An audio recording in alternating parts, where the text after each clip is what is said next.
the stars had rhythm, you, YAHUAH, were the sound. Before dust had breath, you, YAHUAH, spoken hearts were found. You, YAHUAH, stretched out waters, drew lines in sand, and told the waves, this far take your stand. You, YAHUAH, carved mountains with whispers, clothed dawn in flame, and wrote your covenant into Adam's name. From dust to breath, you, YAHUAH, called us yours. You, YAHUAH, Walked in Eden's cool shade, you, YAHUAH, one came before you straight. you, YAHUAH, saved 8 souls when the world drowned in pride, showed mercy through a door the ark supplied. You, YAHUAH, called Abram from a city of stone, promised nations from a seed unknown. You, YAHUAH, thundered at Sinai, fire on a peak, gave Torah so the humble could hear you speak. You, YAHUAH, ooh, you, YAHUAH, Delivered slaves by a sea split, brought water from rock when the people quit. you, YAHUAH, Fed the hungry with bread from sky, proved again your hand was nigh. you, YAHUAH, won through prophets when we turned aside, still sent your word though the faithful died. You, YAHUAH, kings up and tore them down, till the scepter found David's crown. Through exile and silence, Centuries long, you, YAHUAH, kept the promise steady and strong. Then you sent Yahusha, word made flesh, mercy walking in a world of flesh. He healed the blind, restored the lame, carried our guilt, bore our shame. Through him we see the ancient thread, the lamb once slain now lives instead. Through him deliverance flows divine, through him truth and love align, light through time. And now you, YAHUAH, find us here generations deep, dust mixed with blood, promises we keep. You, YAHUAH, found me hiding where fear took hold, spoke one word and broke that code. You, YAHUAH, taught me patience through the pain, showed that loss was never in vain. YAHUAH, stripped my idols, exposed my pride, turned my anger till the tears complied. you, YAHUAH, let me stumble so I'd crave your ground. Taught me silence so I'd hear your sound. You, YAHUAH, watched me chase what could not fill, and waited till my heart stood still. You, YAHUAH, gathered my fragments, rewrote my scars, turned my ruins into memoir. You, YAHUAH, clothed my shame with second chances, made obedience my new advances. Now I return with heart made new, to love, to serve, to honor. You are my breath, my walk, my every move, proof of mercy, proof of love. To walk upright, to keep your way, to live your word both night and day.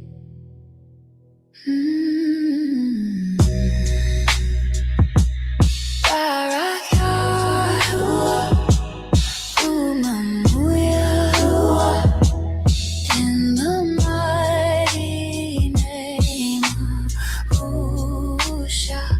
Let this volume be an altar, these songs are crying, that the world may know you, YAHUAH, and so do I.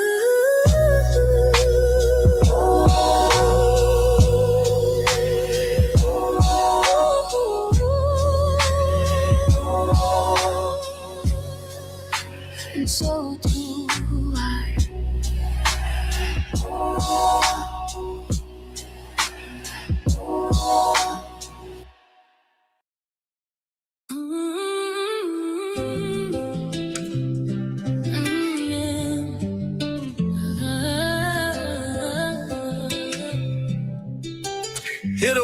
Yahusha from Matthew 5:17-19. Think not that I am come to destroy the Torah or the prophets.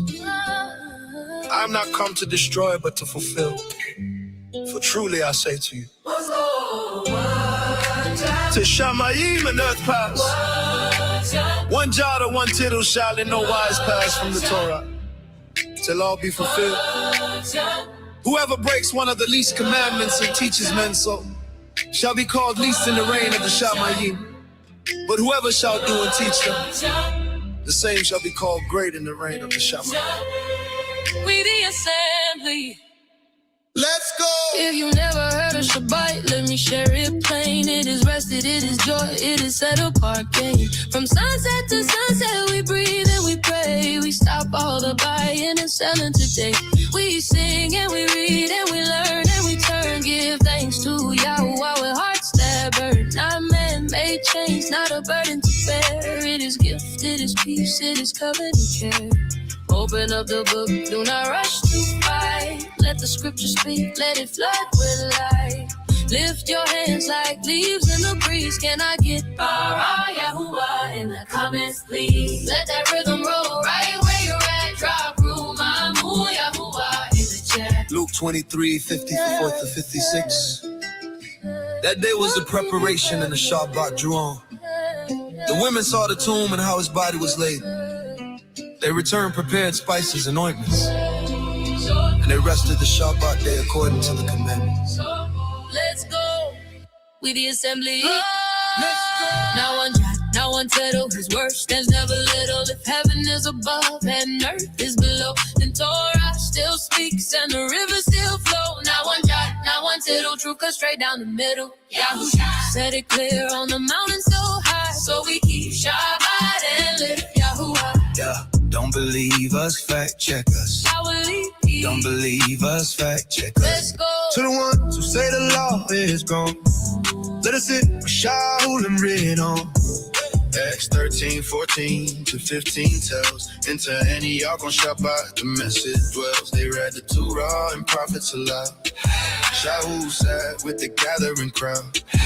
Acts 13:42-44 again. The Gentiles asked for the next Shabbat. Then the next Shabbat came, almost the whole city came near to hear the word of YAHUAH with an open ear. So if you quote from Shavuot to make Shabbat fall, reach out with Shaul and answer the call. Fight Paul with Paul, the mirror will show. He kept the Kodesh day, wherever he would go. Don't believe us, fact check us. Shaul let us know what's into them. Shaul let us know what's went into them.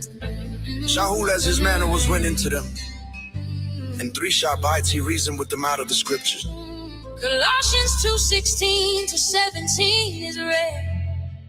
Do not let men judge you in food or in bread or in drink or in feast or in new moon or Shabbat. These are a shadow of the good that still tries. Romans 14:5-6 speaks of private days, personal fasts and devotions in many ways. Shabbat is command from creation, like blessed and said in the first 7 nights. Galatians 4:9-10 warns of pagan lines. Don't run back to weekend beggarly signs. Raise your hands high where the truth is at. Can I get room? YAHUAH in the chat. Voices rise like waves on the seas. Can I get YAHUAH in the chat? Acts 16:13 by the river they prayed on Shabbat outside where a quiet space stayed. Acts 18:4 in the synagogue still. Every Shabbat he reasoned with courage and will. Acts 15:21 shows what we know. Moshe is read every city Shabbat in a row. You're not saved by works, we are saved by his love. By the blood of Yahusha, by the Ruach above. Rescued hearts walk the path of his way. Grace writes Torah on our hearts today. We gather and sing and study and pray. We honor our King in the set apart day. Let truth echo back where the crowd is at. Drop out YAHUAH in the chat. Don't believe us, fact check us. Shabbat.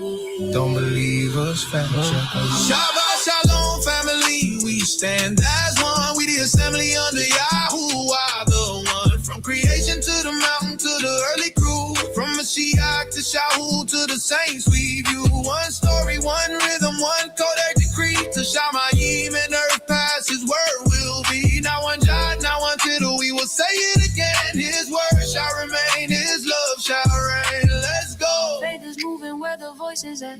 Can I get YAHUAH in the chat? Hearts unite, no turning back. His favor keeps rising like seas of peace. Can I get YAHUAH in the chat? Don't believe YAHUAH in the chat. Don't believe us, fact check us. We the assembly forever in truth.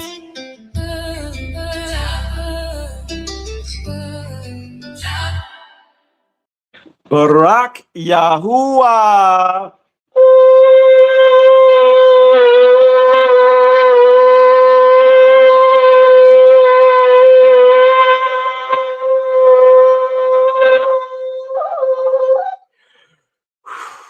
Sherry, I know you're disappointed on me on that one because I when I started off, sis, I didn't feel it, but I came into it a little bit afterwards. You know what I'm saying?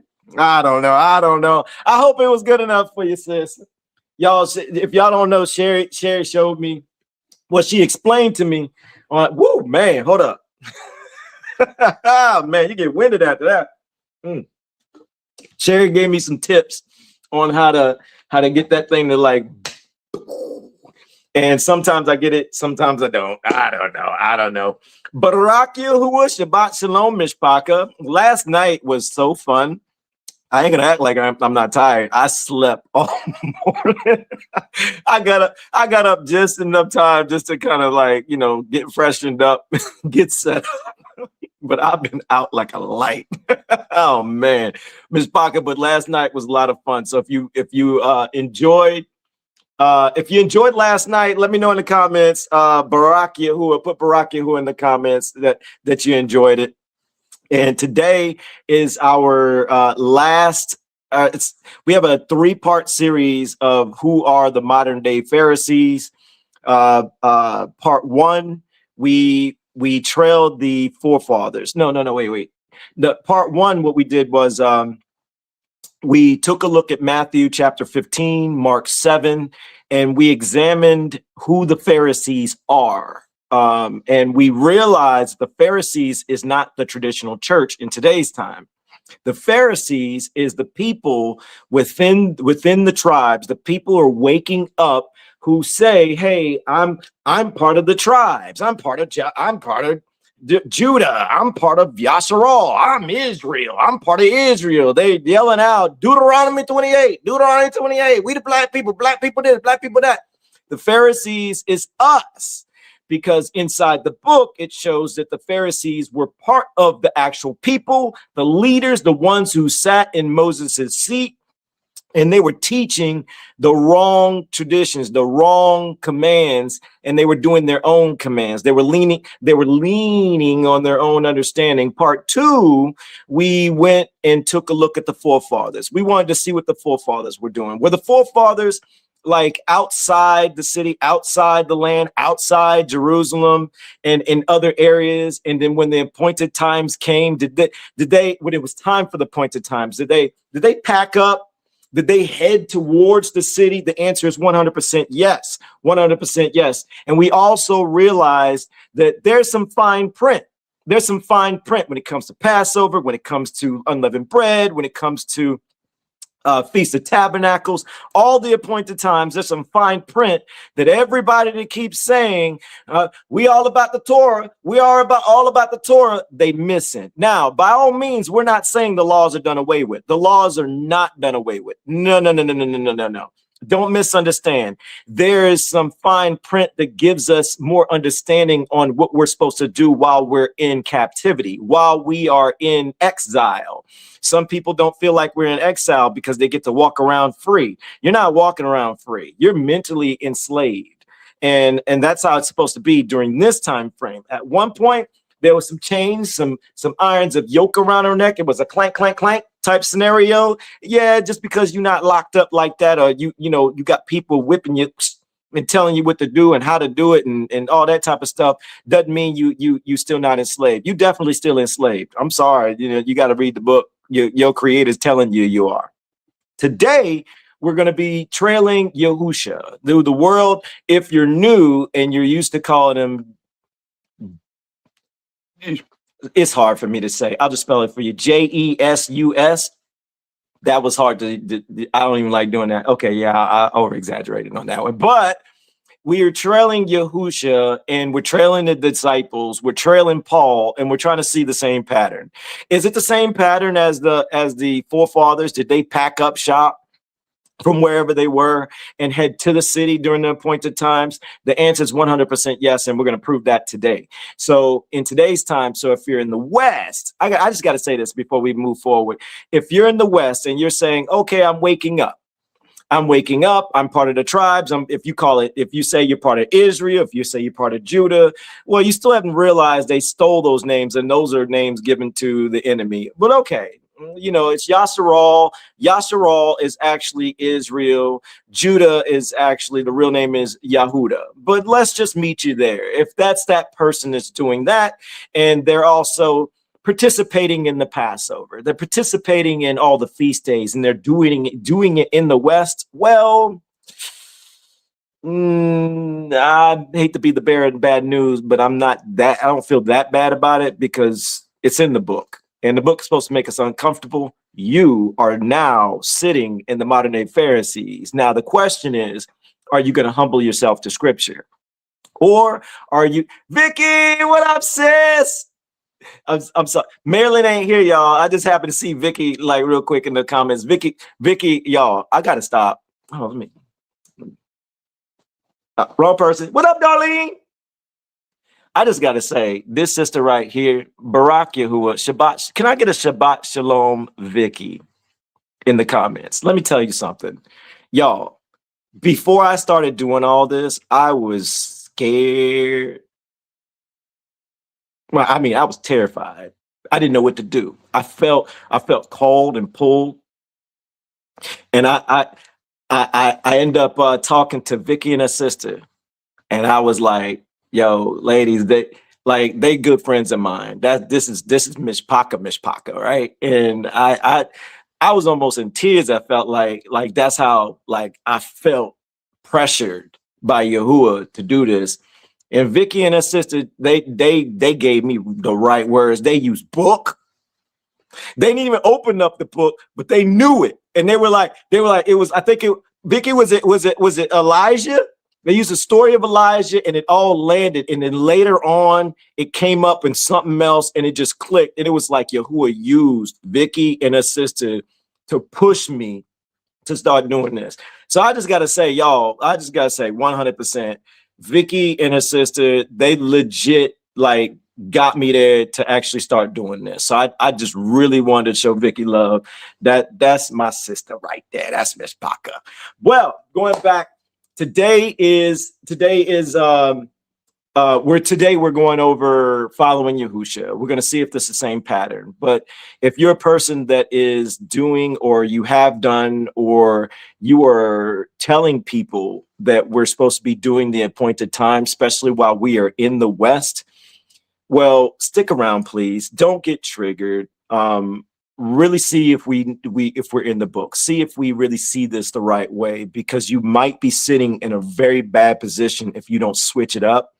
And there is answers. The laws are not done away with. No, not at all. As a matter of fact, the one law, the one command that we're supposed to do, we're all doing it right now. Shabbat. Now, the other laws, the other appointed times, we are supposed to do something. But we've already talked about that in part 1 and in part 2. We might touch on it here in 3.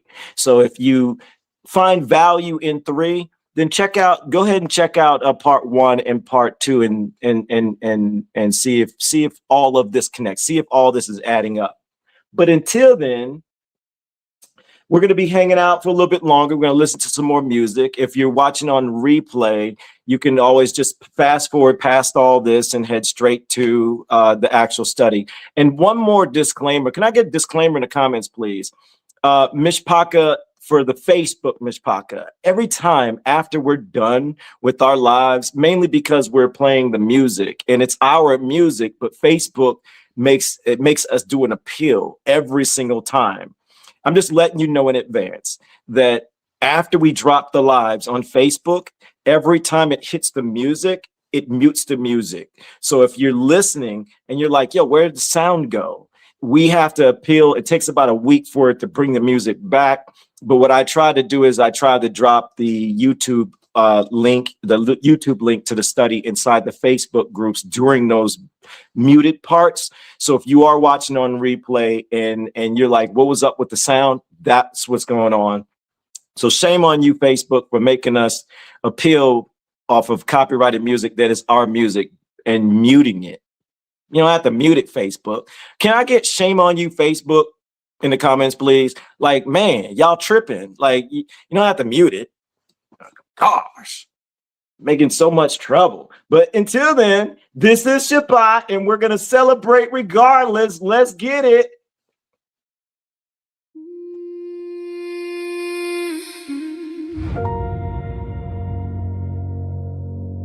We.theassembly, YAHUAH, hold my peace. I don't gotta chase every lie. I don't gotta answer every voice. Check my heart, close my mouth. Go to YAHUAH first. I hold my peace. I let YAHUAH speak. What he exposed don't need my hands. What he judged won't stand. I hold my peace. Now we just kept by him. If I go still and stay in truth, he moved what I can't move. Before I look out, let me look in. Before I call lies out, check within. If pride still breathing me, I can't see clean. If anger still lead, I ain't built for peace. Before I speak pain, let me guard my seed. Cause every word song come back to me. Too many wounds make a mouth run wild. Too many thoughts make a soul go blind. So I shut the door on the noise outside and bring this weight where my heart get tried. No stage prayer, no pretty pose. No look at me, yeah, everybody knows. Just me and the Father in a secret place. Ask him cut falsehood about my ways. Cause I know how flesh wanna grab that fire. Make me say too much for desire. Nah, check my beam for I name they fall. The YAHUAH search what I brought. Matthew chapter 6 verses 5 through 6. When thou prayest, enter into thy closet. Pray to thy Father which is in secret.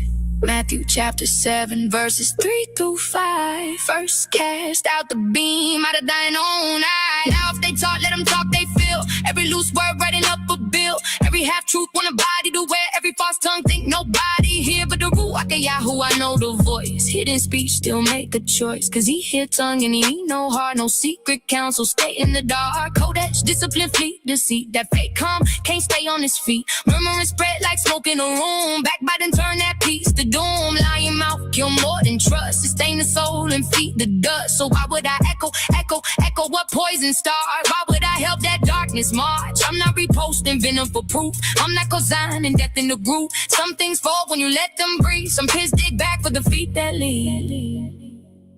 Wisdom of Solomon chapter 1 verses 5 through 11. The Holy Spirit of discipline will flee deceit. He that speaketh unrighteous things cannot be hid. The mouth that believeth slayeth the soul. Stillness ain't fear. Stillness ain't shame. Stillness is trust when they throw in your name. YAHUAH. Silence ain't lost. Silence ain't fold. Silence is knowing who really holds. Not every silence passive. Some silence war. Some doors stay closed. Cause you know what for. Pride want the last word. Truth don't. Flesh want the crowd. I want a peace leave easy. That peace too cheap. YAHUAH. Keep what he mean to keep. Keep a bridle on his mouth I use when wicked near. I hold my peace, that don't mean pain. Ain't hit me deep, just mean I refuse what the flesh gon' feed. One wrong word, let the wrong thing in. One spark feed pride, then lies begin. One door crack, then the rest rush in. That's why I watch what I welcome in. I need clean thoughts, not fantasy. Not one more loop trying to answer me. Love the truth, let the truth preserve. Stay in the lane that the book confirms. I waited patient, he made it plain. He lifted my feet, he steadied my frame. I don't need force, but he already see the judge of all. Don't need help from me. Fact check me. If the book cut deep, then keep it there. YAHUAH. If world peace came back, then breathe it there. We the assembly, hold peace with me. We don't feed chaos, just cut it out. Psalms chapter 39, verses 1 through 2. I will keep my mouth for the bridle. I was dumb with silence. I held my peace. Psalms chapter 40, verses 1 and 4. I waited patiently for YAHUAH. Blessed is that man that maketh YAHUAH his trust, and respecteth not the proud, nor such as turn aside to lies. I hold my peace. I let YAHUAH speak. What he exposed don't need my hands. What he judged won't stand. I hold my peace, not weak, just kept by him. If I go still and stay in truth, he move what I can't move. Secret place, closed mouth, open heart. Keep me first and keep me in your peace. We the assembly.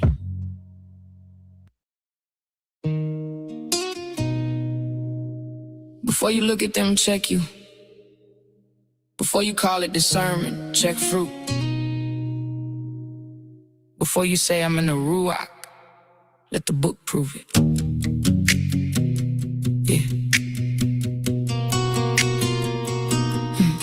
Sit back first, watch what you say. Watch how you move day after day. If you still angry, you can't gain peace. If you still lying, truth won't stick. If you still proud, but say you chosen, that fruit already got your mouth exposed in. Gossip in private and sland online.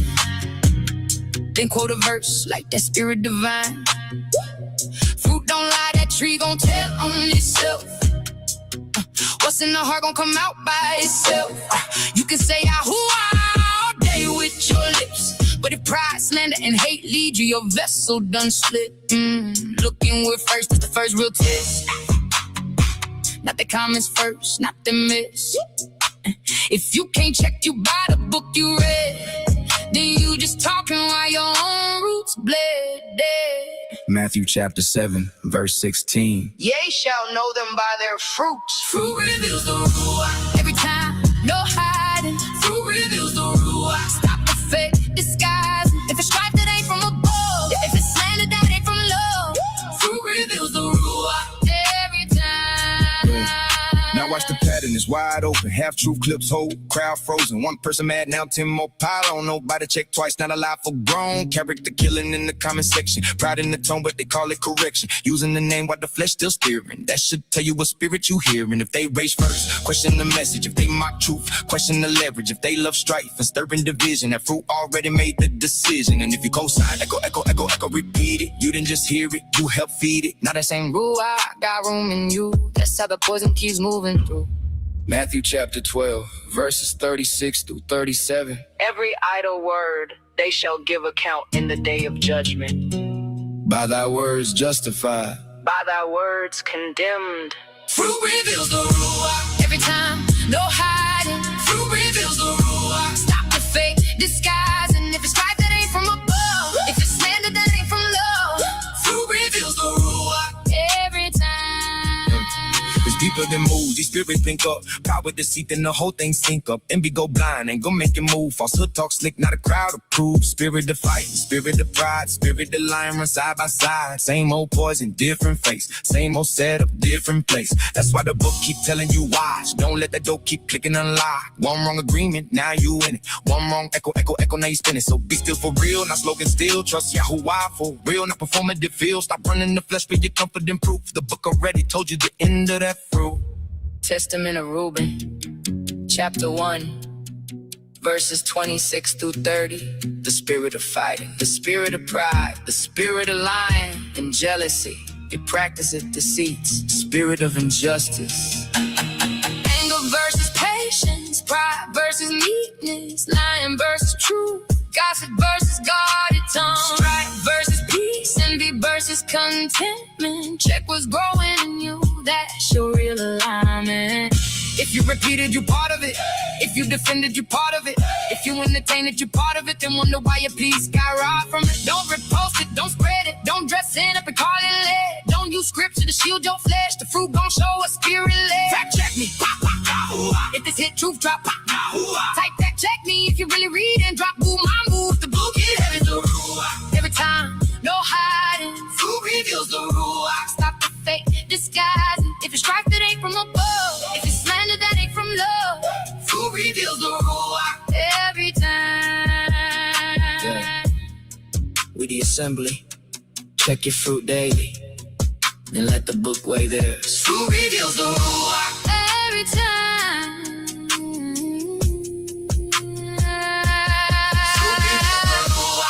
Every time. 6 days running. Now the pressure off. YAHUAH Barak this day and made it Kodesh. We the assembly. Let's go.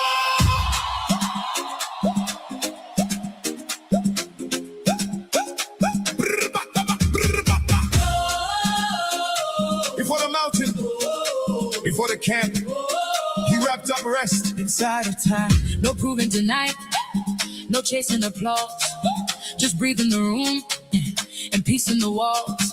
Sun going down, whole house feel blessed. Day he set apart, he rested, we rest. Lay it down, come and rest. Hands off the weak, heart in his presence. Oh, lay it down, come and rest. He rested, we rest. He rested, we rest. He rested, we rest. He rested, we rest. You Barak this day. This day, 7th-day joy. We lay the whole week away. Lay it down. My work can wait, it can wait. Your presence is enough. Peace in this house. YAHUAH, you are enough. He rested, we rest. Get wrapped in time. Rush and bright. So bright. We step in and come alive. My fear can wait, it can wait. Your presence is enough. Peace in this house. YAHUAH, you are enough. Hey, before the camp and the covenant sign, before the thunder on Mount Sinai, before the tablets, before the flame, you set the 7th apart in your name. YAHUAH, come on, come on, come on, come on. We the assembly. Let's go! You didn't make this from a burden place. You made a blessing and gave us space. A Kodesh pause in the middle of time. Mercy and rhythm, a gift so kind. Not just stop, this a meeting place where tired hearts get filled with grace. Hands off the grind, let the soul sit still. Let the noise back down to the Father's will. Sunset hit and the whole house smile. Shabbat, joy run deep for a little while. You caught it by root, you caught it good. Still breathing peace through flesh and blood. And on the 7th day, YAHUAH ended his work which he had made. And he rested on the 7th day from all his work which he had made. And YAHUAH Barak the 7th day and sanctified it. Genesis 2 verses 2. We rest, we rest. We rest. You Barak this day, 7th-day joy.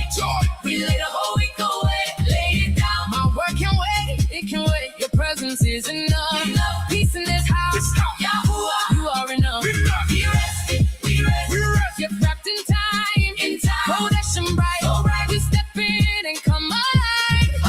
My fear can wait, it can wait. Your presence is enough. Peace in this house. YAHUAH, you are enough. The world say move, don't never pause, but I hear peace in your set apart laws. Mind get quiet and my breath moves slow. Shalom run deep in my chest and soul. Children laugh loud in the table full. Prayer go up in the room feel full. Praise in the air, no panic today. I leave that way when I come this way. Yahusha say Shabbat. Make a man not chains on the soul, but a healing pain. Life that's in my heart when I trust your name. I lay down in peace, I ain't got a strain. My bills can wait, My trust can wait. no idol of work by the family gate. When I stop, that's faith out loud. I trust the Father more than the crowd. Call it delight. Call it delight. Shabbat joy make the whole house bright. YAHUAH, I trust you. YAHUAH, I trust you. YAHUAH, We the assembly. YAHUAH, we trust you. My work can wait. My fear can wait. Your presence is enough.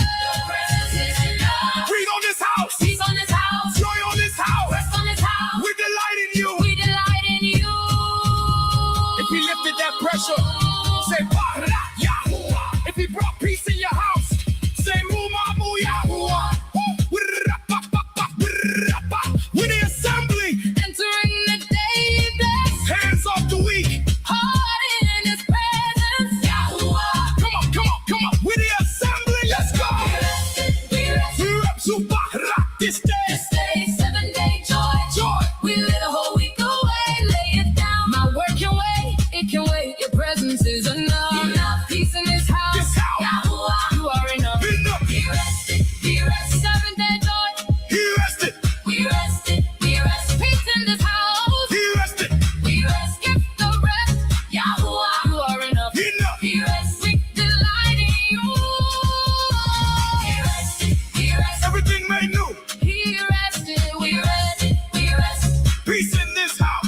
for the day you made, Baruch, with the assembly.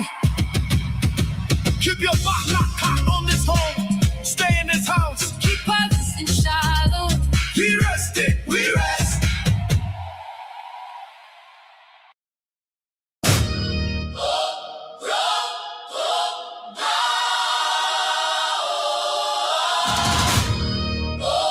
Grafted-in remix. Let's go!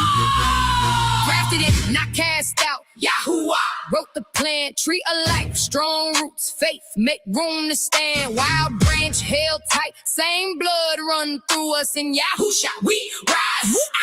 Move through us, grafted-in, speak truth, no more gatekeeping. Same book, different page, read it. While you preaching, you can quote it loud, still miss what it said. Grafted-in don't mean cut the rest away. They shout when the promise fits, get quiet when the statue bites. Let a crown in every sentence, mute the warning in plain sight. They left the pew with Hebrew on their lips, but still walked out with scissors in hand.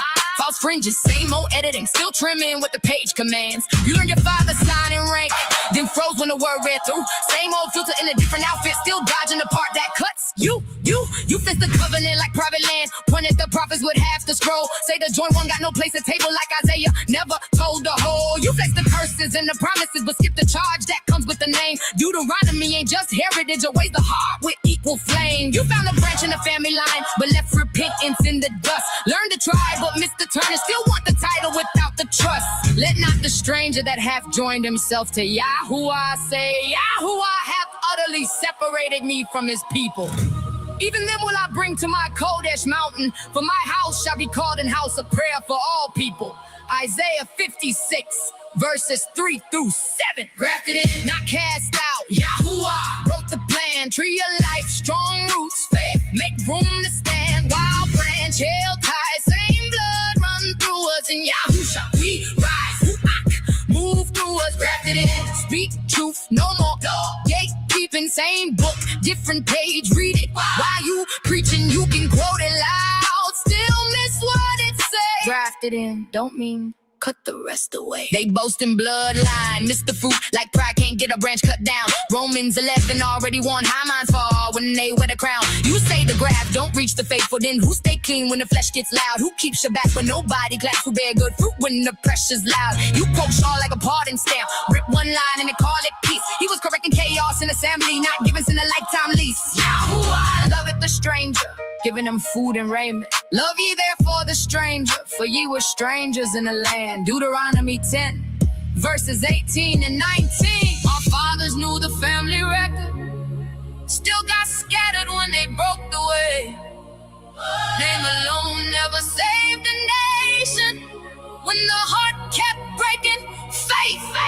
You think bloodline make grass go blind, but prophets cut that thought in half. Covenant light comes with covenant weight, ignore the charge and you won't last. Grafted-in, not cast out. YAHUAH wrote the plan, tree of life, strong roots, faith, make room to stand. Wild branch held tight, same blood running through us. In Yahusha we rise.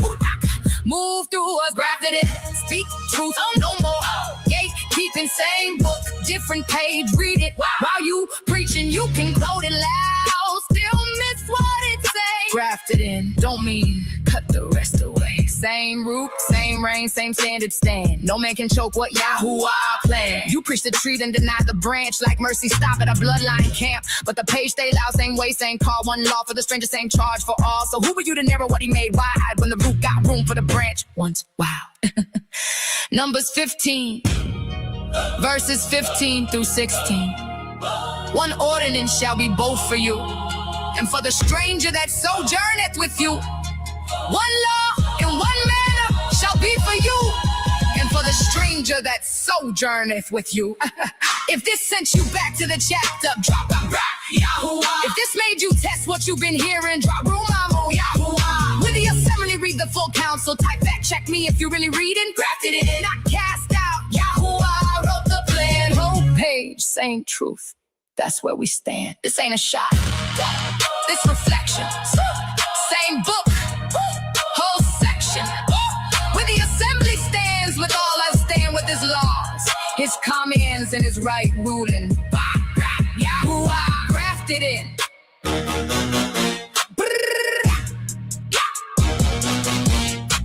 grafted-in. Hold on, Myshpaka. Marilyn's not here, so I don't know if y'all can tell. Y'all see the comments on the side? Marilyn hates that. One time I put it up, Marilyn came in, she was like, that threw me off. She's like, don't do that no more. she was so frustrated. Like, sis, I'm working it. She like, that's all right, Doc. I can see it be like, that's all right, Doc. I'm not there. And let me make sure I'm gonna take the banner down because I know Marilyn. I'm trying to do a good job. So Marilyn would be like, okay, you did all right. You did all right. Barack Yahuwah for Marilyn. Can I get Barack Yahuwah for Marilyn in the comments, please? Sis, I miss you in the background, just let you know. You know, I'm sweating right now, trying to juggle all this stuff. All right, but we got this, right? We got this, Myshpaka. Hold on a second. I just want to tell y'all, we're not gonna play no more songs. We about to jump into the study, but I'm excited about a new song that I've been working so hard on. It's called "Made for Man," and it's another Shabbat song. I said it last night. I'm not sure how many of y'all remember or caught it, but how many of y'all, like, let me know if you feel like Two Masters is lit. Like, can I play Two Masters for y'all? Can I play one more song? Just play Two Masters. The reason why is because when I see you laughing, Robin. Oh, hold on, let me put y'all back on that on the thing, you know, because I think I messed everything up. There we go. All right, there we go. But Two Masters it took me probably 3 weeks. No, it felt like a month to get that one like where it is. And I got like maybe 12 like Shabbat songs I'm working on, and I'm wanting all type of different vibes. I don't want it all to be one way, right? So I wanted to make this one like hype. So like this one, man, I think this one's like giving me as much trouble as Two Masters. So I want to play for y'all Two Masters, one more song, and then we'll hop into the book if that's all right. Just one more song. Myshpaka, if you're watching on replay, you can just skip past all this. We'll hop into the study shortly. But this is Shabbat, and this praise and worship is part of the process for Shabbat. And we're gonna get into book, and we're gonna have a lot of fun. Barak Yahuwah.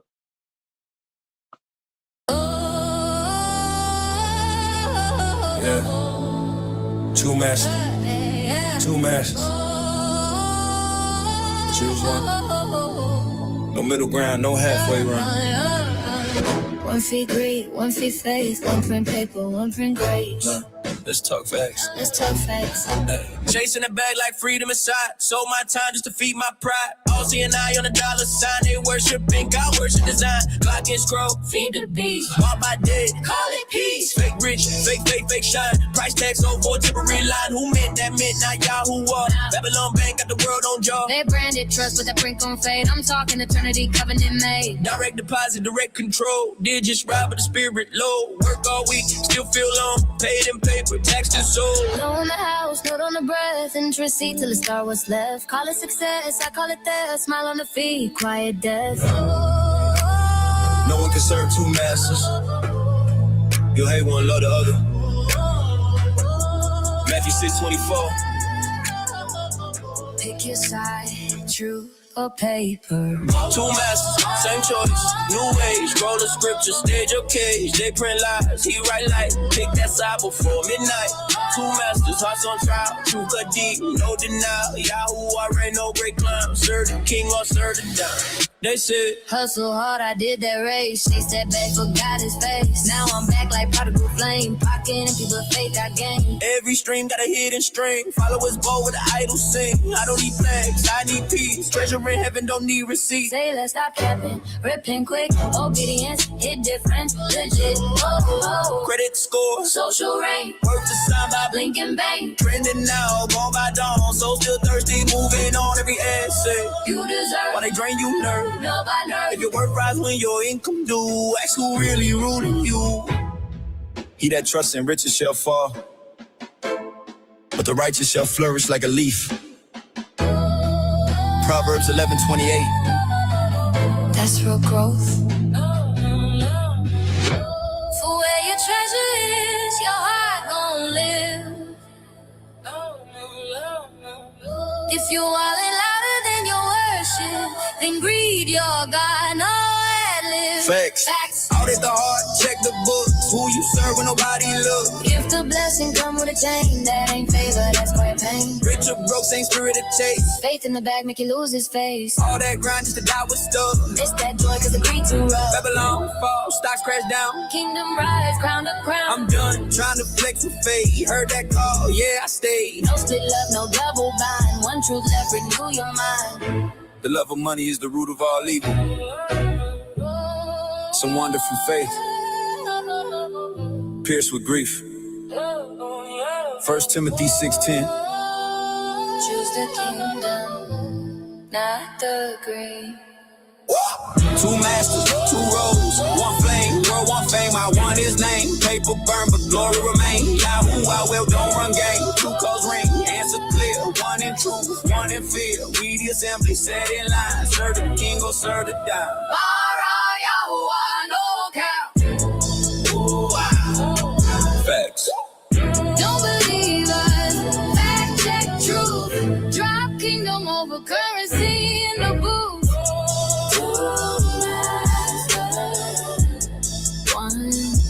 One truth. Two masters. One truth. Barak Yahuwah. Myshpaka, so yeah, made for man is going to be somewhat on that vibe, but I'm adding a little bit more you know what I'm saying? So it's going to have more street, but at the same time, it's going to be like a fun street. Like there's going to be a lot of like, I can't explain it, but I'm in Palau. You guys enjoy it. Let me knock this off the screen. And let me pull up this video. We're going to watch a video real quick. It's going to give us a brief little overview on what we're going to be going over today.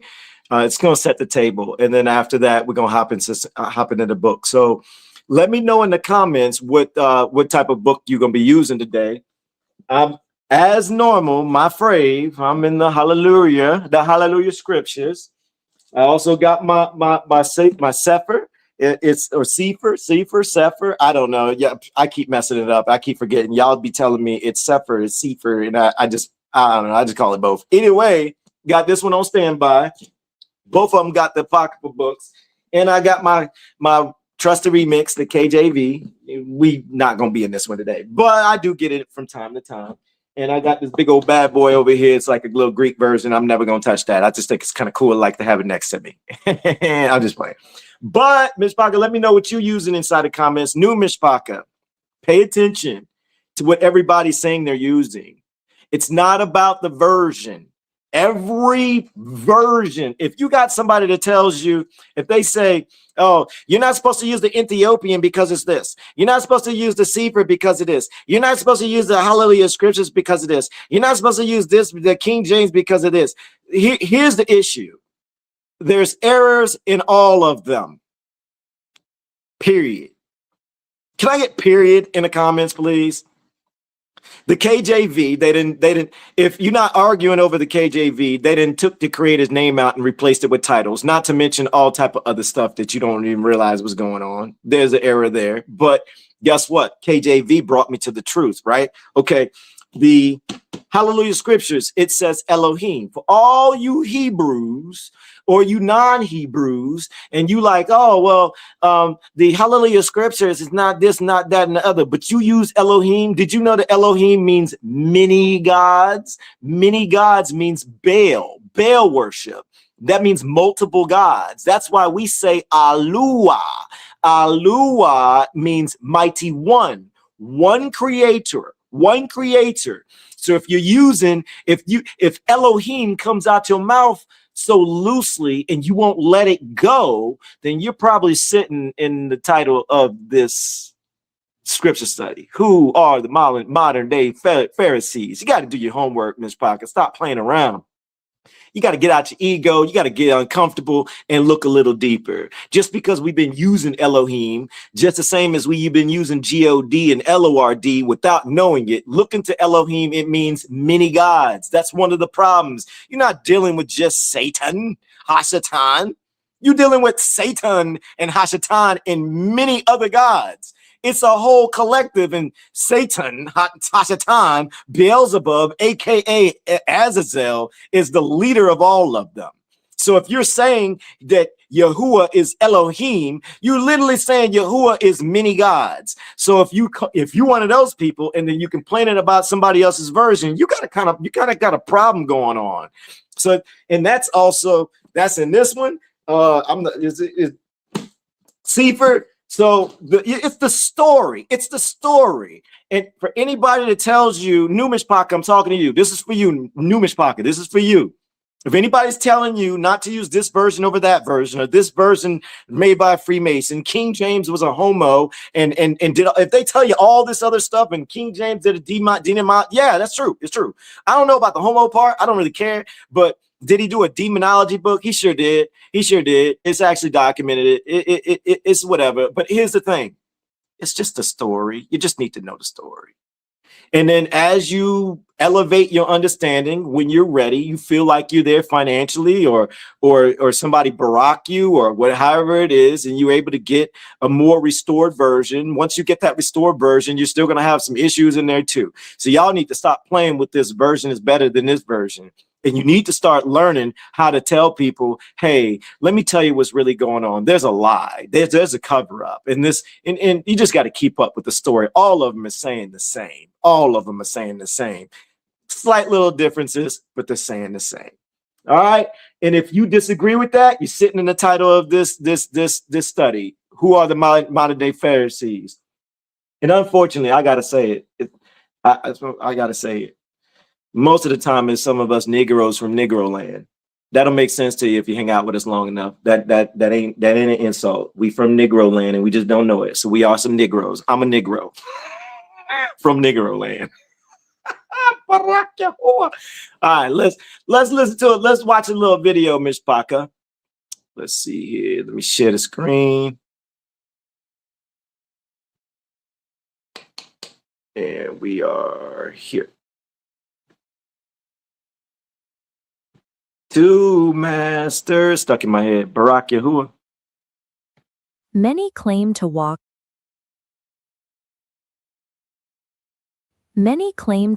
as Yahusha walked. They read the text for moral concepts.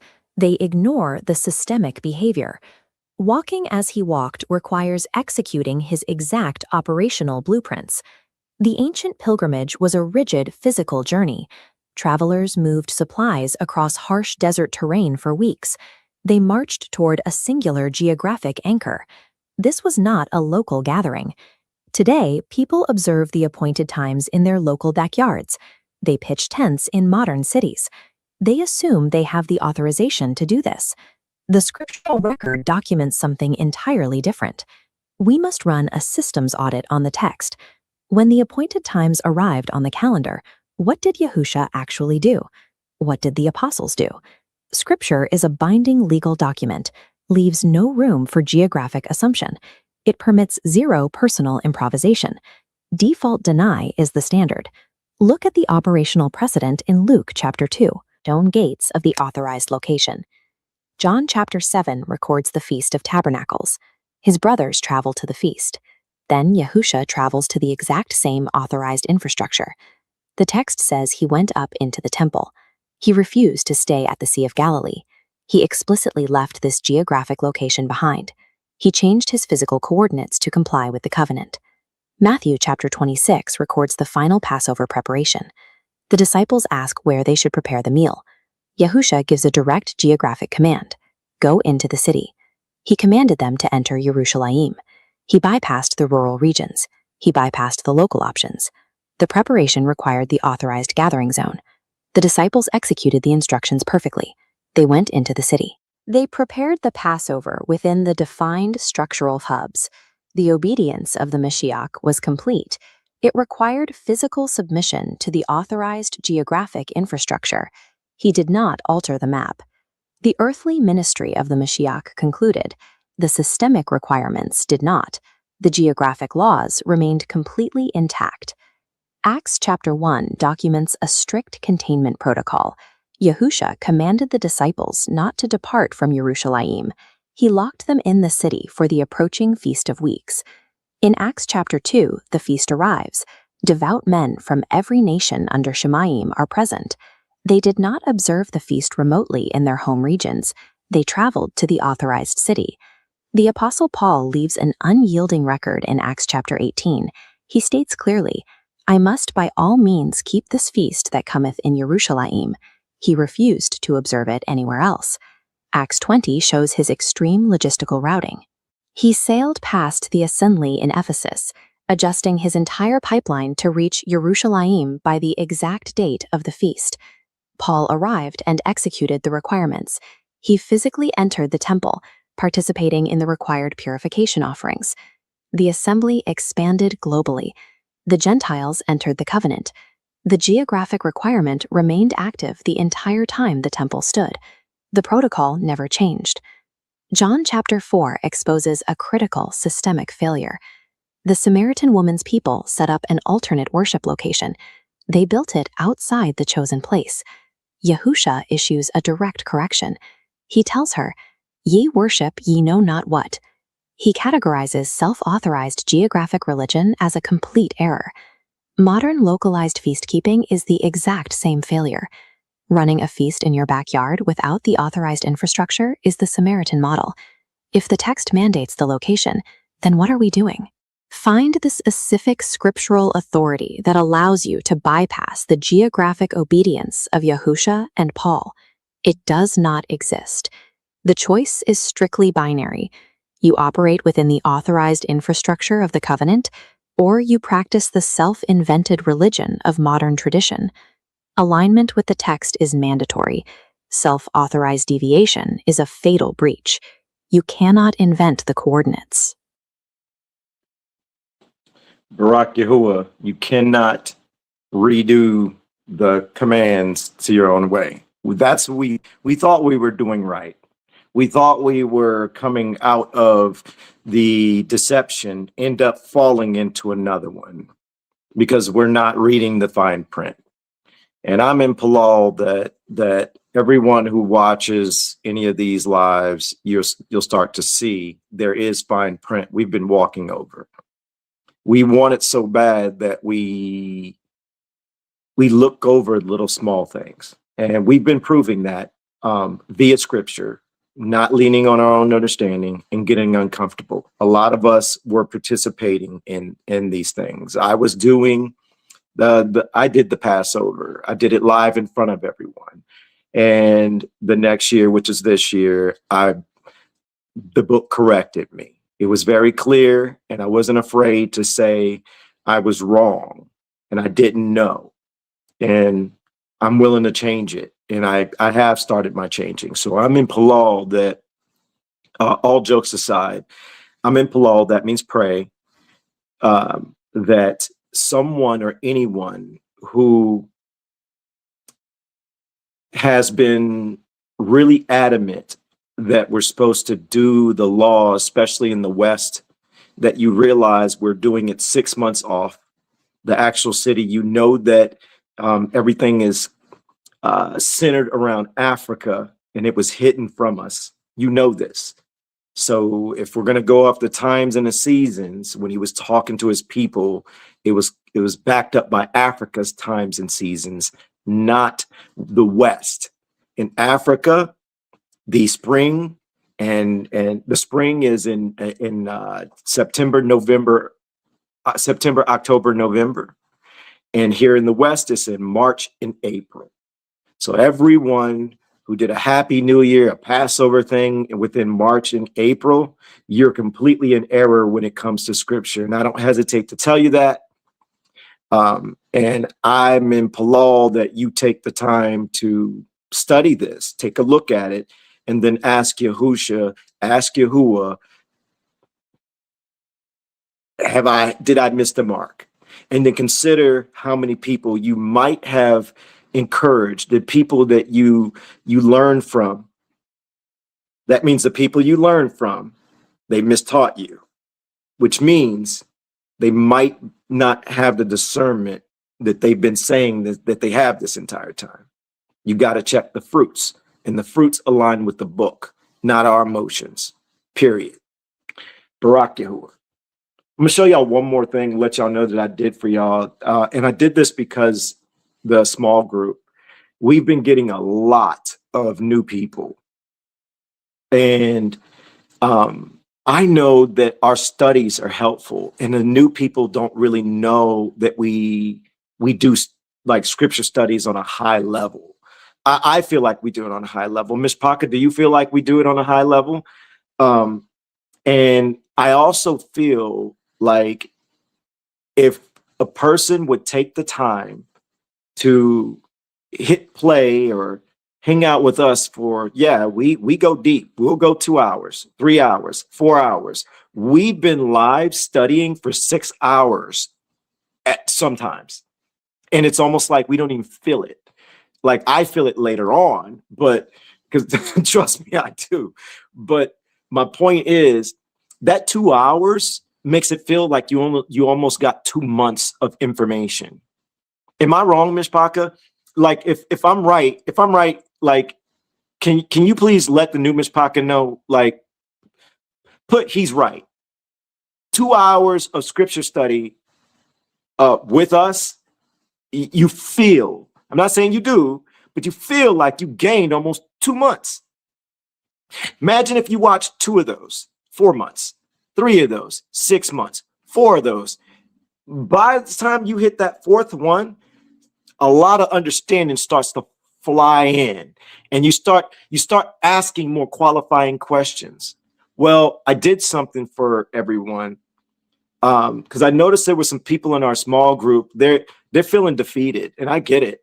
They're newly waking up, and in all honesty, I'm watching modern day Pharisees come in. Not all of them. And they're coming in and they're trying to tell these people what to do in the comments. And I'm thinking, like, I got to protect these people from these people. These people don't even know. So what I would do is I would cut off the comments after responding. That way, if somebody's going to be wrong in telling someone within our community, I'd rather it be me. And the reason why is because I don't mind turning around and saying, I was wrong. Y'all forgive me, but let's look at this on how it is. But I don't see a lot of people willing to do that. There are people willing to do that, but I feel like it's important to keep people away from these other people who haven't seen the bigger picture yet. They're still stuck in the second layer of deception. There's 2 layers. And now we're coming out of that second layer, a lot of us, and we're starting to see there's even more in this book going on. So for those new Myshpaka, and I want to encourage everybody who's in alignment, like, we're all on the same page. We're all seeing this. We're seeing all the fine print. And especially if you're in our small group, would you consider doing what I'm about to show you? Would you consider coming to the YouTube page, copying the link that I'm about to show you, and then telling the Myshpaka, like the new Myshpaka, like, hey, bump what everybody else is talking about respectfully. You need to hit play on these, and you'll get caught up quickly. The problem is we want instant answers, but this understanding doesn't come instant like this. You gotta take your time in the book. You gotta slow down, and when you slow down, your knowledge speeds up. Let me say that again. When you slow down in studying, your knowledge speeds up. When you try to get quick answers, you're gonna be stuck like Chuck. So I'm going to show y'all. Let me open up this browser here. Go to playlist. Okay. So if you see anybody that's really struggling and they're like I'm waking up, I see it. Go to our YouTube. And when you go to our YouTube, click on playlists. You got videos right here. Let me widen the screen out for you.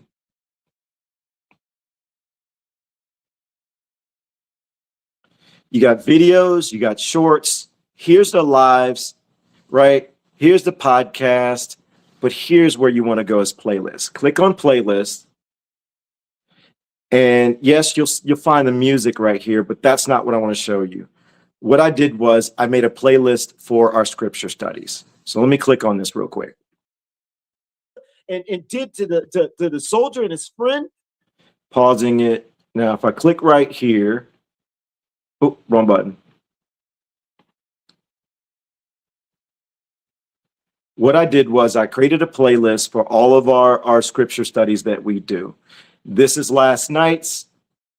This is part 1 of this series. This is part 2 in the series. And I'm trying to layer it to where all a person has to do is hit play all, and it's going to start from our most recent, and it's going to start running down the list for you. Like, so for example, here we are right now. We're on this one right now, and it's live. But before getting to this one, here's part 1, part 2, part 3. So when this is done, it's just going to keep going. And so I just layered them strategically where you can pretty much just catch up and just enjoy them back to back.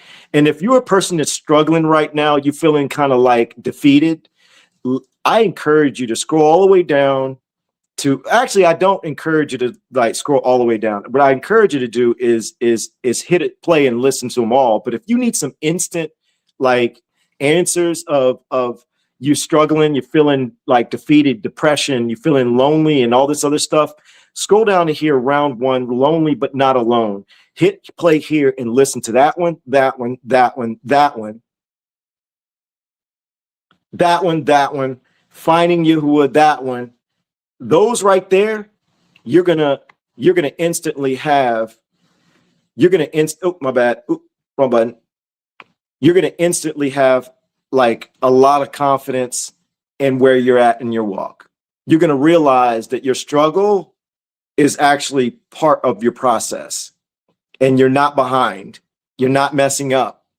Your confusion, your hurt, your pain is actually YAHUAH waking you up, and everybody else around you that doesn't see it, they're the ones that's lost. And the book is telling you this. So that right there will help anybody, in my opinion, that is looking for some answers. You spend a couple of hours, 3 hours, 4 hours, I don't know, spread it out. Either way, you hit the play button, it's game on with knowledge. I just wanted to share that with everybody. Barak YAHUAH. All right, Myshpaka, you already know, open up your books. Hold on, let me do this right here. Open up your books. We're going to Matthew. We're going to start off in Matthew, Myshpaka. Let me know in the comments when you're there. You're on Matthew chapter 26. And yeah, I jumped ahead of y'all. I got the first 2 books already marked. I figured I'd normally I'm late to the party because I don't know, I'm always squirreling. But we're gonna start off in Matthew chapter 26. And I guess I'm kind of trying to watch in the comments to see, since Marilyn ain't here. Miss you in the background, sis. Just say it. Just say it. We're going to be at Matthew chapter 26. I ain't going to cry too much, sis. Oh, man. Frankie's going to use that against me.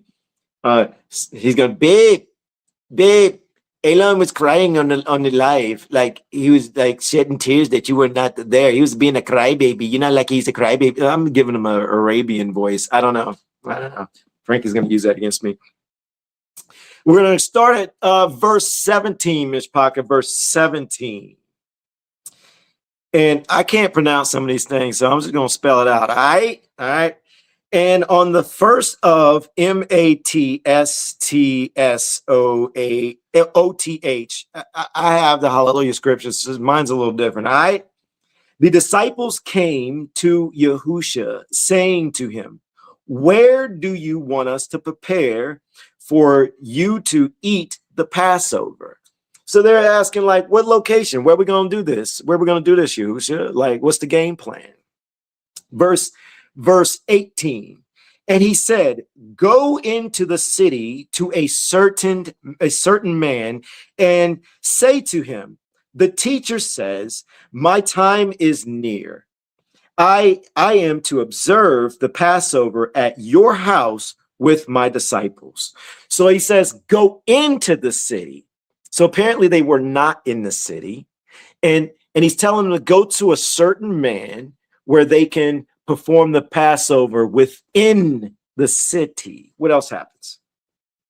And the disciples did as Yahusha had ordered them and prepared the Passover. So they had the Passover inside the city and in the land. Now, I want to do a quick reminder that the land is not in the West, and the land's not in the Middle East.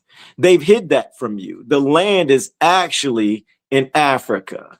As a matter of fact, I feel like I have to prove that to some people. Let me prove it to some people. We got to make sure everybody's comfortable with the information. Let's show you where the land is. Bear with me, Myshpaka. Pretty please. There we go. Here. Come on. All right, let me do it this way. I'll just ask the AIs to pull it up for me.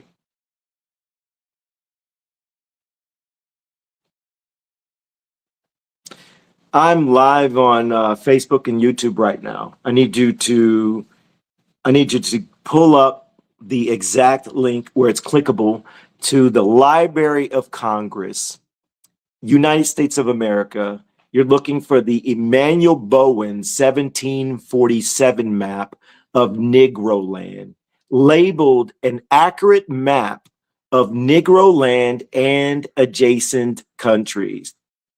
Again, I need Emanuel Bowen 1747 map sitting in the Library of Congress, United States of America, of Negro land that is labeled an accurate map of Negro land and adjacent countries. I'm not looking for anything other than the link. Just provide me the link. I need to click it. I want to open up the browser from the chat. While the AIs hunt that down for me so I don't have to look for it, once it pops up, I will show y'all where I'm going to show you the United States of America has been. I see you, Frankie. Oh, wait, hold up. Kendra, I saw your squirrel comment about Maryland shooting the squirrel. Don't think I didn't see that, sis. Whatever. And Tori and Jacques, I got some heat for y'all today. I've been thinking about it. Just let you know. You better be nice, and especially you, Tori. Especially you. Barack YAHUAH.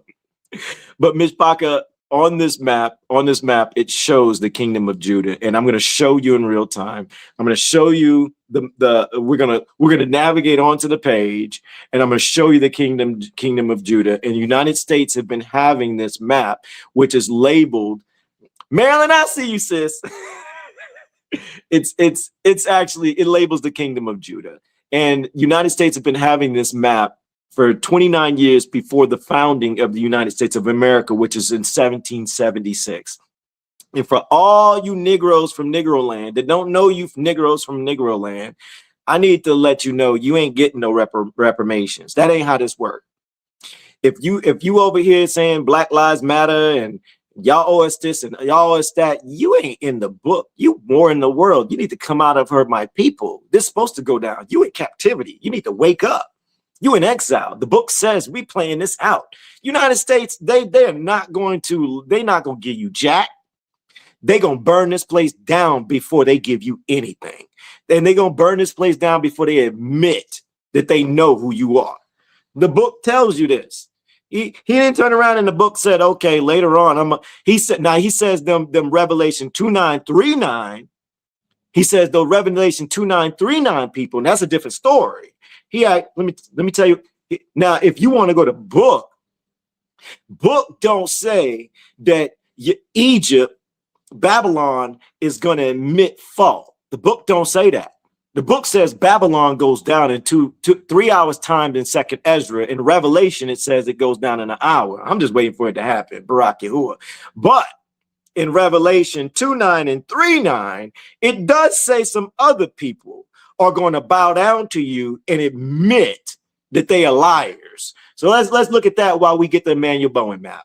Revelation 3:9. Behold, I will make them of the synagogue of Satan, which say they are Jews, and are not, but do lie. Behold, I will make them to come and worship before thy feet, and to know that I have loved thee.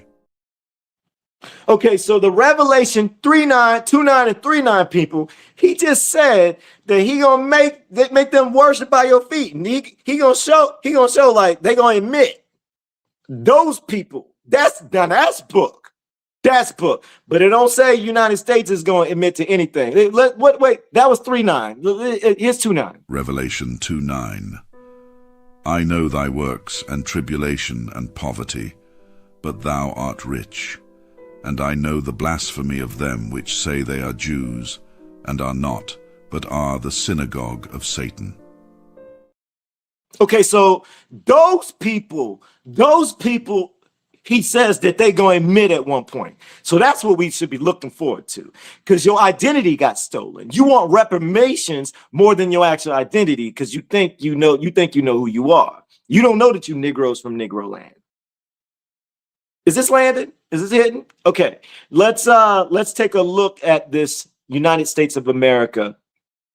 And by the way, if you're paying attention, I just layered out for y'all. Y'all just watch me go to AI in a little bit, have a little conversation in between, and then pull up, boom, right away. I gave you exact words to tell it, So there's no reason for anyone that is watching this now or watching this on replay that you don't have this information.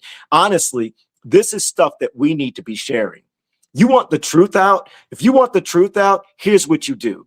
You do the same thing. You get the link, you zoom in like I'm showing you, and you screenshot this stuff and you start posting it on your Facebook page. Can you imagine? Like right now, there's 162 people on YouTube. There's 96 people on Facebook, and on my personal page, there's 15. There's a total of 272 people watching right now. Let's just say 100 people did the same thing, and all of us posted on the same day. What do you think is going to happen? You don't think that people are going to notice 100 people went and pretty much screenshot and said, look, and yo, me personally, I'd be like, look, Negroes from Negro land, you don't know your Negroes from Negro land. So let's show the Negroes from Negro land where you actually come from. There's new people like, yo, for real? Yeah, for real. Let's get it. Barak YAHUAH. United States of America, this is the Library of Congress website. A new and accurate map of Negro land and adjacent countries. Okay, all right. So if it's in the United States of America and it's labeled a new and accurate map, that means somebody approved this to say it's accurate. Would you agree? If somebody says it's accurate, then they let it be on their page, then apparently it's accurate. So there's hold on. So according to United States Library of Congress, there's no lie. Just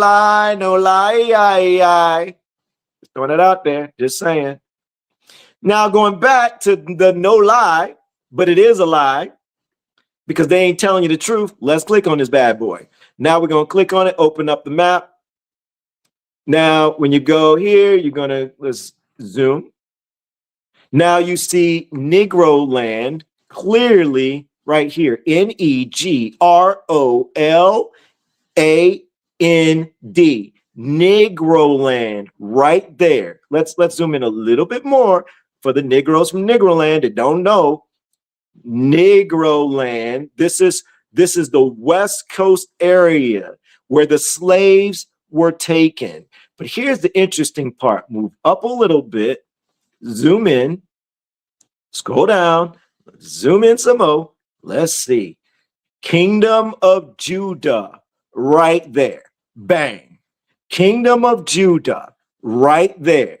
So therefore, inside Africa, in the West Coast area, United States have been hiding this map called the Emmanuel Bowen 1747 map, showcasing Negro land where the slaves were taken, and then showing the kingdom of Judah.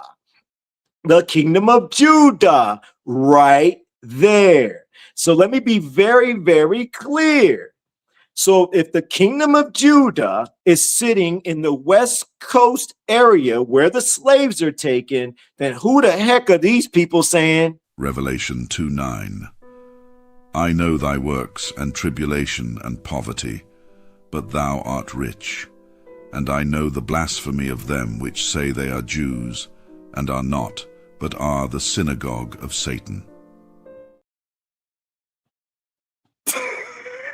Wait, I gotta do another one. Because he also says they're gonna do this to your feet. Revelation 3:9.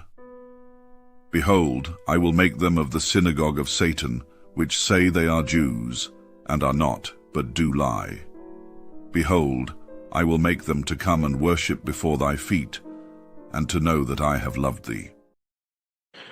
Barak YAHUAH, Myshpaka, hold on. I just feel like before we move forward, some of y'all know me. Some of y'all like, man, we gonna get in book. Yeah, we gonna get in book. Chill out. This is Shabbat.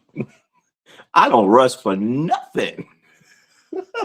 We're gonna enjoy our Shabbat, but I gotta do it since it fits.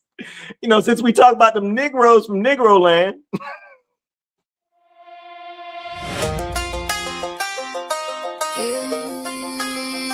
They told you Africa.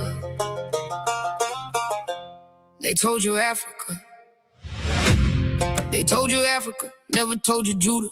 Told you slave ships. Never told you future. Told you Negro like it fell out the sky. Never told you the book said your fathers would cry. At the West Coast chained up, whole bloodline moved, and they changed your name and called that proof. Now you in Babylon with a proverb face, still trying to find your people in the civil rights page. Negro and truth, hear me clear. Same book, same curse, same people right here. Negro and roots, wake up slow. You don't even know where your own feet go. Negro and map ships on the sea, then the byword mark got stamped on me. Negro and record fact check me. We the assembly in the book, come study with me. Come study with me. Yeah. If America make Americans to follow that trail, Asia make Asians, then the pattern do not fail. Russia make Russians, Canada Canadians. So why Negroes got stripped from the land they was taken in? Negro land on the map, Library of Congress know. Baby Rumsey got it too, they been had a record store. Government kept the paper while the people lost the chain. Now we wear the wound casual and turn them out the slang. Negro the labels they gave us, we call it the black. African American too, still no path back. Book said proverb by word hits in the street, and we made the cursed music while dancing to the beat. Don't get mad yet, sit with it, let it sting. Half this pain from not reading past the shiny thing. We go what feel good, skip what break pride, and wonder why confusion still live inside. Deuteronomy 28 verse 37. A proverb and a byword among all nations. Deuteronomy 28 verse 68. YAHUAH shall bring thee into Mitzrayim again with ships. There it is, not vibes, not myth. Ships and the byword, who fit this? Then the deeper cut came, real shift. Our fathers dropped Torah, profaned his gift. Jeremiah said Baal prophets made us forget. Ezekiel said nations heard us blaspheme it yet. Isaiah said his name dragged every day. So why you shocked when they trained you that way? You left the church, saw Christmas was a lie, saw Easter was pagan, saw Rome might have eye good, but I got YAHUAH, but don't stop there. Half woke Hebrew still breathing partial air. You scream Torah, then ignore what it say. Trying to keep peace in your crib when it say no way. Grab a lamb from the market just to feel like you're right. Whole time fine print screaming loud in plain sight. four-letter name of a chief Canaanite god means Lord answer.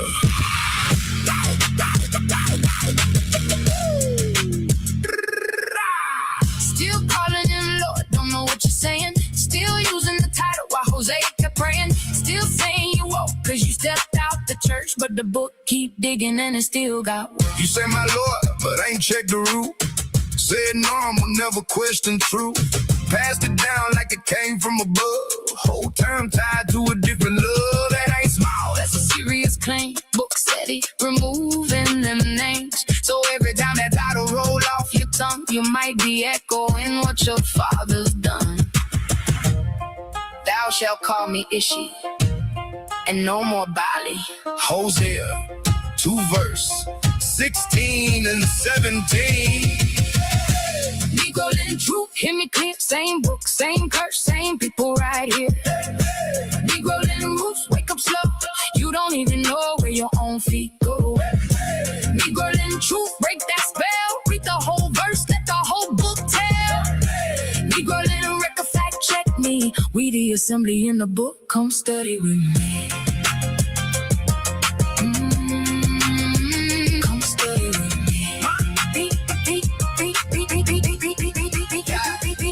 My people perish, truth wasn't hidden, knowledge rejected, Torah got forbidden. Not just Rome, now we did it too. Cherry pick lies, debate what we won't do. Some camps say strangers can't come in, but the book say different if they walk like him. Matthew 15 got Pharisees in your frame. Honor with the lips, heart far from the name. Canaanite woman got mercy, same scene. Faith beat flesh when the soul came clean. Sit uncomfortable, let the text expose. That's where the healing and the real growth grows. Not every tear weak, some tears bring sight. Not every cut death, some cuts make right. We still in captivity, Daniel 9 still real. Prayer, fast and morning, bend into the squeeze. YAHUAH below, if this truth hit burning low. Room I move, if you ready to read, type back, check me. If the word hit heavy, we the assembly. We don't guess and pretend. We open the book, let the chapter reflect. Let's go! Hosea 4 verse 6. My people destroyed. Forgot the Torah. Fall, still mercy fall. Slow it down. Read deep, let comfort die. The YAHUAH, Humble you for your asking why. we the assembly. Yeah, we stand on proof. Not reading to be approved. We study truth. Negroes from Negro land. Negroes from Negro land. Barak Yahuwah. All right, let's get in book, Myshpaka. Let's get in book. Let me knock this off the screen. All right. Sis, I miss you in the background. Just throw that out there. Just saying. Oh, man. Myshpaka, open up your books to Mark 14. Let me know in the comments when you are there. I don't even know why I'm saying that, because normally Maryland be dropping it on the there, and I get glances, then I know. So now I got to really pay attention, because I just be zoning out. We're going to Mark chapter 14. We're going to verse 12. Mark chapter 14. We're starting at verse 12. We're going to read through 16. And if you don't have a book, that's cool. Just follow along. I got you covered. I got you covered. Ak means brother, and I got you covered, sis. Akiat, ACHUT means my sister. I don't know how to say it. I feel like I'm a mess it up, and everybody in here know how to say this stuff, and I just be like, I'll be a mess with the stuff. I'll be kind of afraid I'm a mess up, so I just be like, anyways, I'm over talking. Anyways, Mark 14, let's get it. And on the first day of the MATSTSOTH, whatever that is in your book, just follow along. When they were slaughtering the Passover, his disciples said to him, "Where do you want us to go and prepare the Passover for you to eat the Where do you want us to go and prepare for you to eat the Passover?" 13. And he sent out 2 of his disciples and said to them, Go into the city. Go into the city. So they're not in the city. They have to go inside the city. And there a man bearing a jar of water shall meet you. Follow him. 14. And wherever he enters, say to the master of the house, the teacher says, where is the guest room in which I am to eat the Passover with my disciples? 15. And he shall show you a large upper room. So it's upstairs, furnished and ready. Prepare for us there. 16. And his disciples went out and came into the city. So they went into the city and found it as he said to them, and they prepared the Passover. So they were not in the city. Then they had to travel inside the city to do the Passover. Okay, so if the city, if the appointed times is tied to the land, and we identified that it's in the land of Africa, and we identified Africa's seasons are completely 6 months off from the West. Therefore, in the spring, they did Passover around September, October, November, during the month of Abib then, not during March and April. Anybody who's pushing a March and April Passover in the West, they're sitting in the title of the study, who are the modern day Pharisee. And if that's you and you're getting offended, that's good. The book is supposed to make you uncomfortable. If you deny this information, it's not me you're going up against. You're denying scripture. You're denying book. And yeah, I don't mind talking directly to you because you can't beat book, period. Can't beat book. Myshpaka, let's keep it rolling. Let's go to let's go to Luke, Luke chapter 2. Luke chapter 2, we're going to verse 41. Luke chapter 2, verse 41. Let me know in the comments when you are there. I'm there. You're not going far, Myshpaka. Luke chapter 2, verse 41. We're going to be reading 41, 42, and we're going to be reading 43. Let's get it. And his parents went to Jerusalem every year at the festival of the Passover. So Yahusha's parents, every year, it says they did what? They traveled. They went to Jerusalem every year at the festival of the Passover. So if you're in the West, I'm curious, like, are you doing like Yahusha? We're supposed to be doing like Yahusha, right? I hope you can make it to Africa, and I hope you can find that temple in that land, because right now, according to scripture, it's desolate and it's not even there. Why? Because we're in captivity. We're in exile. Verse 42. And when he was 12 years old, they went up to Jerusalem according to the what? The practice of the festival. Wait a minute. So Yahusha, since the age of 12, listen to the key words. Let's look at the fine print. Can I get fine print in the comments, please? The fine print says, and when he was 12 years old, here's the fine print, they went up. They went up, which means they were south. Just caught that. That means they were in Africa and they traveled upwards. Interesting. That just went over my head. That just landed. They went up to Jerusalem according to the practice. So that's a thing. The practice of the festival. So this was an annual thing for the Passover. So if you're not in Africa to go up in today's time, you're not going to find it. It's not there. Yahuwah says it needs to be rebuilt. It needs to be rebuilt. 43, when they had accomplished the days, as they returned, the child Yahusha stayed behind in Jerusalem, and his parents did not know it. Mm, mm, mm, mm. Wait, I'm going to break off. Something hit my ruach. I'm going to break off the study for a second. I want to, everybody go to Revelation real quick. We're going to the very last chapter.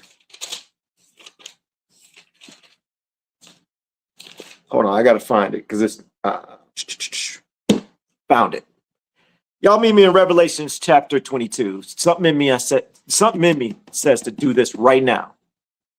Because too many of us say we're supposed to follow Yahusha. We're supposed to do what Yahusha does. Yahusha is an example of what we're supposed to do. Well, right now we're seeing a pattern so far with Yahusha. But Yahusha says something in Revelation that's really important. And it connects to everything that we studied so far in this series. Everything that we found in the Old Covenant with the forefathers traveling during every appointed time, knowing that the altar is tied to all, not all, it's land, altar, temple, high priest. Yahusha is now our high priest, but Yahusha, our high priest, says something inside Revelation 22 that I think everyone needs to not look over. Let's start at 13. Verse 13. Y'all there. I see y'all there. What up? What up, Harold? I am the Alpha and the Omega, the beginning and the end, the first and the last. Verse 14. Baruch. Baruch means blessed. Baruch are those doing his commands, so that the authority shall be theirs unto the tree of life, and enter through the gates to the city.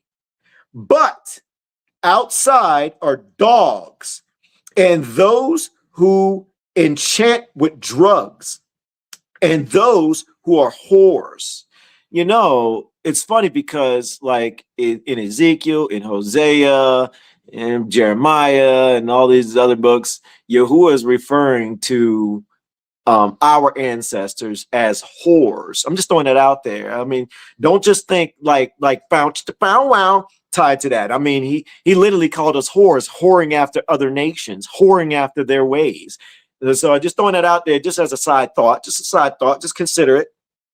Let's read that again. But outside are the dogs and those who enchant with drugs. Pharmakia.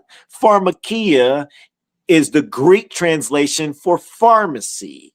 Pharmakia means poison and stuff like that. Look it up. So technically, the like CVS pharmacy, when it says pharmacy, Walmart pharmacy, it's literally saying like Walmart, we poison you. It's right there in front of your face, but they just change the translation and don't tell you what it is, and you're not doing your homework to look it up. So it goes on to say, and murderers and adulterers, and idolaters. No, wait. So if you are one of the Hebrews, you one of them Negroes from Negro land, or you one of the other nations who are waking up, you yelling out Yahuwah's name. I'm not talking about the other ones that don't even know Yahuwah yet. Yahuwah and Yahusha. I'm not talking about them, but you already see where they at. But if you yelling out his name, okay, it says idolaters. So wait, if you got one of them Hebrews, them Negroes from Negro land, or one of the other nations that yell out Yahuwah's name, and they're telling you, hey, you're supposed to do it this way. Yahusha says this. The laws are this. The appointed times are that and this, the calendar this, moon cycle that, Saturday this. this and that, this and that. They got a lot to say about the book, but when you go click on their page, and that's what you need to start doing. You need to start looking at these people's pages. I do it all the time. I see these over-authoritative people. They in the comments. They trying to re-educate. They're trying to tell people what things are. And as soon as you go on their page, you see sports. You see Donald Trump stuff. You see Black Lives Matter this. You see movies and television shows. As soon as I see any of that, I'm thinking like, yo, you in the wrong ruach. You ain't got no authority to tell anybody nothing. You're an idolater. You're sitting right there. You're in verse 15. But outside of the dogs and those who enchant with drugs and those who whore and murderers. And here's where you're sitting. Idolaters. Oh, yeah. Well, it's just sports. No. The book says that you're not supposed to make any image of anything in heaven and the Shamayim and underneath below, any animal or bird or a creeping creature. Oh, but you swear by your Philadelphia Eagles or your Cleveland Indians, your Atlanta Braves, San Francisco Giants, your hockey teams. Is that not images of idols and animals? Oh, but I'm not idolizing it. Stop. Yes, you are. Every single Sunday you get prepared. You got the same team colors. Are you doing the same thing for YAHUAH and YAHUSHA? I mean, just because you got a sticker or you got a little you might have a little of this. You might wear some teat-seats, or you might wear your little your fake fringes. Oh, but you sports themed up. You can't let that idolatry go. You're idolizing your teams. You idolizing these movies. Oh, you quick to watch Avengers. You could do a whole backstory on Thor. Oh, you have this dream scenario of what if Thor and Hulk had a fight? Like a real one to the death. Who would win? Oh, Captain America was able to hold Thor's hammer because of this. Well, tell me about Hosea. Can you tell me about Hosea like you talk about that? But you have the authority to tell somebody about a calendar? Are y'all seeing the fruits? Is this landing? Wait, even more important, is anyone getting convicted? Do you have enough guts to sit in the comments and go, ouch, bro, you just mirrored me and you don't even know me, Ak. And I don't have to know you. The book is telling me about us. I saw where I sat and I was like, I'm done. I saw that we're not supposed to be doing this stuff. He says, come out of her, my people. I'm trying to show y'all what the modern day Pharisees are. You can't get mad at book just because it's something you've been knowing your entire life and you've been worshiping it without realizing. Go inside your closet and you got your team colors. You love your Laker colors. You decked up. You got the socks to match. You got the shoes. You got the caps. You got the jerseys. You got all of that. But shoot, let me know tell me about Micah. Can you tell me about Micah?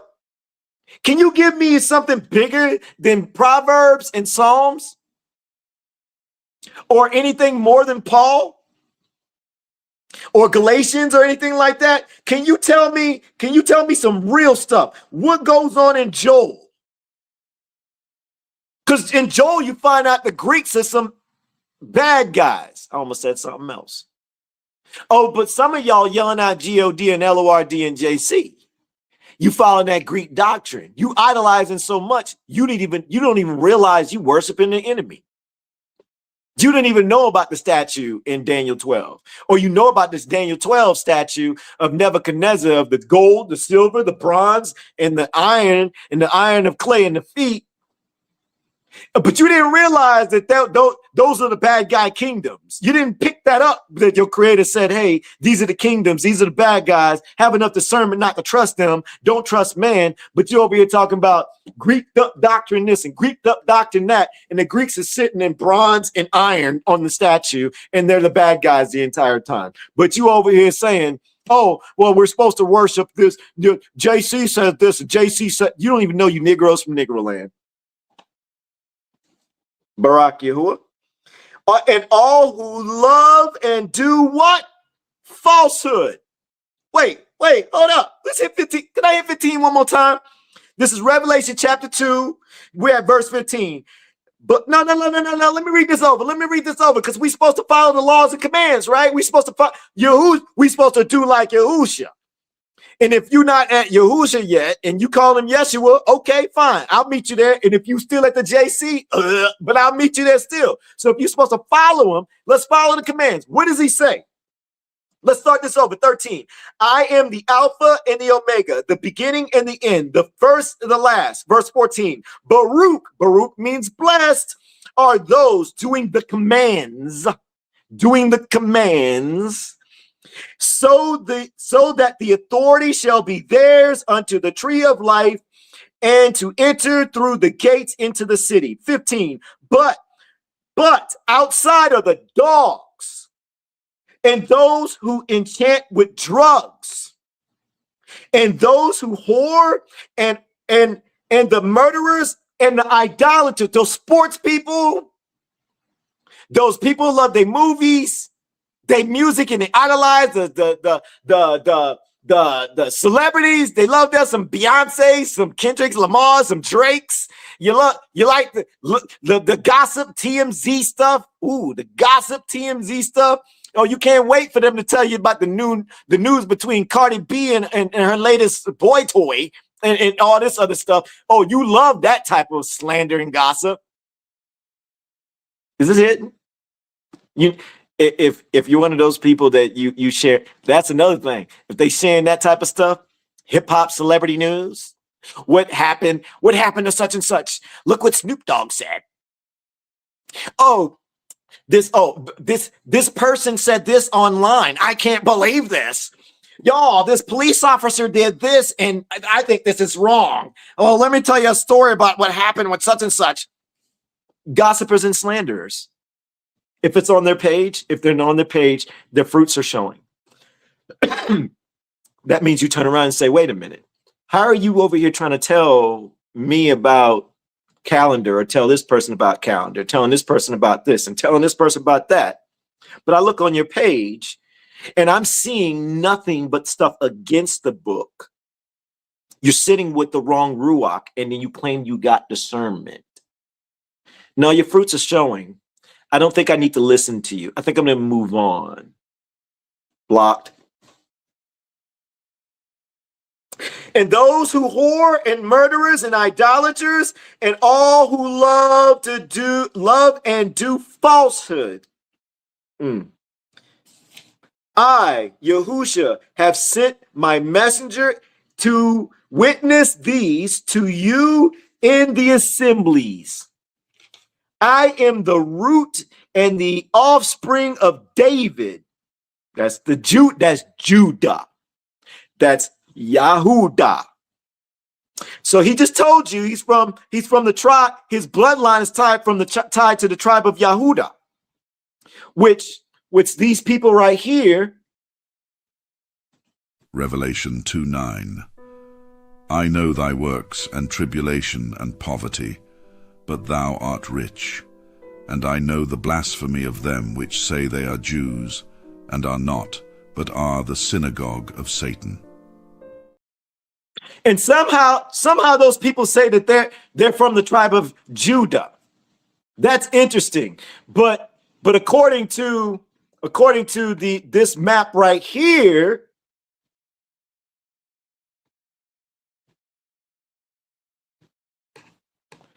the kingdom of Judah is sitting right here. But when you zoom out, Negro land. Wait, this is Africa. And the Library of Congress in the United States of America been hoarding this map. This is in David Rumsey map. This map is also in Princeton University. So apparently some people of authority know about this, but you don't. Because you don't know how to study to be approved. Am I hitting hard? Am I swinging the book heavy today? I hope so. I hope so. I hope it's hitting. Barak YAHUAH. Let's keep going. Let's go back to our original study. So now that we know that we're supposed to follow the commands, because we're supposed to follow the commands and we're supposed to do what Yahusha does, now let's make sure that if what Yahusha does and Yahusha says doesn't match what we have been doing, then that means we got some serious palal. That means pray. That means we got some serious stuff to consider, that maybe we've been leaning on our own understanding. Ooh, that's a song. Sorry, y'all. Leaning on. I'm just going to put under. Well, I can already see overstanding, understanding, standing under knowledge. That's going to be in the lyrics somewhere. That's going to be lit. Man, Barak YAHUAH, he to be giving it to me like immediately. I love that stuff. Barak YAHUAH. Let's go back to Luke. We're in Luke. Let's see. Well, let's go to Luke chapter 4, verse 16. Let me know in the comments when you are there. Luke chapter 4. We're going to do first verse 16, and then we're going to do verse 31. Luke chapter 4. We're going to be hitting 16 and 31. Barak YAHUAH. I'm assuming y'all there. Yeah, I'm seeing some things. Kendra there, what up, sis? You gotta be nice to Kendra. I'm waiting for Tori and Jock to slip up. Look, y'all, let me tell you something. Look, Tori. No, I'm gonna wait. I bet today, like, what are you gonna do? Like, I'm waiting for that right moment. I got something I'm gonna hit y'all with. Jock gonna be like, babe, he digging on us hard today. I can't wait. I'm just gonna hold. I'm holding. Luke 4. I can't wait. I don't know why I'm holding back. 16. Let's go. And he came to Nazareth, where he had been brought up, and according to what his practice. Let's read that part again. And according to his practice, he went into the congregation, what? On the Sabbath day, and stood up and read. Okay. So wait. Let's go to 31 now. We're only same chapter, 31. And he came down to I just gotta spell it out, y'all. K-E-P, is that Peter? Is that Peter's? No, I don't know. K-E-P-H-A-R-N, and then there's another word, Nithium. Y'all, I'm sorry. I can't read some of these words in the Hebrew. And I know some of y'all probably like, bruh, that ain't hard. Like, my mind just turns off on some of these things. You gotta just, I don't miss the fine print though. I'm just saying. Frankie, go ahead. Blah, blah, blah, blah. A city of Galilee, and was teaching them on the Sabbath. Okay. All right. Let's go to Luke. Well, let's keep going. We're still in Luke. Let's go to Luke 22. Let me know in the comments when you're there. Luke chapter 22.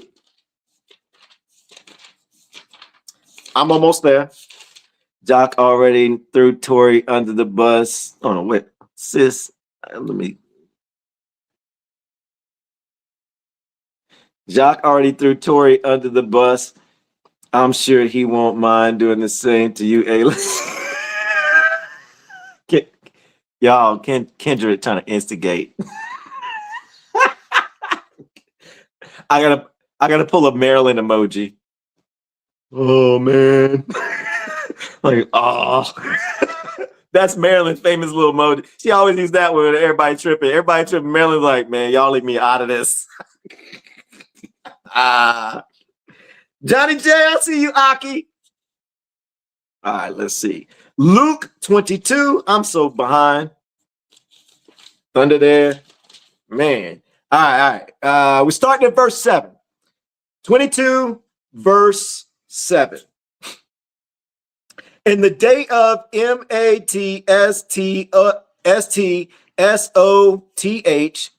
came when the Passover had been slaughtered. 8. And he sent Peter and Yahuhanan, John, I don't know. I think it's John, saying, go and prepare the Passover for us to eat. So he said, go and prepare it. Verse 9. And they said to him, where do you want us to prepare? Verse 10. And he said to them, see, as you enter into the city, a man shall meet you carrying a jar of water. Follow him into the house he enters. Verse 11. And you shall say to the master of the house, and the master of the house, the teacher says to you, where is the guest room where I might eat the Passover with my disciples? Verse 12. And he shall show you a large furnished upper room, prepare it there. 13. And going, they found it as he had said to them, and they prepared the Passover. 14. And when the hour had come, he sat down, and the 12 emissaries were emissaries with him. 15. And he said to them, with desire, I have desired to eat this Passover with you before my suffering. So wait a minute. They went into the city, they found bruh, then they had an upper room where they performed the Passover. So they went into the city. For the people in the West, I got to ask, how are you doing this? Or are you leaning on your own understanding, or are you doing your own commands? Let's go to John chapter 2. John chapter 2. Meet me at verse 13. John chapter 2. Meet me at verse 13. Let me know in the comments when you are there. Barak YAHUAH. Yo, real quick, I'm just curious. I am very, Kendra said in the upper room. Sis, when you put that, I couldn't help but think, I know it was one of the movies, The Upper Room. I don't know why I thought about that. You made me lose my thought, sis. Yeah, I got my thought. I'm curious if anybody that is watching right now, you ain't got to do this, but I am very curious if you're a person where you're like, before kind of paying attention to the fine print, that you were locked in thinking we were supposed to do the laws a specific way, that like the way we've been doing it in our backyards, at our homes, doing the Shavuot and all these other things that you've told people this is what it is. And in this season, you're like, wait a minute. Did I just walk over a bunch? I'm curious if anybody would be willing to say, yo, me. Now, the reason why is because, to me, humility to Scripture, it means a lot. I don't know. I'm just curious. Did I see Tori? Better watch out, sis. Watch out. All right. You lucky the comments is moving so fast. The comments is moving so fast, sis. I'm just waiting for that opportunity. I know what I'm going to do, too. I'm just waiting. John 2. All right, let's go to verse 13. Verse 13. And the Passover of the Yahudim, that means Jews, Jewish. Ish means I I hope that landed with some people. And the Passover of the Yahudim was near, so it was coming soon. And Yahusha did what? He went up to Jerusalem. Notice that's went up again. That's the direction. I'm just now catching that. Like I went over that fine print of went up. I just saw went to, like Jerusalem in my head. You see how we can read something and just completely miss? It's so subtle. Went up. That tells you a direction. He didn't say go down. So that it's telling you locations. If we already know where the land is, so the question is, where is up? That kind of helps you kind of point towards where Jerusalem may have been. Just throwing it out there. This is how my mind works. We're going to stay in the same chapter. We'll stay in the same chapter. Let's move to verse 23. Verse 23. And when he was in Jerusalem at the Passover, at the festival, many believed in his name when they saw the signs which he was doing. Okay, so when he was in Jerusalem at the Passover. But it says some other fine print that's important if you don't know the truth. It says at the festival, many believed in what? His name. His name. When they saw the signs which he was doing. Well, they stole his name.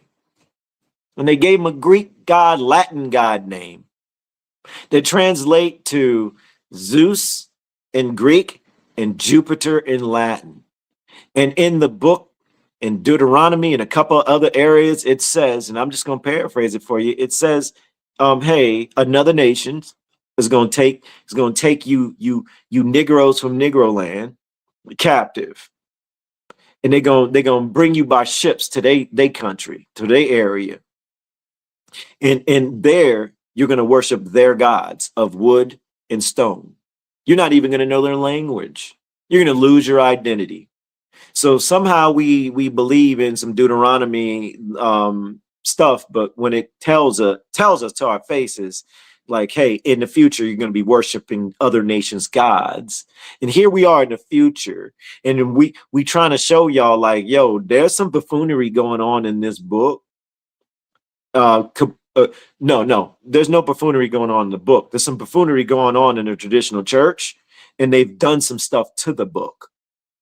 They put some buffoonery in the book, but the book is actually still telling you you're going to be worshiping other gods in the future. And so when the church says, call on a name, call on his name, and because you've seen a little bit of movement, you've seen some demons cast out, a demon got cast out, I got all drugs because of it, I got delivered. Man, you need to study Testament of Solomon. These demons can cast out demons too. Oh, no, you can't. Nope. Zip it. You got nothing to say. If you ain't looked into it, then you can only you can't tell me I'm wrong. Oh, well, those books were removed for a reason. You're right, because they telling too much. It's lining up. You got nothing to say. You got no legs. Nothing at all. But wait. I'm going to take a small detour on this. Y'all just bear with me for a second. We're going to read that part again, but I'm going to add an extra layer. All right, so I'm going to read John again. John 23. Watch. Pay attention. New Myshpaka. If you locked in, watch this. And when he was in Jerusalem at the Passover, at the festival, many believed in what? His name. Can you put his name in the comments, please? Put his name in the comments, please. When they saw the signs which he was doing. But wait a minute. John chapter 5, 43. He says, I have come in my Father's name. Can I get Yahuwah's name in the comments, please? But I need you to do me a favor. I need you to spell it like this. Myshpaka, for the vets, I know you're gonna be locked in. I need you to spell it like this. Don't spell it normally. We need to break it down for them to see it. Put YAHU, then put a dash. Then put YAHU,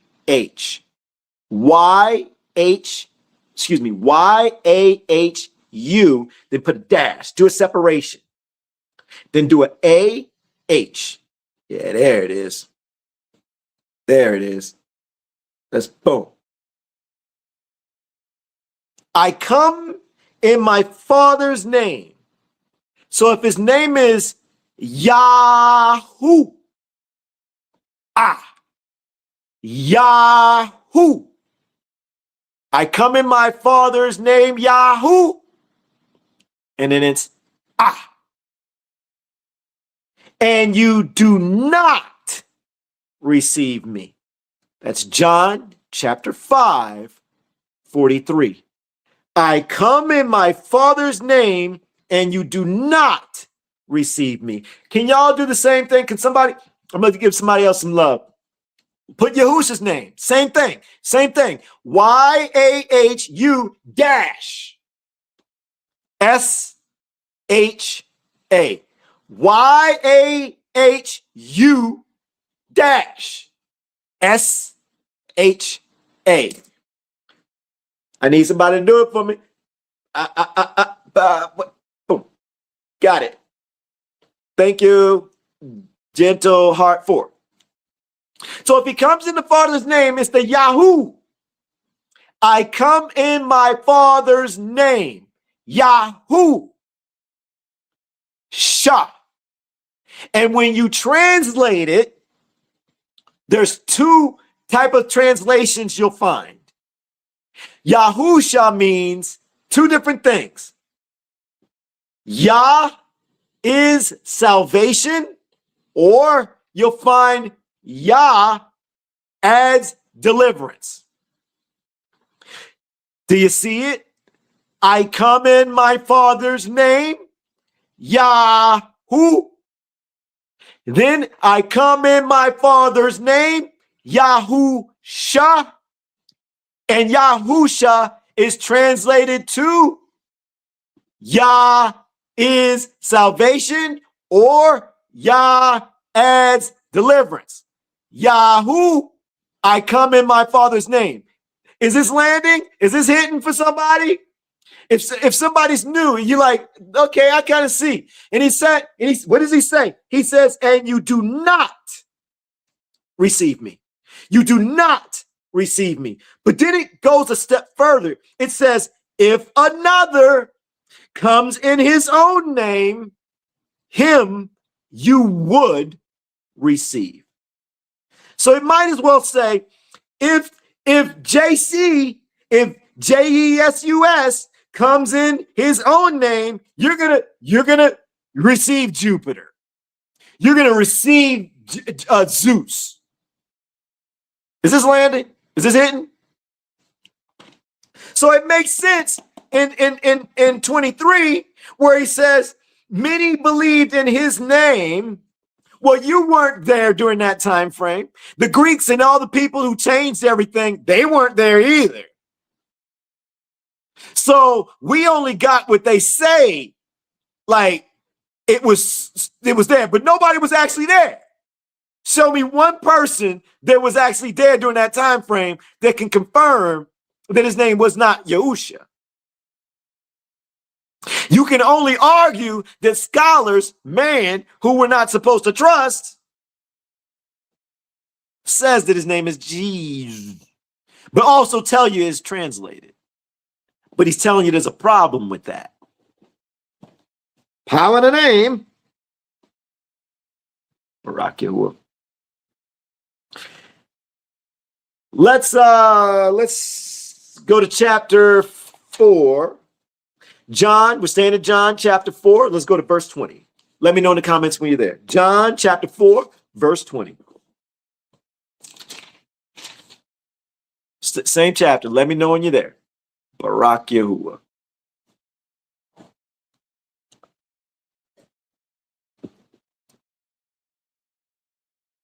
Okay, I thought I heard. That was weird. I heard a text or something. Interesting. We'll keep it moving. All right. John 4:20. Our fathers worshipped on this mountain, but you say that in Jerusalem is the place where one needs to worship. 22. Yahusha said to her, woman, believe me, the hour is coming when you shall neither on this mountain nor in Jerusalem worship the Father. See, the church likes to try to twist these words, right? But watch where this goes. You worship what you do not know. We worship what we know, because the deliverance is of the Yahudim. We're going to verse 24. But the hour is coming, and now is when the true worshipers shall worship the Father in spirit and truth. Watch this. Watch this. I know some of you traditional church people, y'all rooting like, yeah, what's he gonna say? What's he gonna say? I know where you're going with this, but watch how you getting it all twisted. But we're gonna fix you up right. For the Father also seeks such to worship him. YAHUAH is Ruach. So wait, there's a verse right there where it says YAHUAH is the Ruach. So the Ruach is YAHUAH. And those who worship him need to worship in spirit and truth. There's your key. Spirit and truth. Spirit and truth. Okay. I'm going to break this down for you. He's talking to the Sumerian woman. And what they did is the Sumerians, they actually built their own worship area in their area. He's actually calling them out saying, hey, you're not doing it right. And when you're in captivity in spirit and truth, this is what this looks like. Like Daniel was in captivity. Daniel didn't do Passover like we're doing. Daniel was in Babylon. Joseph was the same. They didn't do Passover. Daniel had, in chapter 9, he acknowledged it was a confusion of faces. He prayed, he fasted, he wept, he mourned, and he asked for mercy for the people and wanted YAHUAH to restore everything. So what is he doing in that moment? He's worshiping in spirit and in truth. He knows what it's supposed to be like. He knows they're in captivity and they can't do it. So Daniel's thinking, well, I'm seeing everybody confused. I'm seeing them over there.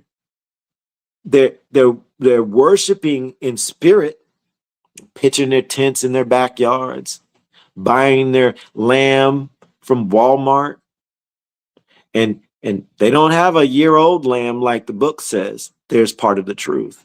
They're not in the land. There's part of the truth. So wait a minute. So technically, in today's time, what we're really doing is we're worshiping in spirit and false. Because the truth is there's fine print.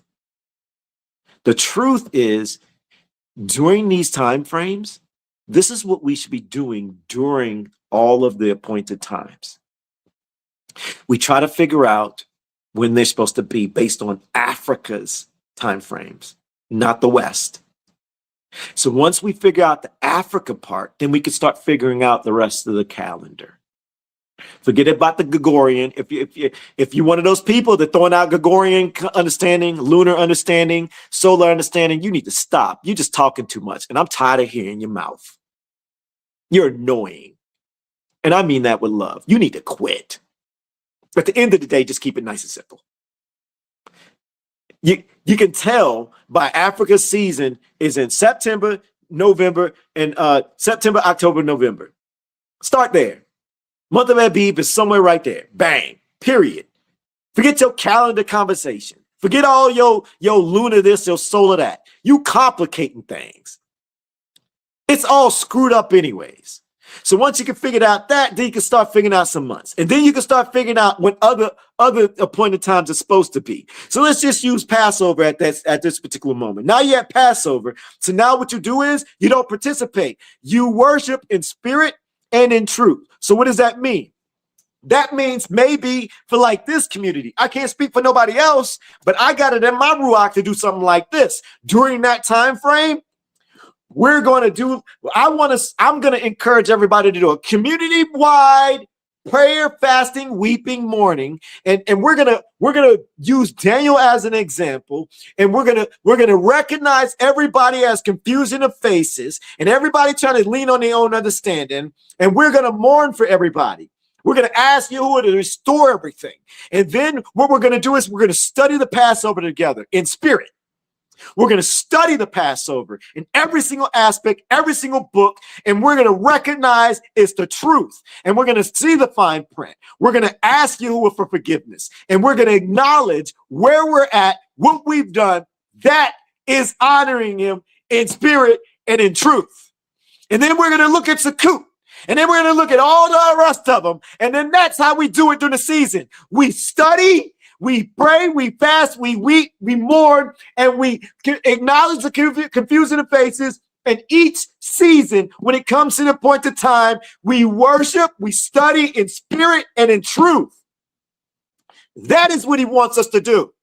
Not go pitch our tents, not go buy some tainted lamb that's raised by some Jesus freaks out in the farmland or genetically modified inside the lab and getting your beef that's unclean while we over here trying to worship to our creator.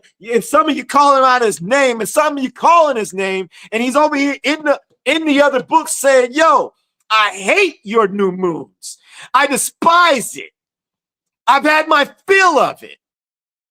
He's telling you to stop. He's saying, come do it in my land, and because you're exiled, the land's not there. I done kicked your forefathers out. It's desolate. We're going to have to fix everything. We got to go through a process now. Now you're in a heart check. Now you're in a heart check, and I'm going to put some demonic spirits out there that I rule, and I'm going to have them try you. And then I'm going to have real people who are going to be evil because I know their hearts and I know what they'll do to you, and I'm going to have them lead you. And then now you got to find it. You got to find me while I'm all around you, while I'm working with you, while I'm tolerating you. You call me on my name for decades. You do this opposite of what I want for decades. I'm going to keep you blinded as long as you stay blinded. As long as your heart stays wicked, I'm going to keep you in the dark. If you want the dark, I'm going to let you have the dark. And I'm going to give you a double portion of it, a triple portion of it. That is what he's saying. That is what he's doing. Barak Yahuwah. Where we at? Man, Yahuwah. I love your word. We're at but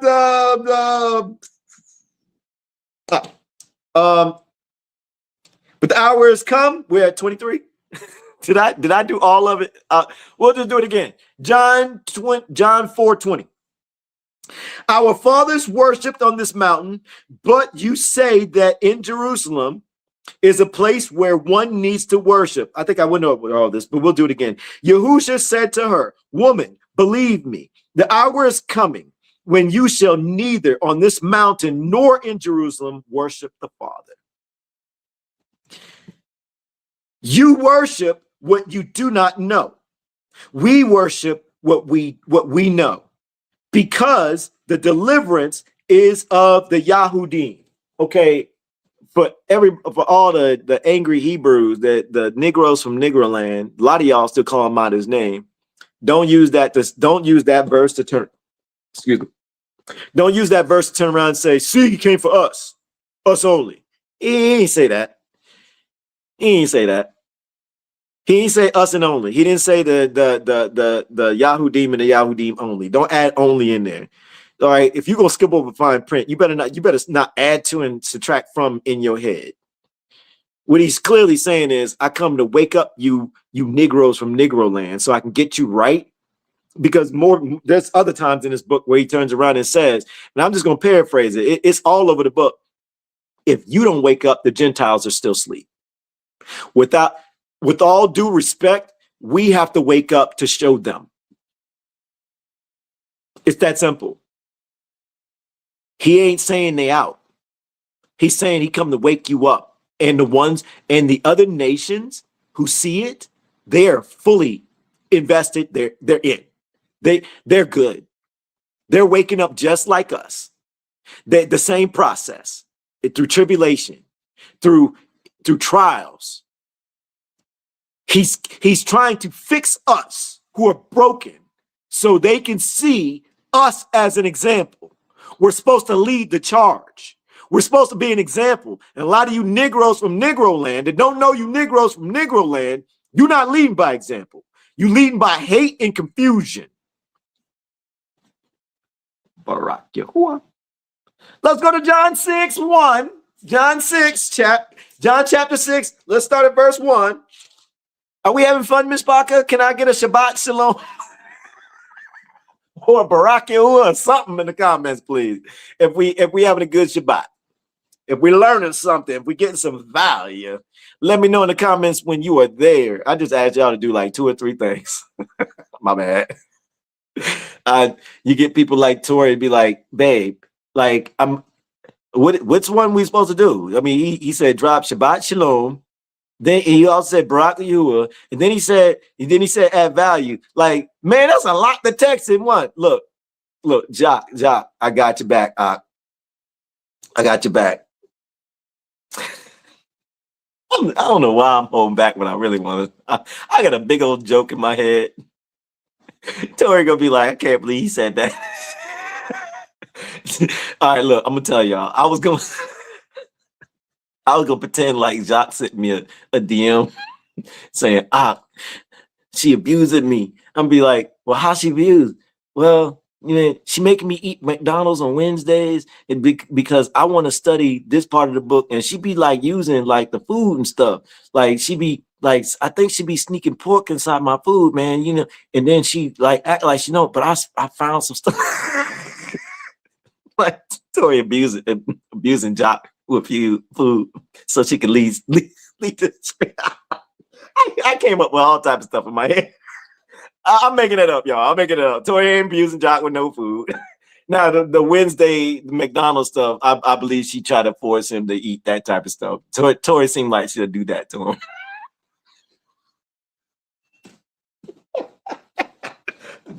Jock won't have that. Jock will be like, look, babe, I love you. I ain't doing that. Jock can leave the house. I'll be back when you decide you want to get some real food. We ain't doing no McDonald's.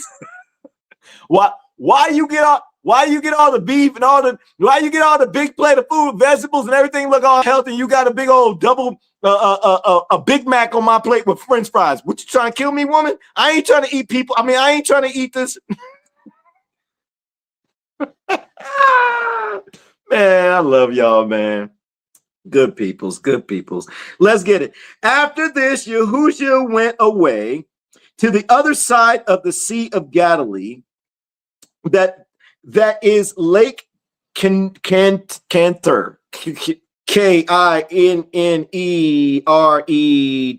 Y'all just bear with me. Verse 2.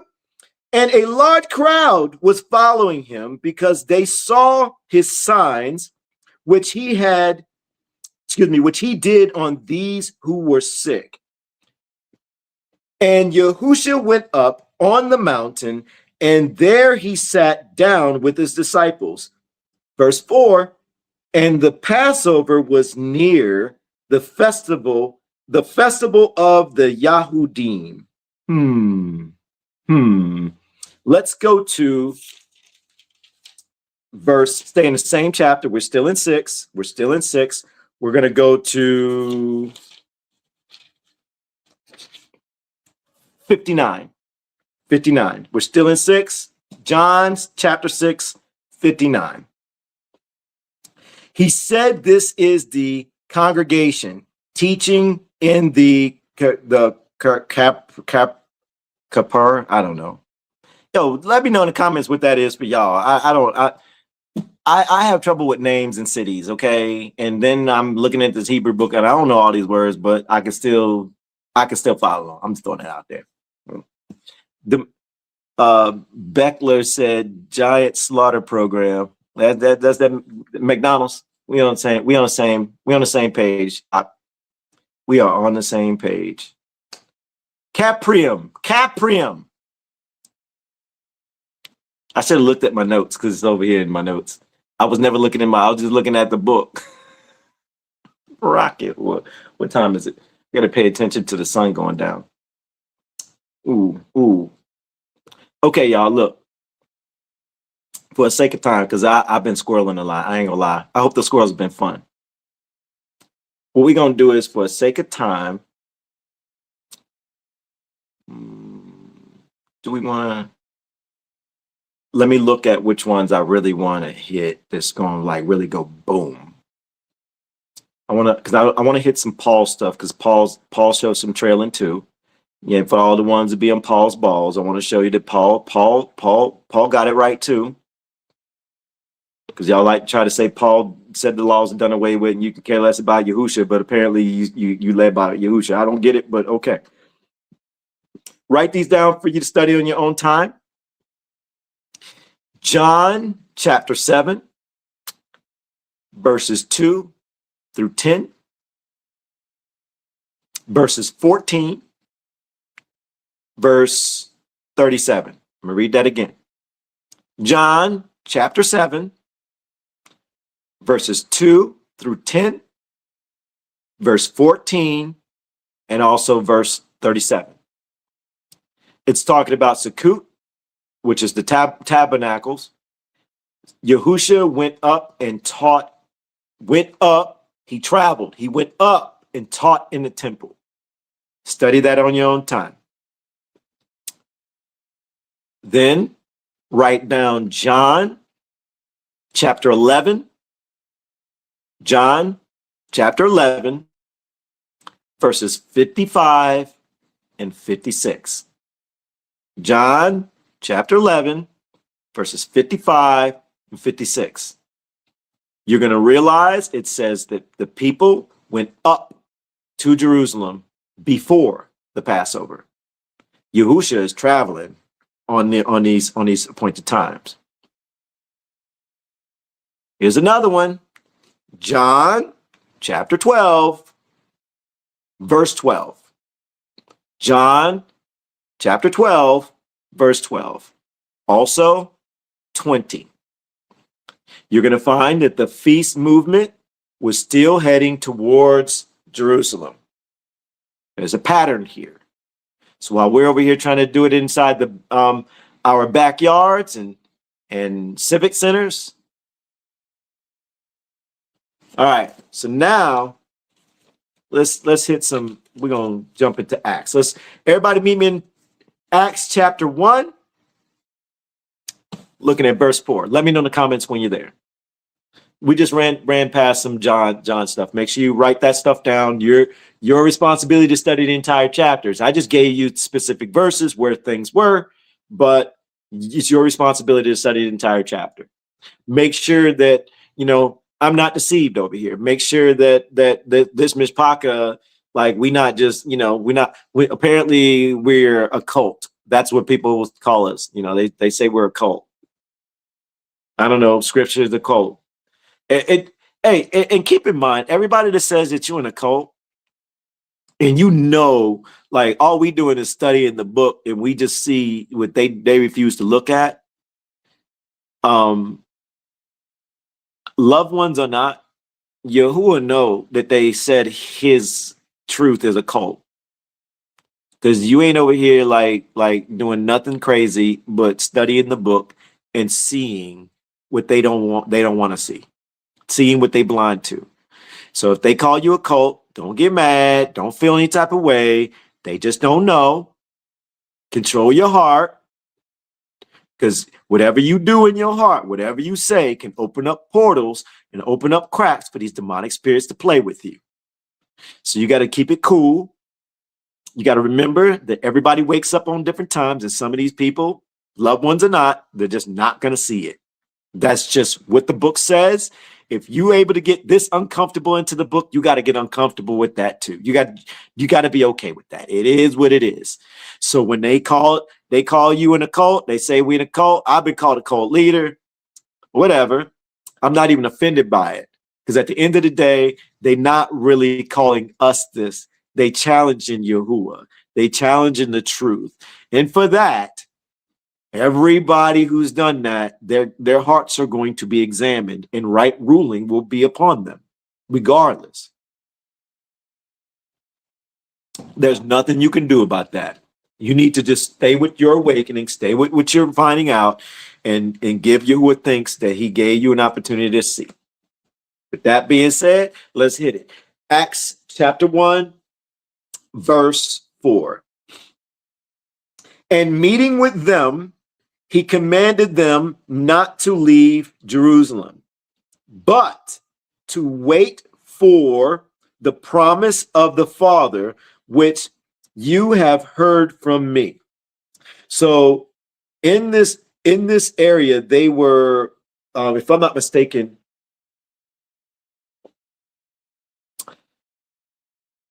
I think they end up staying because another appointed time was coming up. Let's go to Acts chapter 2.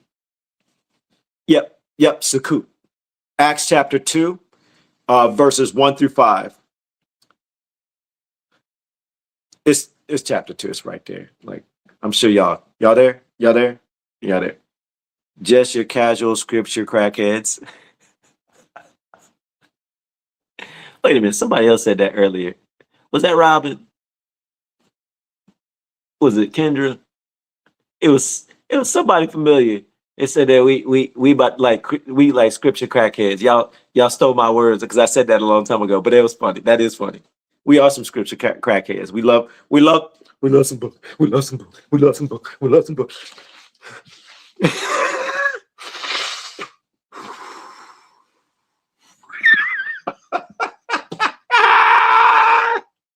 I bet some of y'all like, nah, bro, you did that too smooth. I've had no practice in that, y'all. I've had no practice at all. I'm click with. Wait, hold up. What is that? Was that Jock? You like it, man? The comments move so fast. I caught it at a glance, Jock.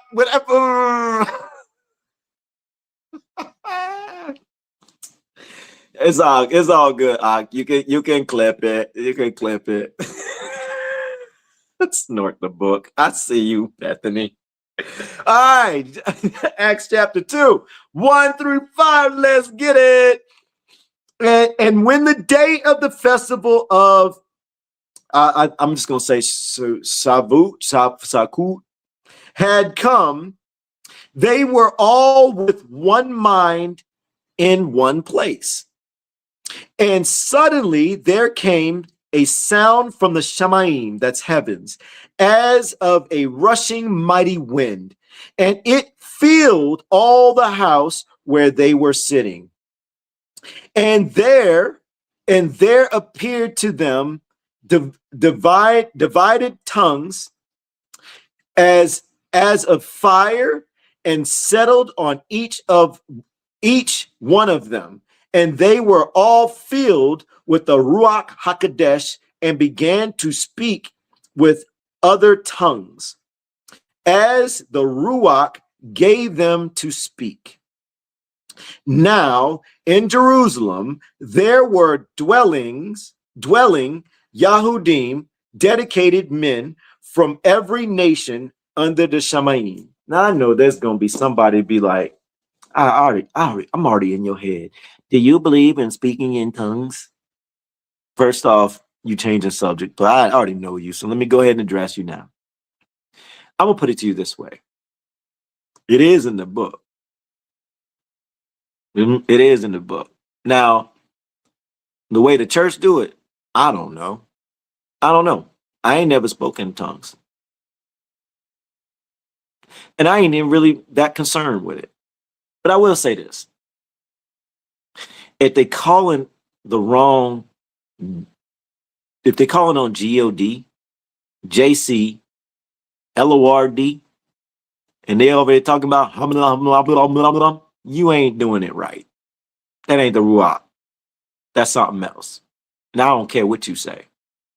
There's no way the Creator is going to turn around and say, it's important for you to know my name. It's important for you to know the truth. And the person that say they speaking in is saying that if you calling on all this other stuff, you ain't speaking. That ain't the Ruach, man. That's something else. It's that simple. It's that simple. Now, if there's somebody calling in the name, I don't know. I don't know how all that works. I ain't never had the experience. I ain't trying to get into that like that. That's not part of my calling.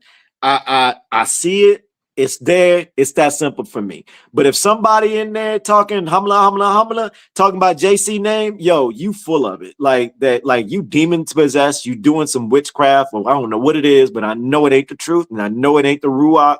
It's that simple for me. I said it. I don't take it back. It is what it is. Now, if you called on a name, if you were speaking in tongues before, and you were calling on the wrong names, and then you calling on the names, you still doing the same blah blah blah blah blah blah. I still gotta kind of question it, man, because I gotta check your fruits. I'm gonna see everything you doing. I'm gonna pay attention to every movement you got going on. If you over here, if I look on your page and you posting Trump stuff, if you posting gibberish and all these other things, if you doing the appointed times wrong, and if you doing all this stuff wrong, I'm questioning you, because he's very clear. You better be 100% spot on. I better not see no idolization when I check your fruits. I better not see you participating in any type of gossip and slander. I don't even care if you if you sharing celebrity news. If I catch a crack, you a phony. If you celebrating the appointed times and you talking about Yahuwah this and Yahuwah that and Yahusha that, and you talking about hamana, but then we realizing you missing the fine print, but somehow you locked in on telling everybody this, that, and the other, I'm questioning you. Your fruits are showing. There's something else going on. Because I already know the other stuff already showed me. The other stuff already showed me that you're not in Ruach and your discernment's way off. So if you're talking about hamana, while I've seen all this other stuff, and you talk about speaking in tongues, got some question marks. Did that hit? Did that land? Somebody got in their feelings, I bet. Somebody's like, I speak in tongues. Well, check your fruits. If I just hit you on something, you got to sit back and go, wait a minute. Acts chapter 8. Meet me in chapter 8. Somebody got mad. Somebody in their feelings. You got uncomfortable. That's good. That's good. Book's supposed to make you uncomfortable. That mean we doing right over here. We doing good. Acts chapter 8. Meet me at verse 27. Acts chapter 8. Meet me at verse 27. Pretty please. Barak Yahuwah. All right, we there? We there. And he rose and went and saw a man of Cush. A man of Cush. Okay, so that's interesting, because did you know that the word Cush means black? It means Ethiopian. Did you know that? Did you know that Ethiopia, when you find the older maps, I'm dropping hints. If you do your home, I'm not even dropping hints. I'm legit walking you straight to the door. All you got to do is go open it up, right? So if you go look into the hidden archives, which are not so hidden because it's open to the public, of Princeton, you're going to find maps. You're going to find other documents. You're going to, in Cambridge as well, David Rumsey map collection, United States Government Library of Congress.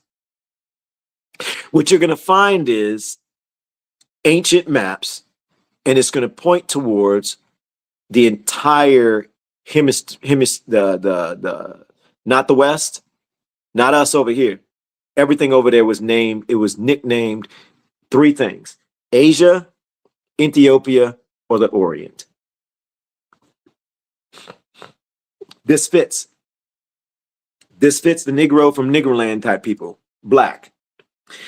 And he arose and went and saw a man of Cush, a eunuch of great authority under Candake, I don't know, of sovereignness of the Cushites, who was in charge of all her treasury and had come to Jerusalem to worship. Wait a minute. Did it just say that one of these like important people of authority traveled to Jerusalem to worship? He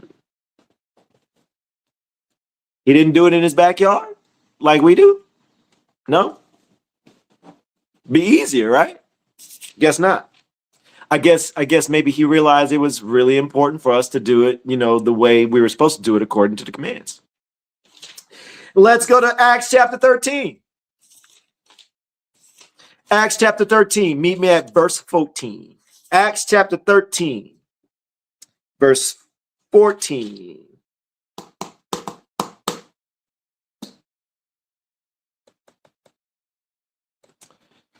Let me know in the comments when you are there. I'm seeing nobody. I don't see nobody yet. I don't know. Frank, I would expect Frankie to probably be there by now. I don't know. Is Frankie even here?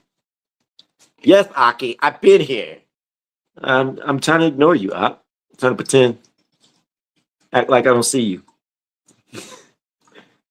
Do a Maryland move. Oh, here we go.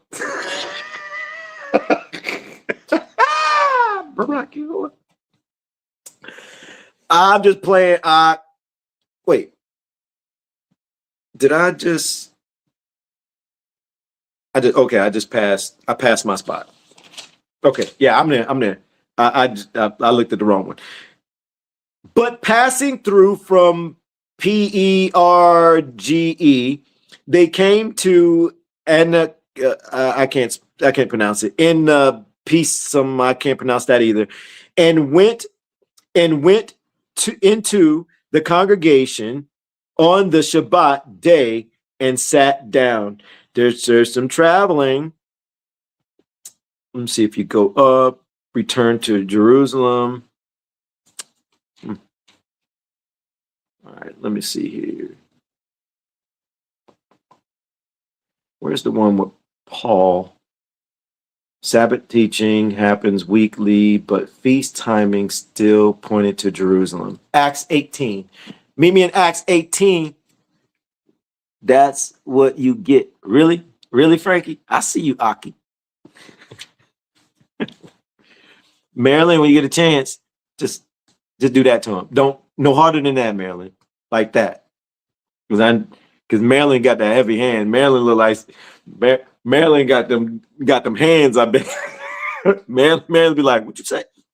Pull somebody in. You gotta watch Maryland. Get Maryland all mad. Frankie, no. Maryland probably like, Aki, why are you doing me, man? I got your back all the time, man. Maryland be trying to stay neutral. But she be slipping something in there time to act like she innocent. Acts 18, meet me at verse 4. Barak YAHUAH. And see, okay, Acts, okay, y'all there. And he was reasoning in the congregation every Shabbat and won over both the Yahudim and the it says the Greeks. Okay. Wait. Now we're going to stay in 18. We're going to stay in 18. Let's go to verse 20 through 22. 20 through 22. And when they asked him to stay a longer time with them, he declined. So why is Paul declining? But took leave of them, saying, I have to keep this coming festival in Jerusalem by all means, but I shall come back to you, YAHUAH desiring so. And he sailed from what's how do you say it? Ephesus, Ephesus. I don't know how to say it, y'all. Y'all know how I am. And having come to, how do you pronounce that? Y'all, I don't know. I do not like the new covenant words. It'd be throwing me all off. I'd rather try to deal with the prophet's name and all the weird names in there. The new, especially Paul stuff, get me all twisted. It's like, I don't know. Going up and greeting the assembly, he went down to Antioch. Okay. Notice it says in 21, but took leave of them, saying, I have to keep this coming festival in Jerusalem by all means, but I shall come back to you, YAHUAH desiring so. Well, YAHUAH is desiring so because it's part of the commands. It's part of what we're supposed to do. Supposed to travel to. There go a Paul example of Paul knows he needs to get in the city for an appointed time. Barak YAHUAH. Let me see. Look at time. All right, look, Myshpaka, write these down. Wait, we just did Acts chapter 20, verse 6. Also, verse 16. You're going to see Paul was away after 11 bread, but he hurried to Jerusalem for Sukkot or Shavuot, one of the appointed times. Acts 20, verse 6 and verse 16. You're going to see that Paul was trying to get to Jerusalem in a hurry. That means he was traveling. Acts chapter 21, verses 15 through 17, and also 24 through 26. Now, keep in mind, it is your responsibility to study the entire chapters. What you're going to find is Paul arrived in Jerusalem, then temple purification and offering were still in view. So he had arrived in Jerusalem. Write down Acts chapter 24, verse 11, also verses 17 and 18. Acts 24, verse 11, verses 17 and 18. Paul says he went up to Jerusalem to worship with alms and offerings. Paul traveled again for an appointed time. 1 Corinthians chapter 5. 1 Corinthians chapter 5. Verses 7 and 8. It is cleansing tongue, not permission to make local replacement feasts. Feast.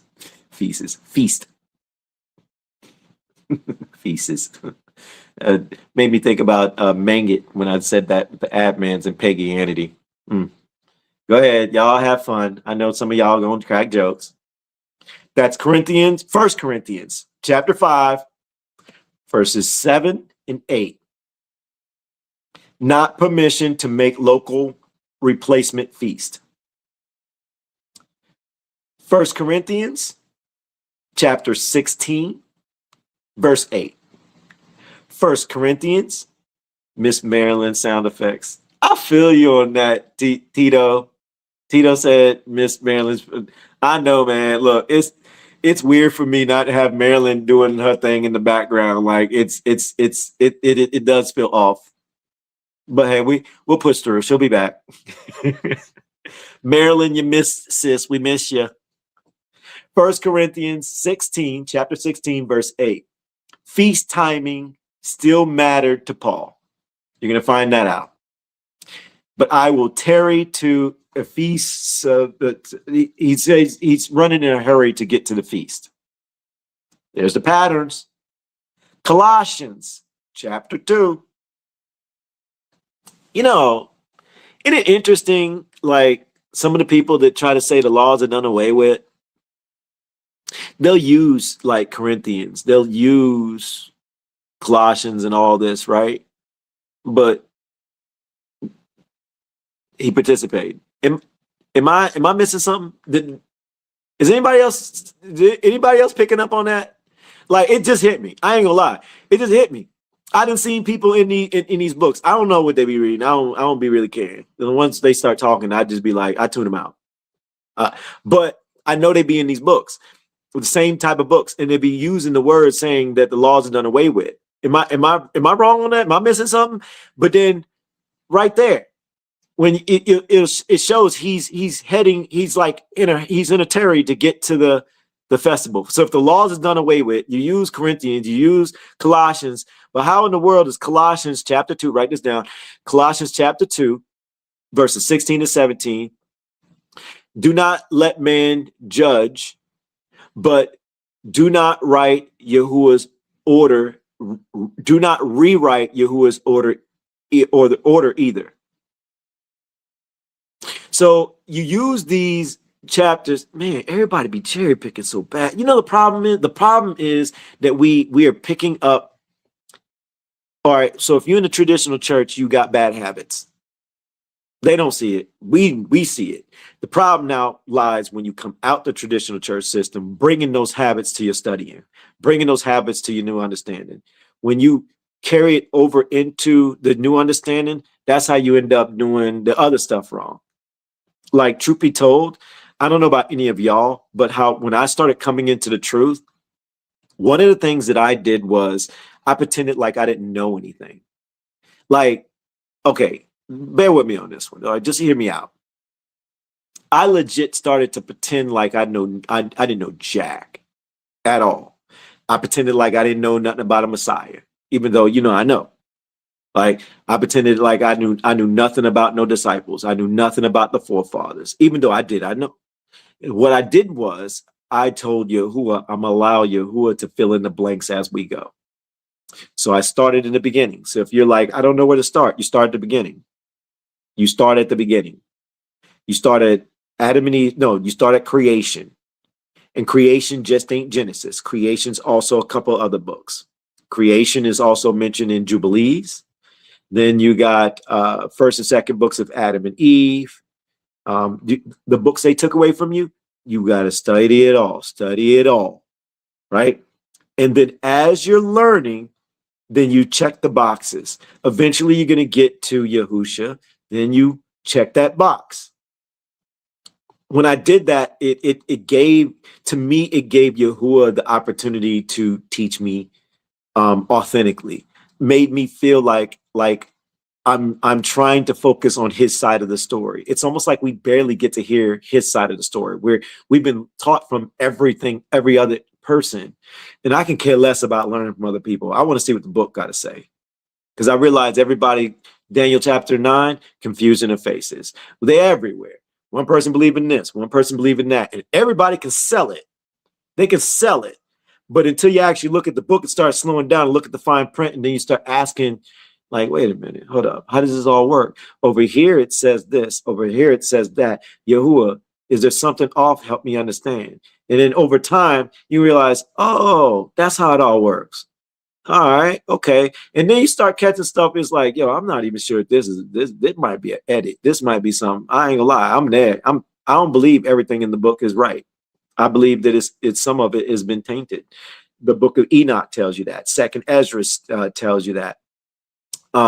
Plus the book contradicts itself a lot. if you're smart enough to pay attention. Not to mention, I pay attention to the traditional church. How loud is the church spewing out something? If the church is spewing out something too loud, I'm questioning it. If the church is like locked down, like it's a slogan more than the actual scripture, I'm thinking there's a possibility that there's a problem with that verse or section. I'm there. I don't care where you at. But I know the church is completely being misled. Then when you get out the church, now you got to deal with the other group of Negroes from Negro land and the other nations that's not from Negro land, but they take on the same mindset. Now you got to really examine some fruits. The traditional church, their fruits is easy to watch. You see them quick, right? Them fruits is out there. Now, the cloak and dagger ones are the ones coming into the truth. Now, if they calling out Yahweh, boom, there go a fruit. They saying Jehovah, boom, they're fruit. There's some fruit. If they saying G-O-D and L-O-R-D still, boom, there's some fruits. If you saying J-C, boom, there's some fruits. If you saying Yeshua, boom, there's some fruits. Those fruits are easy to find. It's the YAHUAH people. It's the YAHUAH people that over here talking about this, that, and the other, and calendars and stuff like that. Shoot, honestly, these fruits is like really just right in front of your faces. Let's listen to a podcast. Barak YAHUAH. Oh, my bad. Not there. Not there. There.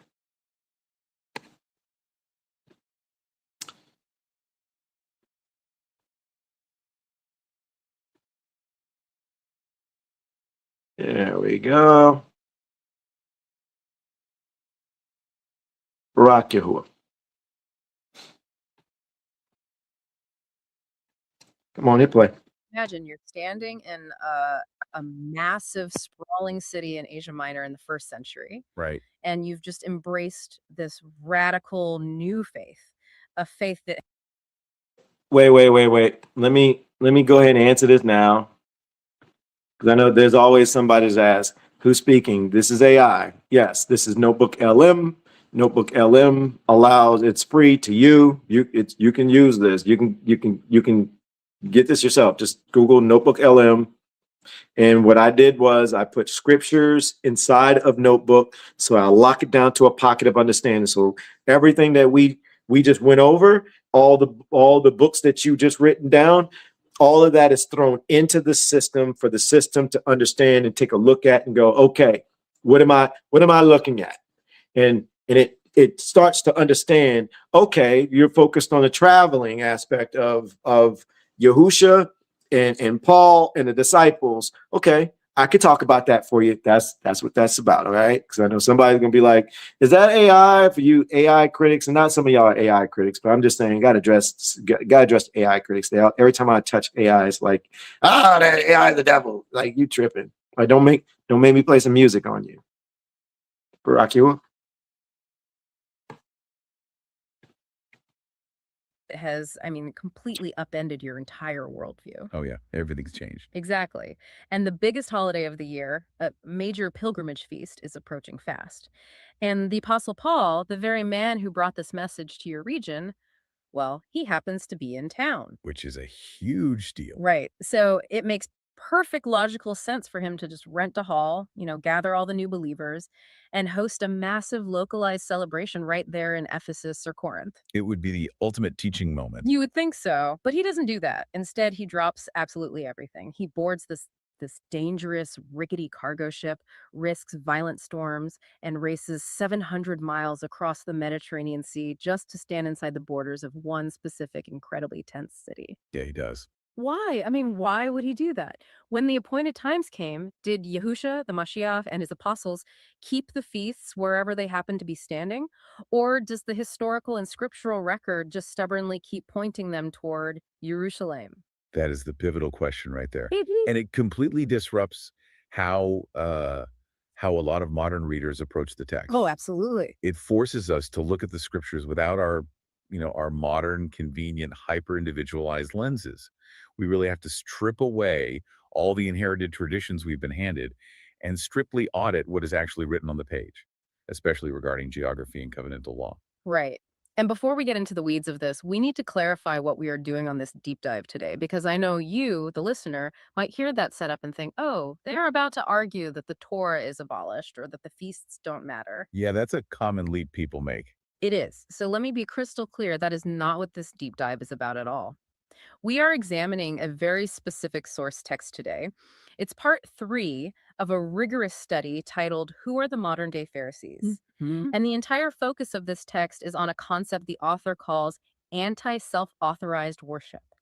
So the issue is not whether Yahu's appointed times matter. Right, they absolutely do. The issue is whether people, no matter how zealous they are, have the legal authority to replace Yahu's appointed order with local DIY substitutes and then, call that substitute full, complete obedience. Exactly. We are essentially operating as text auditors today. Text auditors. I like that. Yeah, we are looking plainly and soberly at the evidence, just auditing the book. Yeah. The core thesis of the source material we're analyzing is incredibly straightforward, Yeah. but it has massive implications. Which are? It argues that YAHUAH appoints the place, the conditions, and the order of worship, period.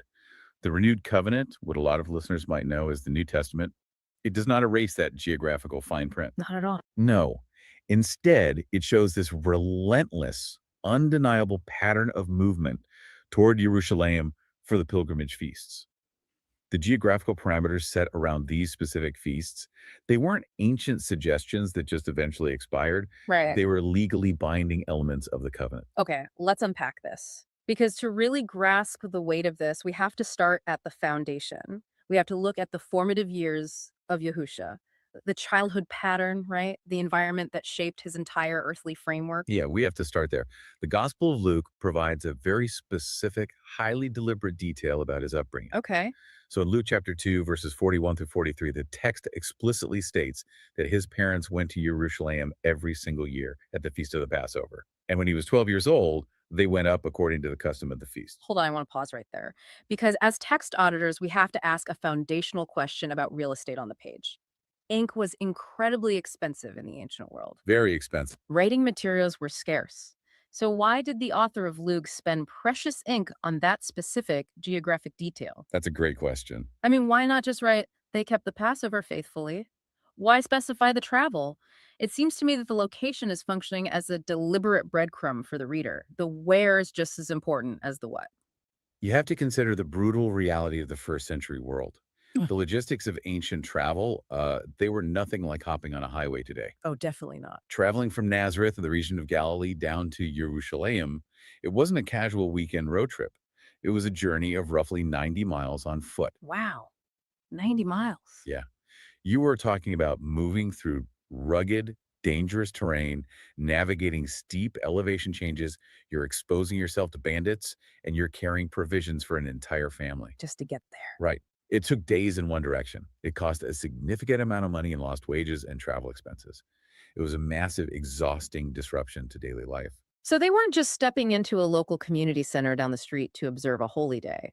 Not at all. And that is the point the source text is driving home. If local, self-authorized substitutes were legally acceptable to YAHUAH, if Joseph and Mary could have just, roasted a lamb in their backyard in Nazareth, read some scriptures, and called it full obedience to the Passover command, they absolutely would have. Because it would have saved them immense hardship. Exactly. But they didn't. They made that grueling journey every single year. And this establishes the vital baseline for Yahusha's entire life. It sets the standard. He was raised in a culture, and more importantly, in a fiercely devout household that strictly adhered to the appointed place order. His baseline worldview from the time he was a toddler was that when the pilgrimage feast arrives, you pack up your life and you physically move toward the appointed place. So that's the family pattern. That's the geographical baseline he inherited. But you could argue that he was just a kid following his parents' rules, right? A critical mind naturally asks, did Yahusha change this pattern once his independent earthly ministry began? That's the next logical step to look at. Yeah. Did he suddenly say, okay, I'm the Mashiach. I'm here now. We have the truth, so we don't need to do the walking anymore. We can hold a local Passover right here on the Mount of Beatitudes. The textual evidence points to the exact opposite. Really? Yeah. His ministry pattern is defined by this continuous, deliberate, physical movement toward the city, toward the temple complex, and toward the prepared order. Let's look at the text on that. Okay, let's look at the Gospel of John. In John chapter 2, verses 13 and 23, it's the Passover. And where is he? The text specifically says he goes up to Yerushalayim. He doesn't hold a satellite feast in Cana or Capernaum. Right. And it's not just when the political climate is favorable or when it's convenient either. No, not at all. Let's look at John chapter 7. This is regarding the Feast of Tabernacles, or Sukkot. The political tension in this chapter is, it's sky high. Oh, it's incredibly dangerous. There are religious leaders actively plotting to kill him. His own brothers are aggressively challenging him, trying to push him into a public spectacle. Yeah. In John 7, verses 2 through 10, he initially tells his brothers his time has not yet come. So he lets them go up to the feast without him. But then what does he do? He goes anyway. The text says he goes up as well. Not openly, but essentially in secret. Yeah. He navigates the danger. And by verse 14, right in the middle of the feast, he is physically standing in the temple teaching. Incredible. And on the last day, the great day of the feast, verse 37, he is there crying out to the crowds. Think about the massive implications of that decision. The danger was palpable. We are talking about a very real threat of assassination or arrest. A literal death threat. Right. If there was ever a justifiable, logical excuse to hold a local Sukkot in the safety of the Galilean hills, this was it. He could have easily gathered his followers, built some temporary booths out of branches by the Sea of Galilee, and said, "Listen, everyone, we are keeping the feast in spirit up here where it's safe. YAHUAH knows our hearts, and he knows they want to kill me down south." Yeah, the perfect excuse. But he doesn't do that. The pull of the appointed place dictated his movements, even under the direct threat of death. Because the fine print of the covenant mattered to him. The location was not incidental, and it wasn't optional. It was integral to the command. The law required the males to appear before YAHUAH in the place he chose.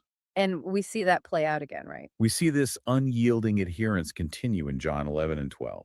In John 11.55, the text notes that the Passover is near, and many are going up to YERUSHALAYIM from the country to purify themselves.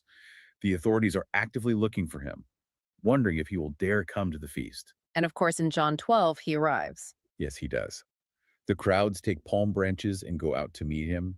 Even the devout Greeks who had come up to worship at the feast are there. The entire narrative orbit of his ministry is constantly, inevitably being pulled by the massive gravity of Yerushalayim during these appointed times. Which brings us to the final Passover, the preparation passages. We see this detailed in Matthew 26, Mark 14, and Luke 22. They don't just happen to be wandering around the city. No, it's very deliberate. There is an incredibly specific, predetermined, highly coordinated preparation happening inside the city limits. The disciples come to him and ask, "Where will you have us prepare for you to eat the Passover?" He doesn't say, "Just find a quiet field outside of town." He sends them deep into the city to a certain man with specific instructions to prepare a specific upper room. Right? It is highly coordinated. It is happening exactly where it is legally required to happen according to the Torah. It makes me think of a legally binding contract.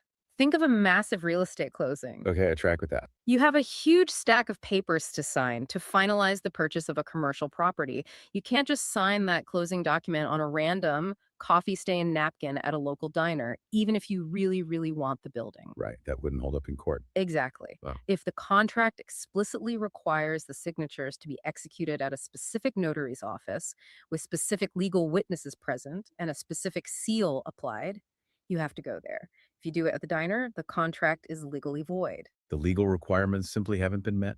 Yes. Yahusha was fulfilling the legal closing of this incredible covenant precisely where the fine print demanded it be done. That is a phenomenal way to understand the mechanism of ancient Hebrew law. He was the ultimate fulfillment, the ultimate Passover lamb.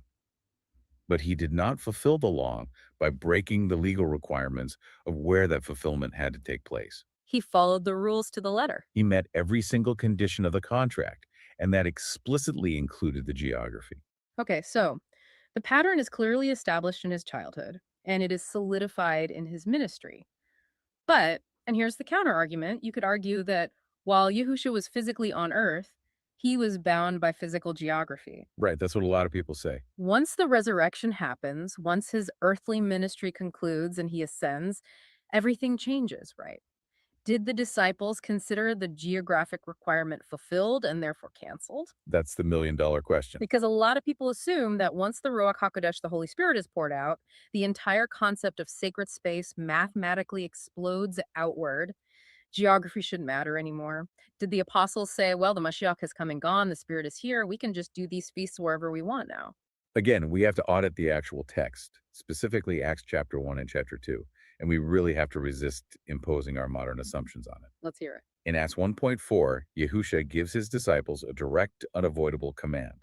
He ordered them not to depart from YERUSHALAYIM, but to wait for the promise of the Father. He literally tells them to stay planted in the appointed place. He does. He doesn't say wait anywhere. He says wait there. And then in Acts 2, verses 1 through 5, the day of Pentecost arrives. This is Shavuot, the Feast of Weeks, one of the major pilgrimage feasts. And where are the disciples? The text says they are all together in one place, inside YERUSHALAYIM. And verse 5 provides a crucial piece of historical context. It says, now there were dwelling in YERUSHALAYIM Jews, devout men from every nation under heaven. We have to stop and ask why. Why were devout men from every nation under heaven packed into that specific city on that specific week? Because it was a commanded pilgrimage feast. Exactly. They had traveled from all over the known civilized world because the covenantal law required them to be in that specific dirt, in that specific city for that specific appointed time. What's fascinating here is the mechanism of it all. It's profound. The outpouring of the Ruach HaKodesh at Shavuot was intrinsically tied to their obedience to be in the appointed place. The Spirit honors the covenantal structure. The monumental, earth-shattering shift of the renewed covenant didn't happen in a vacuum. It didn't happen in a random open field in Samaria or a mountainside in Syria. No, it didn't. It happened at the exact epicenter of Yahuwah's commanded geography. The Spirit fell where the obedience was located. And distance didn't give anyone a free pass on this requirement either. Let's look at what the source material calls the wider travel witness. My absolute favorite example from this study is Acts 8.27, the Ethiopian eunuch. That is a brilliant example. Here is a man of massive status. He is a court official, the treasurer of Candace, queen of the Ethiopians. He is from incredibly far away. And what does the text casually drop in? It says he had come to YERUSHALAYIM to worship. We really need to sit with the reality of that journey for a moment. The distance from ancient Ethiopia, likely the region of modern-day Sudan, to YERUSHALAYIM is staggering. How far are we talking? We are talking about well over 1,000 miles. This was a grueling, physically dangerous, astronomically expensive journey through unforgiving desert territory. Just logistics alone would be a nightmare. Oh, yeah. He would have needed an entire retinue, guards to protect him from bandits, specialized provisions, and a massive amount of time away from his highly important governmental duties. If local replacement worship was the new standard, if he could just worship in his heart or gather a few friends in the royal palace, why on earth would he make that trip? He wouldn't. He could have just held a localized gathering in Ethiopia. He could have read the Isaiah scroll in his own private courtyard, burned some incense, and called it a feast. But he didn't, because distance did not turn appointed worship into a remote DIY replacement pattern. The eunuch made that monumental, dangerous journey because he understood a fundamental truth of the scriptures. The place mattered just as much as the date. The two are locked together. Yes. The conditions of the worship, the legal requirements of the pilgrimage, were permanently tied to the location of the temple and the altar. You cannot separate the two without violating the command. Okay, I hear you, but let me play devil's advocate on behalf of the listener for a second. Sure, go ahead. Because this is usually where the conversation aggressively pivots. What about Paul? Paul is the apostle to the Gentiles. He is the guy who supposedly breaks down all the rigid rules to bring the nations into the fold. That is the narrative, yes. He traveled all over the Greco-Roman world. He was planting assemblies in Asia Minor, Greece, Rome. Surely, with all those new Gentile believers spread out across the empire, thousands of miles from Judea, Paul localized the feasts, right? You'd think so, based on modern assumptions. Right. He must have set up local Passover observances or Shavuot gatherings for the Gentiles in Corinth or Ephesus. It's the only logical way to manage a growing international movement. That is the incredibly common assumption. It's almost taken as unquestioned fact in many circles. But when we actually audit the texts detailing Paul's historical timeline and his personal actions, he serves as a profound confirmation of Yahusha's geographic pattern, not the founder of a new localized doctrine. Show me the proof. Let's scrutinize his movements. Look at Acts 18, verses 20 through 22. Paul is in Ephesus. The people there are hungry for his teaching. They ask him to stay longer, which is a prime ministry opportunity. I mean, that's the dream for a missionary. But he declines. Why? The text says he told them, I must by all means keep this coming feast in YERUSHALAYIM. He is literally walking away from a massive, successful ministry opportunity, telling eager believers no, just so he can travel hundreds of miles by sea to get back to the appointed place. He is, and it's not a one-off event. It is a recurring, driving theme of his life. In Acts 20.1, the text says Paul had decided to sail past Ephesus so that he might not have to spend time in Asia, for he was hurrying to be at YERUSHALAYIM, if possible, on the day of Pentecost. This is completely counterintuitive to everything we assume about Paul. Think about the logistics. If anyone had the excuse or the logistical justification to start a new, localized tradition for these new assemblies, it was Paul. Without doubt. He had the authority. It would have been infinitely easier to say, look, Jerusalem is too far, it's dangerous, the sea travel is brutal, let's just celebrate Pentecost right here in Ephesus. Wait, I have to throw something out there. Okay, so keep in mind, none of this is for debate.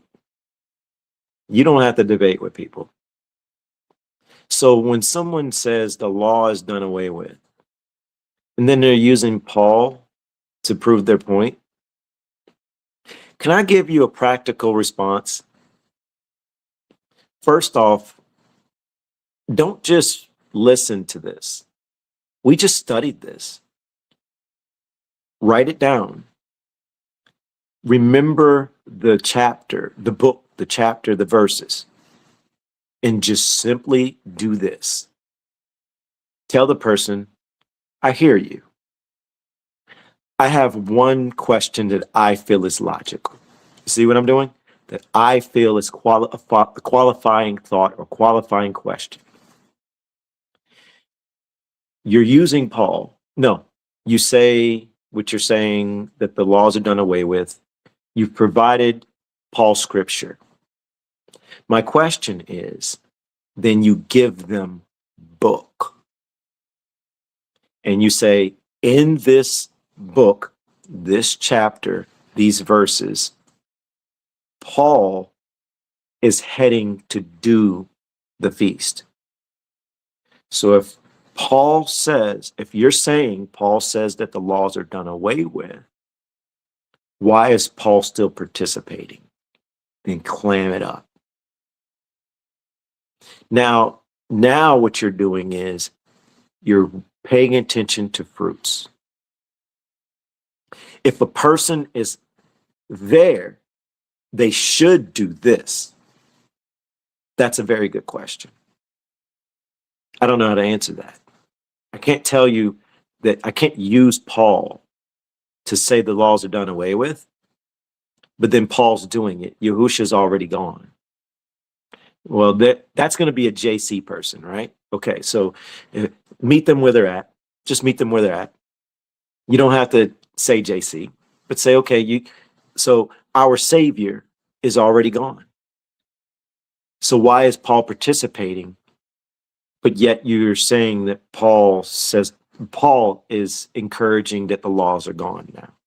So why is he participating?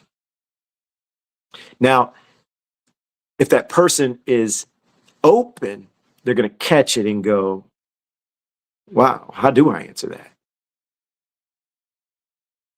But if they turn around and they throw another verse out, or they try to justify that qualifying thought, which you cannot justify. You can't turn around and say, Paul is saying that the laws are done away with, yet he's still participating in them, and he's doing it right, and he's going into the city, right? Okay, so how do you justify that? You don't. If they're going back and forth with verses and they're trying to trade verses, they just let you know their fruits. Walk away from the conversation. Kill the conversation. Acknowledge the fruit. Acknowledge that they're confused. Confusion of faces. Now, don't be mad at them. Don't be upset at them. Don't judge them. It's just either one of two things. It's not their time to see it, or it won't be their time to see it. But you see it. You didn't skip over the fine print. You didn't try to justify. You saw the qualifying thought. You saw that Paul's actually keeping the commands on what YAHUAH wanted it to be done. You're also acknowledging in this season, hopefully you're acknowledging in this season of our lives, our time frame, our generation, we don't have the access to that. We're in exile. So we can't even do what Paul was doing. We can't do what Yahusha was doing. We can't even do it. So you know where we're at. But what I'm trying to say is don't argue, don't debate, gain the knowledge that you have, softly share, softly point out this qualifying thought. And if it's not in their ruach to catch it or know it or understand it, it's just not in their ruach to catch it and know it, understand it. You'll be putting yourself in a position to play with ruachs if you try to go back and forth, if you try to explain it more deeply, if you try to give another example, it turns into something much greater than them realizing it. Now you're trying to prove something while they're trying to defend something, or vice versa. When you don't have to prove anything, you don't have to defend book. You've already shared book. You shared the fine print. It either went over their heads or they're not willing to see it. It's that simple. It's not for you to teach them. The book says that YAHUAH teaches us through his word, through his ruach.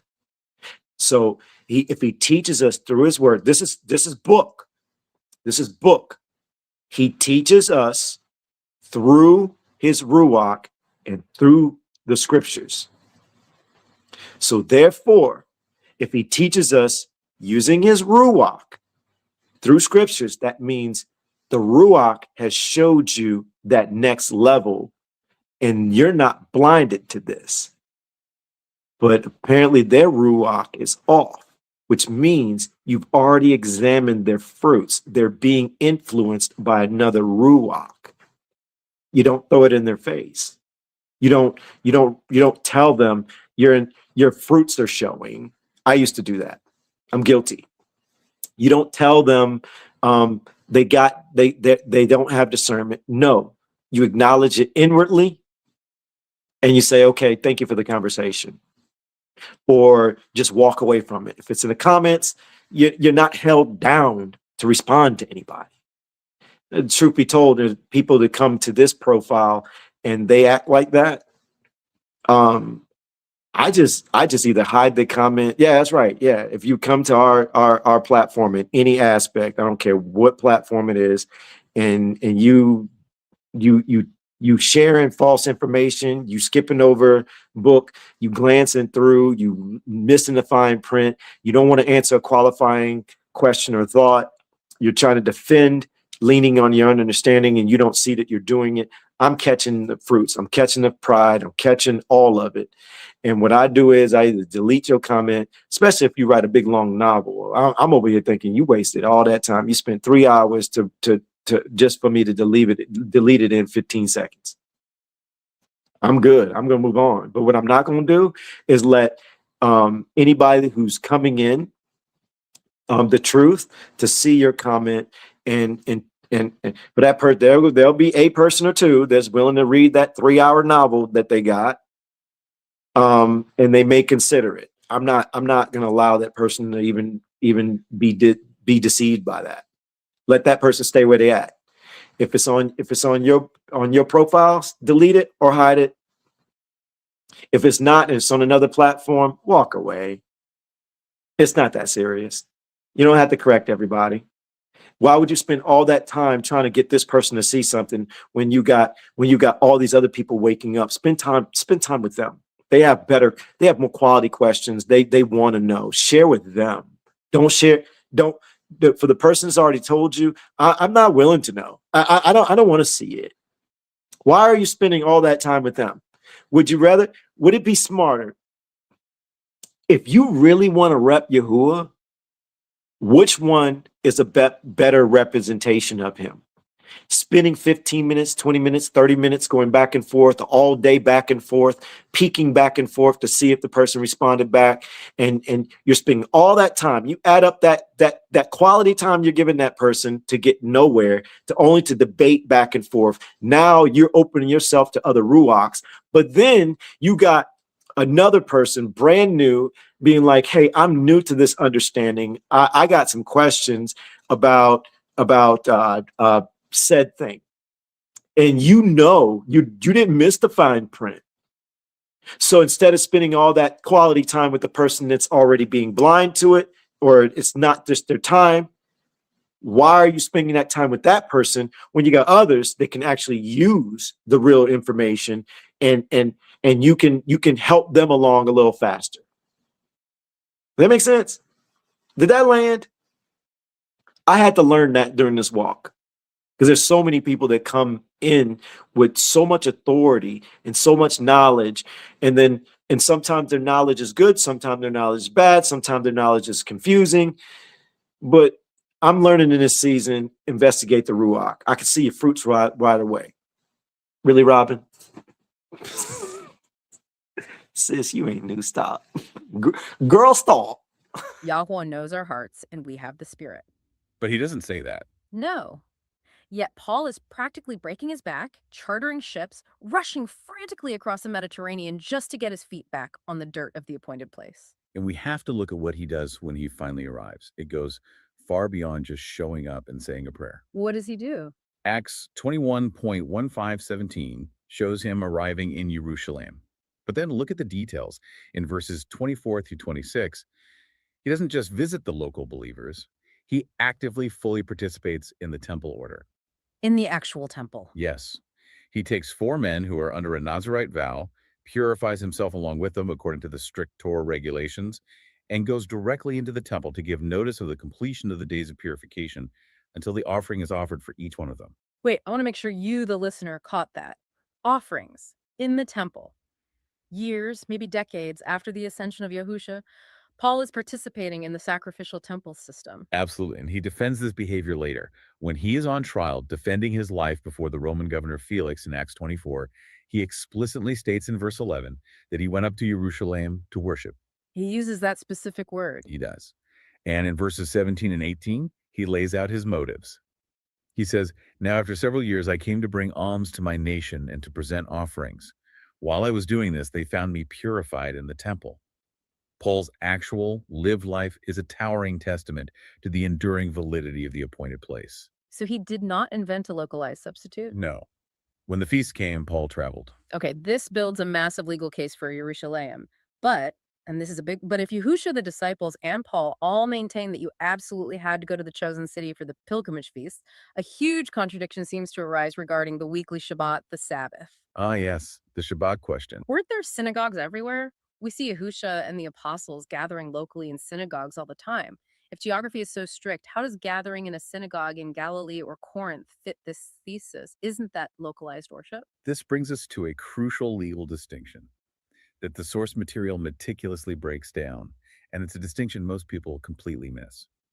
We have to separate the legal commands regarding the pilgrimage feasts from the legal commands regarding the weekly Shabbat. How so? When you look at passages concerning the weekly Sabbath, like Luke 4.16, where Yahusha goes to the synagogue in Nazareth on the Sabbath day, or Luke 4.31, teaching in Capernaum on the Sabbath, it is abundantly clear that gathering occurs locally. And we see Paul doing the exact same thing throughout his travels. Acts 13.44 in Antioch of Pisidia, Acts 16.13 in Philippi, gathering by a river, Acts 17.2 in Thessalonica, Acts 18.4 in Corinth.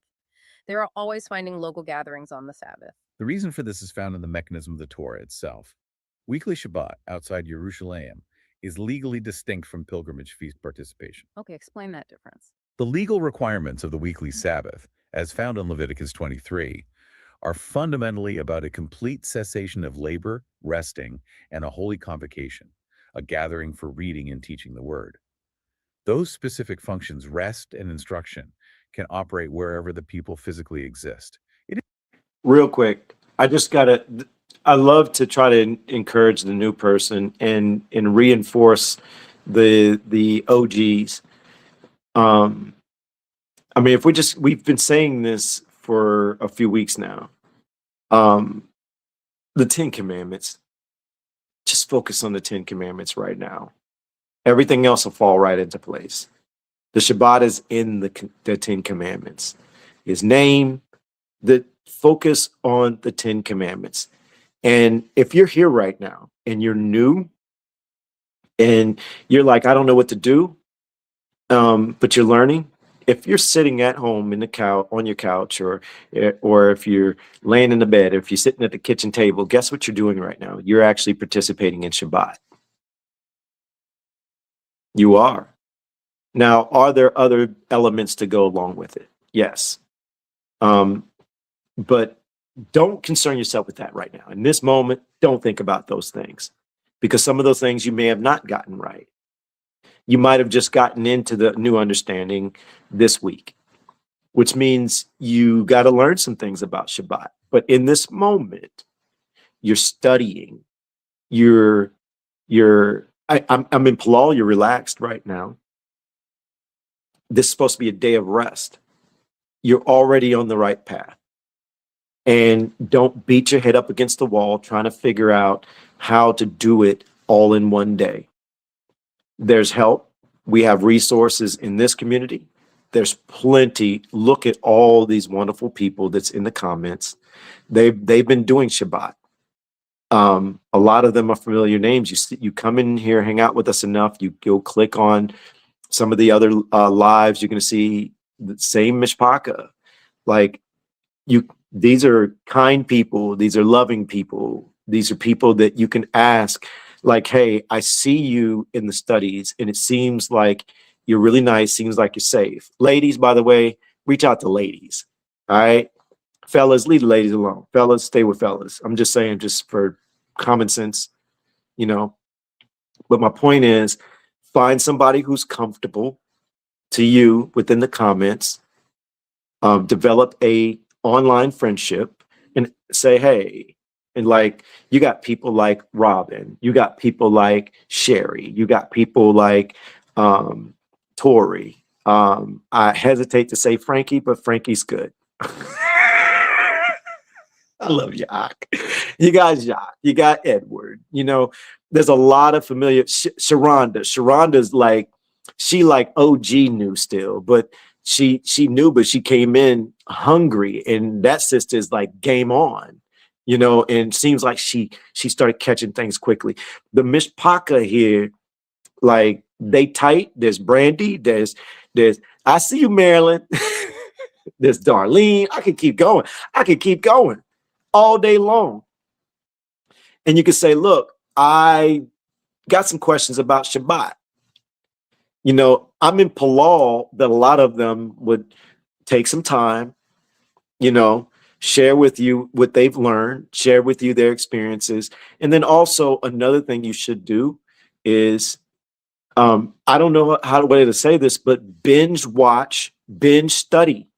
We got studies like this nonstop. Like I'm just going to shoot you straight. I'm not going to sugarcoat on what I'm about to say next.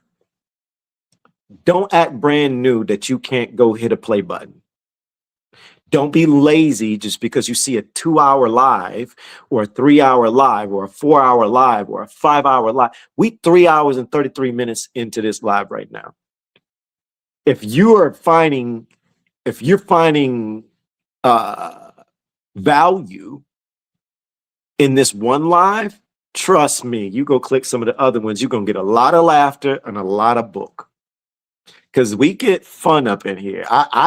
I feel like this community, we are silly, we're honest, we're authentic, we about book. You'll see us clown for 5, 10, 15, 20 minutes. And then we get serious for 5, 10, 15, 20 minutes. But we about our business when it comes to our creator. We about our business when it comes about this book. And you will not be bored. But I really encourage you, if you go hit the play button on any of our studies, you're going to catch up extremely fast. I can't stress that enough. I've seen people come in the community and you don't seem to want to look a little further. You want somebody to hand you the information. Stop doing that. You did that in the traditional church. We did that in the traditional church, and we had to come out of that. We have to... I see you, sis. Sis said shots fired. Marilyn, you doing sound effects from the comments? I had to do it. Sis said it, so I had to do it. Barak Yahuwah. But Myshpaka, stop being lazy for real. If you want to know, we ain't doing this for ourselves. We're doing this for all of us.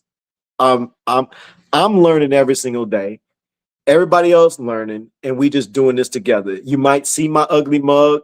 Yes, I might be the one doing all this talking and all this other stuff, but it doesn't mean that everybody else ain't gaining this information, ain't sharing this information. And some of these Myshpaka has been on this before I was on it. While you playing, Jacques, shout out to Jacques. Me and Jacques was having a conversation, and Jacques was catching the Passover stuff. It's funny because there's a handful of people I was chatting with. The fine print, we were all kind of catching it simultaneously around the same time quietly. Jacques was catching it. He was doing his own studies. And Jacques, is it okay if I share a little bit? I mean, we didn't really say too much other than, like, he said he had caught it. And he said he was prolonging to Yahuwah that I would see it. And he didn't know that Yahuwah was we were simultaneously catching it same time. And then when him and I were talking, he said that. I was like, and there's some other people. There's some other people too. So like, I'm not the only one with information. We serious about this book. So what I'm trying to say is, if you are new, hit the play button. Stop playing. Stop being lazy. You don't have to ask everybody in their mama questions about the book, because if you do that, you're gonna get answers from everybody in their mama, and all of them gonna be different, and you still gonna be stuck at square one trying to figure out. Wait, so is it Saturday or is it moon cycle? Because I got 50 people over here saying this, 50 people over here saying this, and then you got 10 people saying that. Like, I'm still confused. Don't do that to yourself. Look. Just hit play. If you feel like, if you watching us and you like, okay, they in the book. They really in the book, like for real. Give us an opportunity by just hitting the play button first. Hit the play button and see what's going on. I've had people say that, look, in 2 hours, they've learned more than they've learned in the traditional church in 20 years. A lot of people say that. And I'm not saying that for me. I'm saying that because we in this book.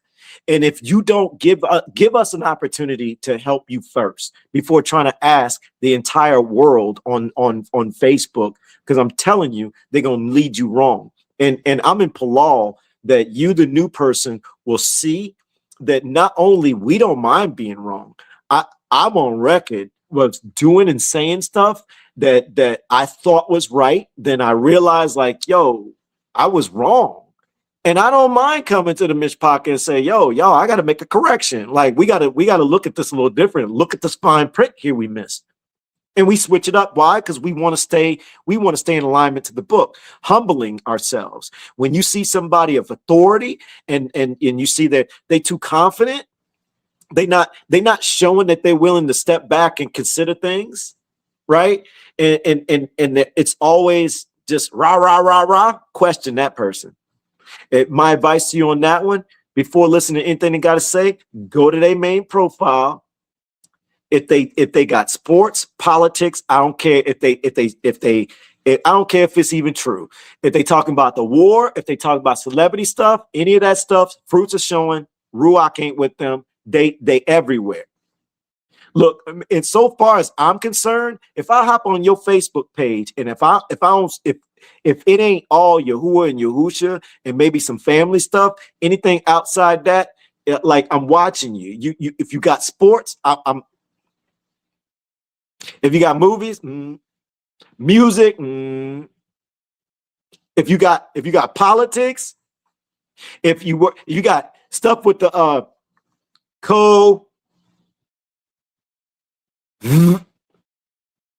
ed, those type of stuff, conspiracy stuff, you distracted. I care less what you got to say. You're in the wrong ruach. You focus on what Yahuwah is doing to everyone instead of what you're supposed to be focused on. He says, come out of my people. He doing that. Why would we care?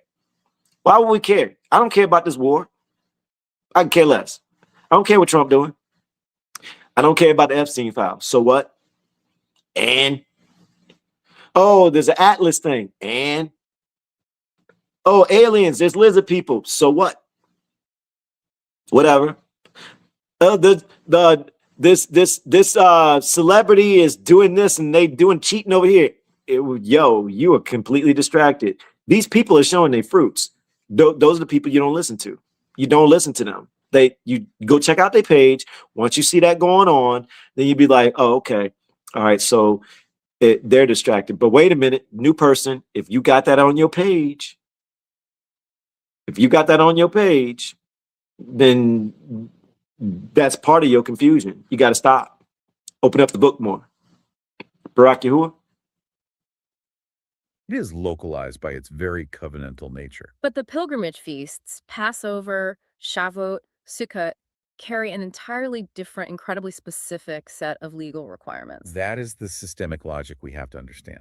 When you examine the commands for the pilgrimage feasts in Deuteronomy 16 and Leviticus 23, they carry strict, non-negotiable legal requirements that are inextricably tied to the physical land. Right. They require the chosen place, the altar, the physical temple structure, the Levitical priesthood to officiate, the complex rituals of purification, and the specific animal and grain offerings. Yeah. You cannot legally fulfill those requirements in a synagogue in Corinth. You cannot fulfill them by a riverside in Philippi. It brings me back to an analogy about legal jurisdiction. Think of the difference between a local town hall meeting and a formal hearing before the federal Supreme Court. Okay, I like that comparison. You can hold a town hall anywhere there are citizens. You rent a community center, set up some folding chairs, grab a microphone, and discuss the law. That's the weekly Shabbat. It's local, it's about community gathering, instruction, and rest. Right. But the Supreme Court, that's the pilgrimage feast.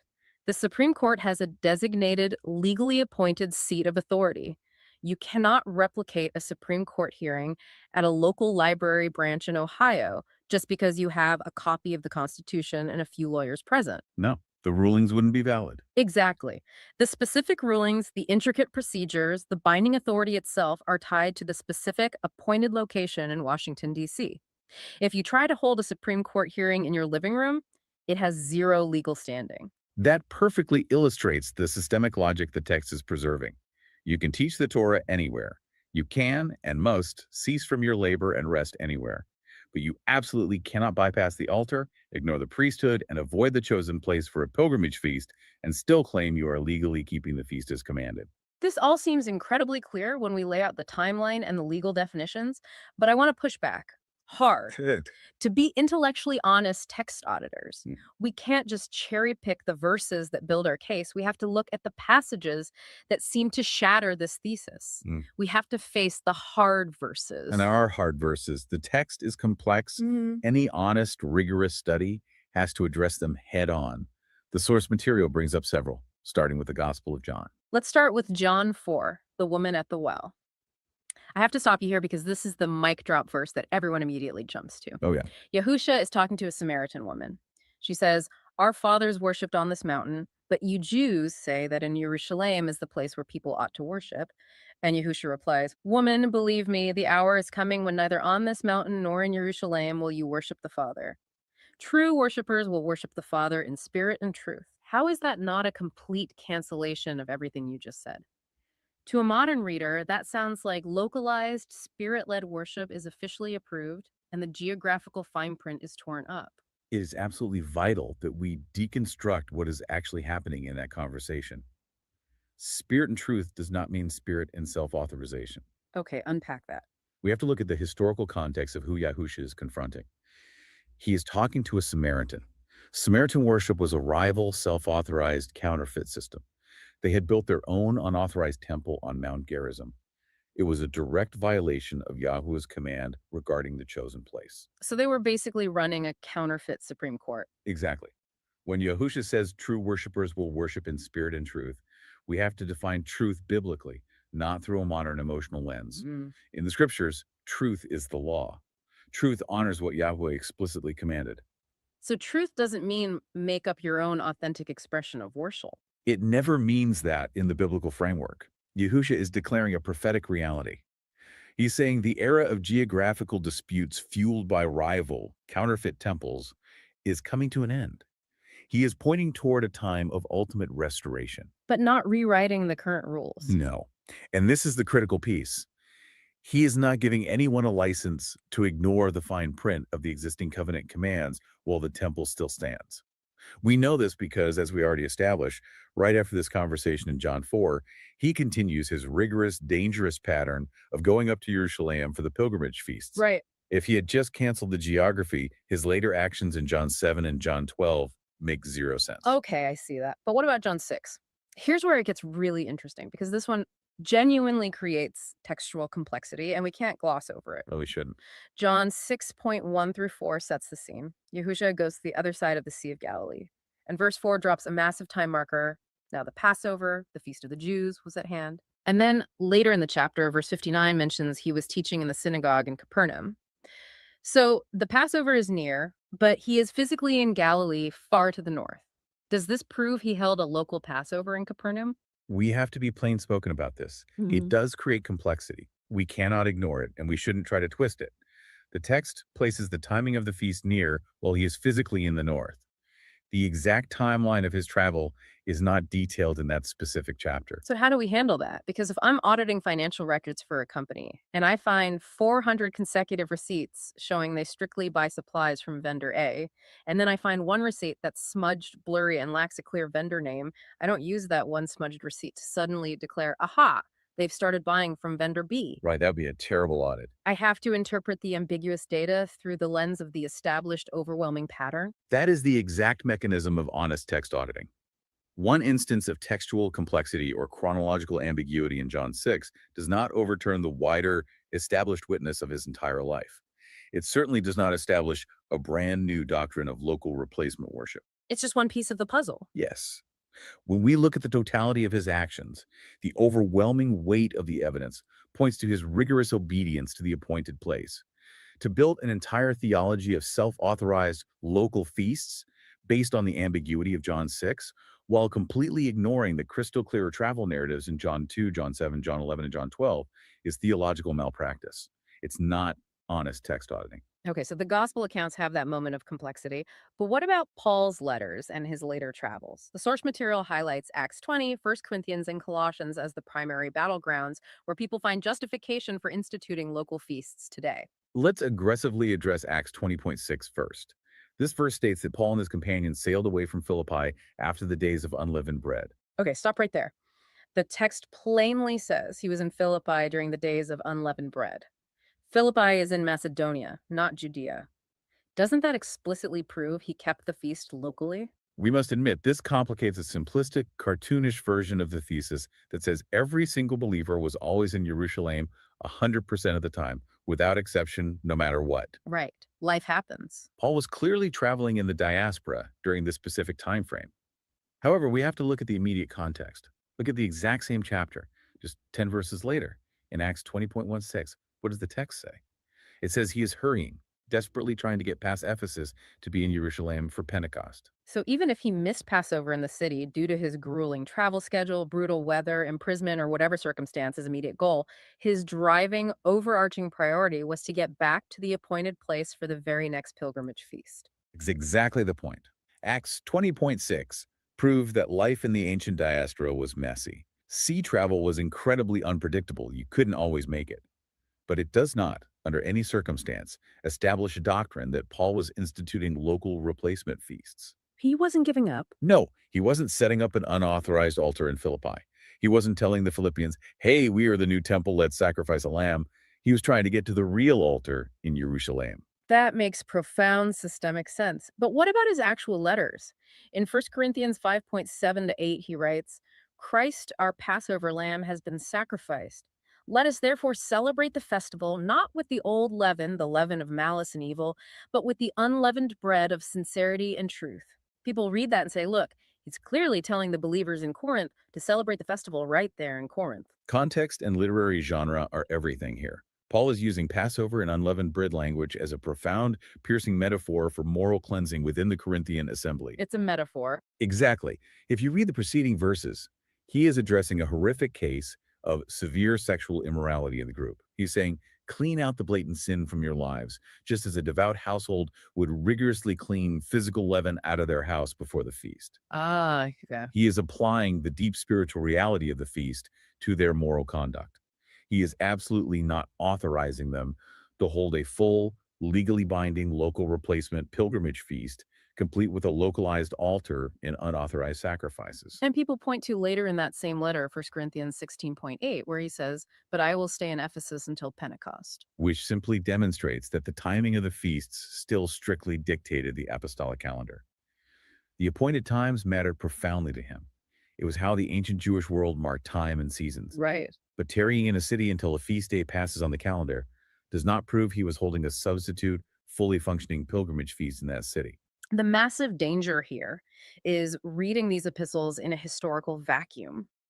If you take 1 Corinthians, or let's say Colossians 2, where Paul warns against human judgment regarding festivals, new moons, or Sabbaths, and points to Mashiach as the substance, Right. if you rip that single paragraph out of the context of the entire book of Acts, you end up with a terrifying contradiction. You do. If Colossians 2 is interpreted as Paul formally abolishing the appointed times, or worse, giving believers permission to creatively reinvent them outside Yahuwah's strict geographical order, then Paul is a massive hypocrite. Completely. Because, as we established, the historical Paul of the book of Acts is literally rushing across the sea, risking his life to get to the temple to purify himself and offer actual sacrifices. We cannot pit Paul's letters against Paul's life. His letters must be read through the lens of his actual historical behavior, which was an unyielding devotion to the prescribed order. So, if the fine print remains legally binding and the appointed place is still the absolute requirement for the pilgrimage feasts, we have to deal with the brutal reality of our current situation in the 21st century. Yeah, we do. The physical temple is gone. It was destroyed in 70 AD. The altar is gone. The priesthood is scattered and unverified. We literally cannot fulfill the command. This brings us to a concept the source material calls exile honesty, and I think this is where the rubber meets the road for you, the listener. This might be the most challenging, uncomfortable part of the study for many people to accept. It attacks our pride. What are believers supposed to do if they physically cannot go to the appointed place? And the appointed place doesn't even have the required legal structures. What's the answer? Exile honesty is about looking clearly and soberly at our geographic and Hold on a second. I glanced up and I saw this comment. I just had to.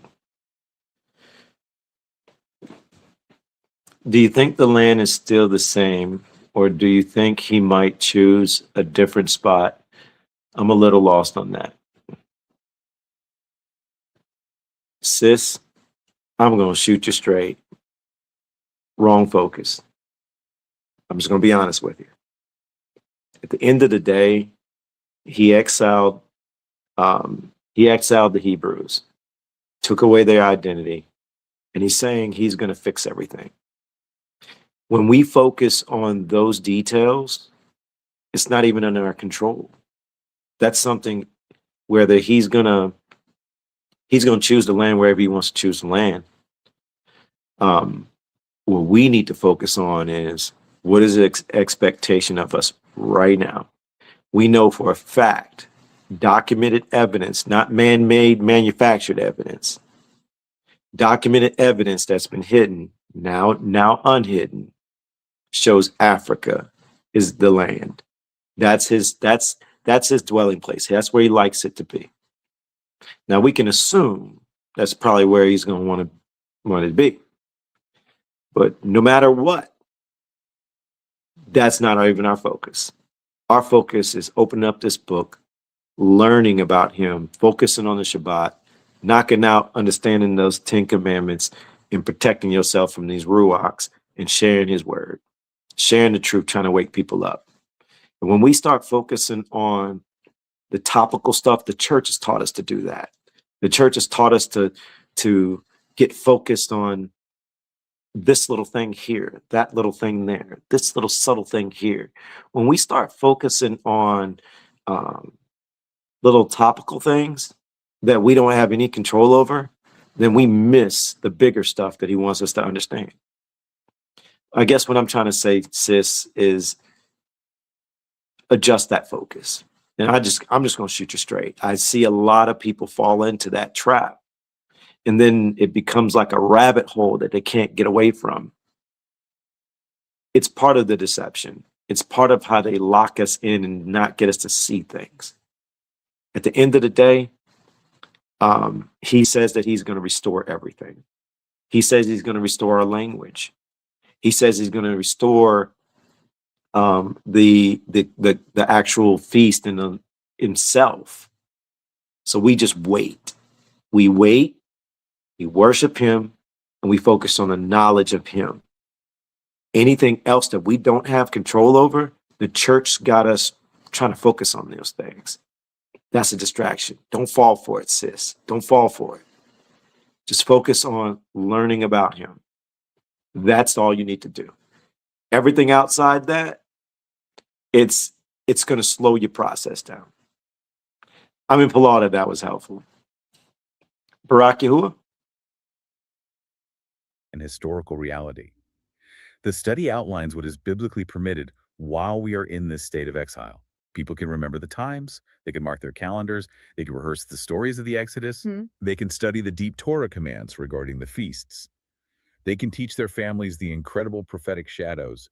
They can mourn the loss of the temple. They can deeply repent, and they can long for the ultimate restoration of all things.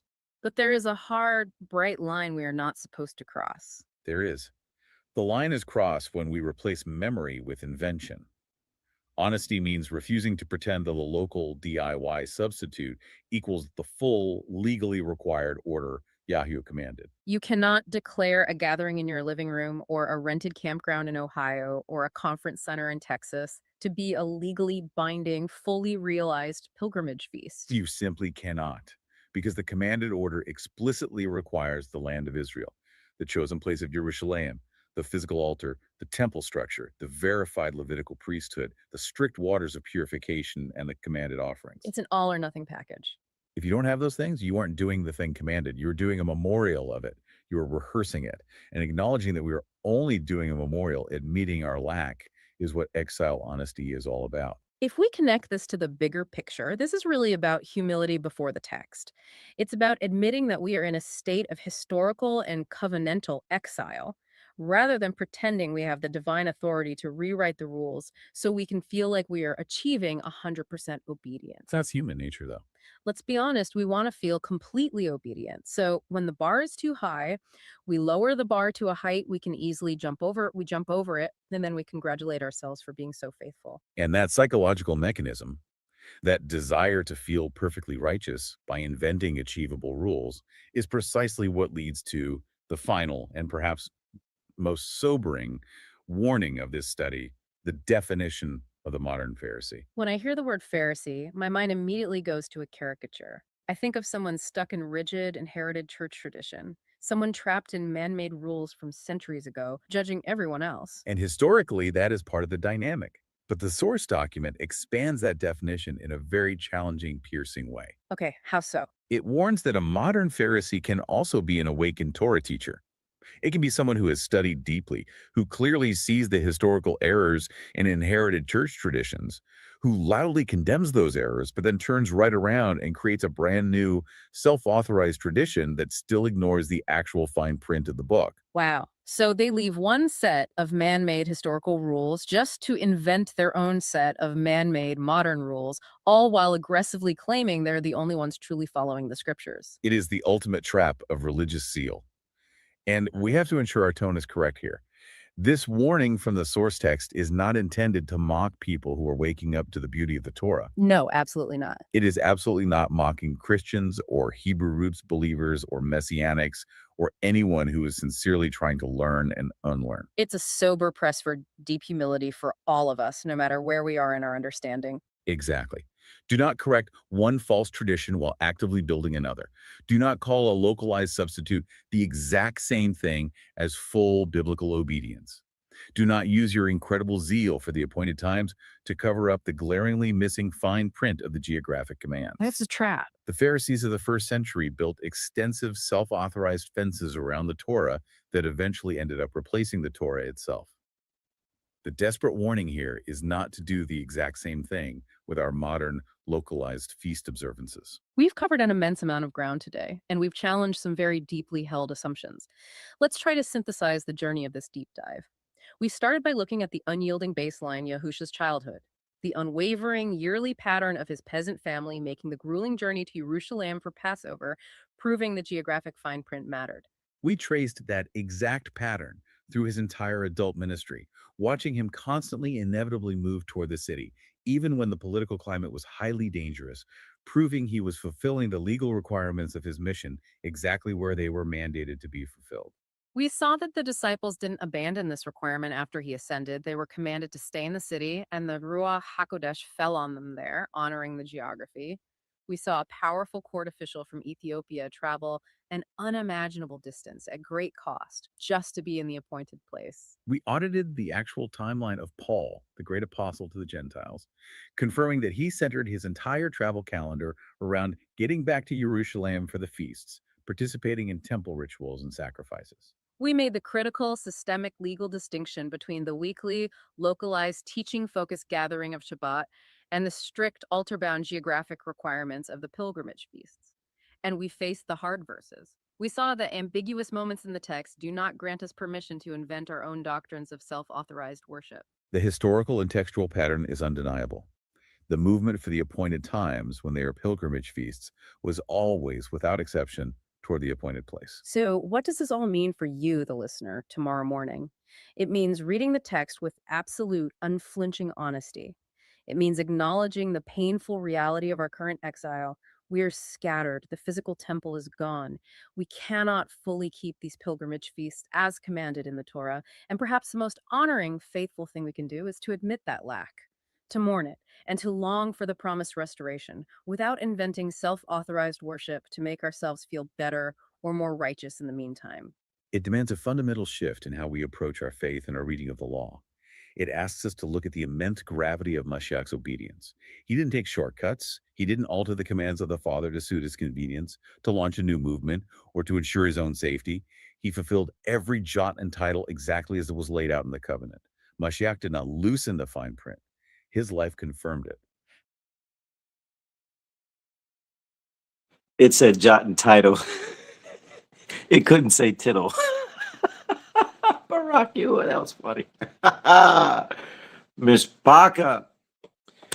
Well, I'm implored that, well, let me go ahead and say it. My name is Alon, pronounced like you're going to cut grass, like you're going to cut a lawn. When I go live, I have two goals.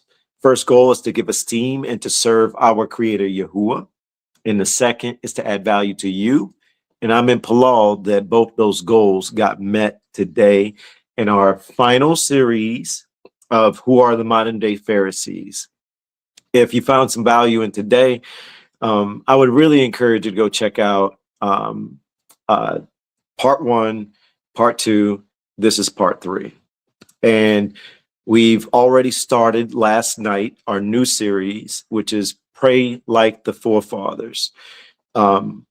It's a series focused on how to pray, how the forefathers were praying, how Yahusha prayed, how pretty much dug deep into scripture and looked into that aspect of things.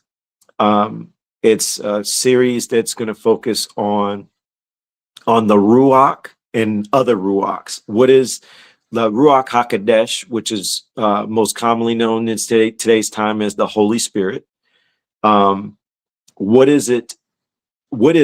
How do you stay within it? And also we're examining all the other outside Ruachs, the bad Ruachs. We're examining fruits. We're examining, we're going to be going over fasting at one point. Pretty much spiritual warfare. This whole series, next series, is about spiritual warfare. So if that's, if that's something you're interested in, we did our first part 1 last night. It's on our YouTube and it's also on our Facebook. I would encourage you to go to YouTube because Facebook muted the music on it. So you'll see me doing this, bouncing to nothing because they muted it. I appealed everything. So if you're on replay, YouTube is where you want to go. And it's a 9-part series. I'm really excited to share everything. It's going to be a personal one for me because I've really been digging into spiritual warfare, prayer, fasting, this whole entire year, and I've gained a lot from it, a lot of growth, a lot of understanding that I can't wait to share. And I'm still learning. I don't know everything, but I'm going to try to give you my all on what I have learned. And when I tell you, you learn how to be shielded up.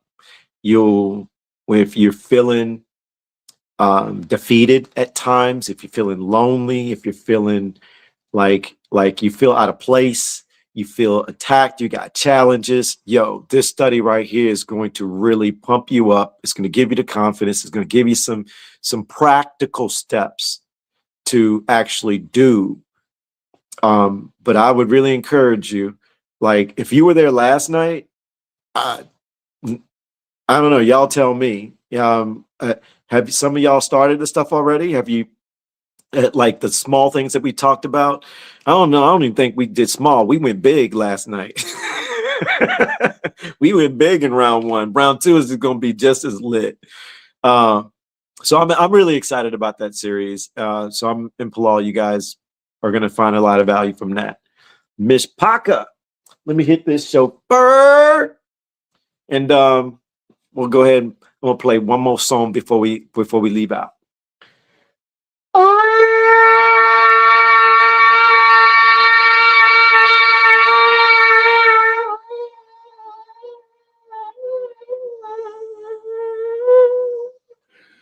Woo! Barak YAHUAH, Shabbat, Shalom, again, Myshpaka.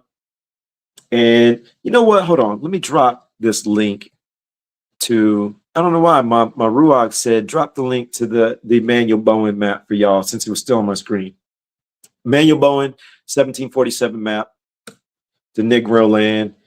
Just shot it in Facebook and YouTube. You got it too. So if y'all want to check out that map, screenshot it, zoom in, screenshot it, and share it. Put it on social media. Put it on social. Put it in all the groups. Make it move. Make it move. Oh, helpful tip.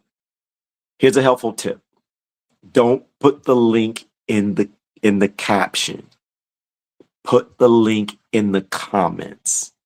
Screenshot. Explain in the caption what it is. Keep it nice and simple. Then put the link in the captions, in the comments. And then if you could pin it, pin it. If not, do not put it in the description. Here's the reason why. I'm a retired marketer, social media coach. I'm trying to tell you something. Facebook definitely don't like it. If you put it inside the caption, it's going to kill the reach. The reason why is they're going to look at it as you're trying to get people to leave the platform. They want to advertise to people. So you drop the link in the caption, give them the visual, give them the understanding in the caption. That's how you get this message out faster. I just gave y'all a nugget. You got a nugget in a gem I just gave you. So if you really, really want the truth out, I just told you a good way to do it. Barak YAHUAH. Now by the way, Kendra, I saw you, sis. About time, Elon. About time. I got you, sis. Calm down. Calm yourself. You can plate it in gold. You can call it empire. You can crown it, vote it, fear it, salute it. If YAHUAH say fall, the whole thing fall. This ain't a civics class. This a verdict that comes last. We the assembly. Let's go! Stone without hands, host statue falls. Gold, silver, bronze, Iron, clay, y'all. Stone without hands, whole statue falls. YAHUAH speak once. and the whole thing fall. Ain't no throne random, ain't no crown self-made. Times get shifted when the true kings say. Kings get lifted, kings get dropped, whole board moves when YAHUAH talk. You can wear the gold hair, still borrow breath. You can rule for a minute, still book for death. Men write laws, but the script been sealed. Empires flex hard, still chests on the field. Every scepter alone, every banner rented. Every proud age got an end date printed. Promotion don't rise from the east or west. I lure a judge, he choose who next, so don't get drunk on the metal shine. Every age got a limit line. He raise them for the hour, dude, and put a plug when he done with you. That King of Kings line sound big at first, till you learn that gift can become a curse. If YAHUAH hand placed you there, the YAHUAH hand can clear that chair. Daniel chapter 2, verses 21 through 22. He changeth the times and the seasons. He removeth kings and setteth up kings. He revealeth the deep and secret things. Stone without hands, Whole statue falls, gold, silver, bronze. iron, clay, all. Stone without hands, Whole statue falls. YAHUAH speak once, and the whole thing falls. Now watch that image from the head to toes. Gold look rich, but it still can't hold. Silver come next, then bronze take ground. Iron start crushing when they come around. Then feet mix brittle iron with clay. Strong in one breath, weak the next day. They don't cleave clean, they don't stand right. Built like power, held by spite. And that's the lie when they teach this light like Daniel 2. Just a history night. Nah, these kingdoms ain't the good guys here. This a death note, this dressed in fear. Latter days mean keep your eyes up now. Not clap for the medal and praise the crown. Psalm 2 said kings take counsel and rage. Isaiah said idols won't finish the age. Cease from man with his borrowed nose. YAHUAH alone get exalted when he close. So don't re-snatch you and miss the blow. The point ain't metal, the point is no trust in the system, no romance for play, no making a home in a doom display. He showed the timeline true, but more than that, he showed the crash to you. Daniel chapter 2, verses 34 through 35. A stone was cut out without hands. It smote the image upon his feet. The iron, the clay, the bronze, the silver, and the gold were broken to pieces together. The wind carried them away, that no place was found for them. Bad news to Babylon, bad news to Rome, bad news to every beast they call his earth on. Bad news to the market, the pallet, the brand, bad news to the idols built by man's hands, don't hit low. But it take all tears, top to bottom, all them years. No patch job, no reload, no fresh paint on the same old cold, old image gone like chaff and wind. No trace left of the pride they in, no Senate saving, no vote bestowed, no palace standing, no war no more. That's what it mean when YAHUAH strike. He don't tap systems, he in that life, and he not letting this cycle spin just to drag his people back in again. Mountain rock where the rubber was, whole earth filled by the rule above. So why would I bow to the age I'm in when the stone already told the end? Some preach this soft like a comfort plan, but Dingle ain't flattering metal man. He telling the king what all flesh learn. We YAHUAH builds for a season can burn. Assembly fact check me. The book said it, then stand on it. YAHUAH. If you know these kingdoms temporary, type it. Rumah, move, YAHUAH. If you waiting on the real kingdom, said, we the assembly. We read the chapter to the chapter cut. Sit with it. Daniel chapter 2, verses 44 through 45. The YAHUAH of heaven shall set up a kingdom which shall never be destroyed. It shall break in pieces and consume all these kingdoms. It shall stand forever. Stone without hands, Whole statue falls, not some of it. all of it. YAHUAH in control of the whole board. And when he finished, Ain't no rebuild on rebellion. we the assembly. Whole statue falls,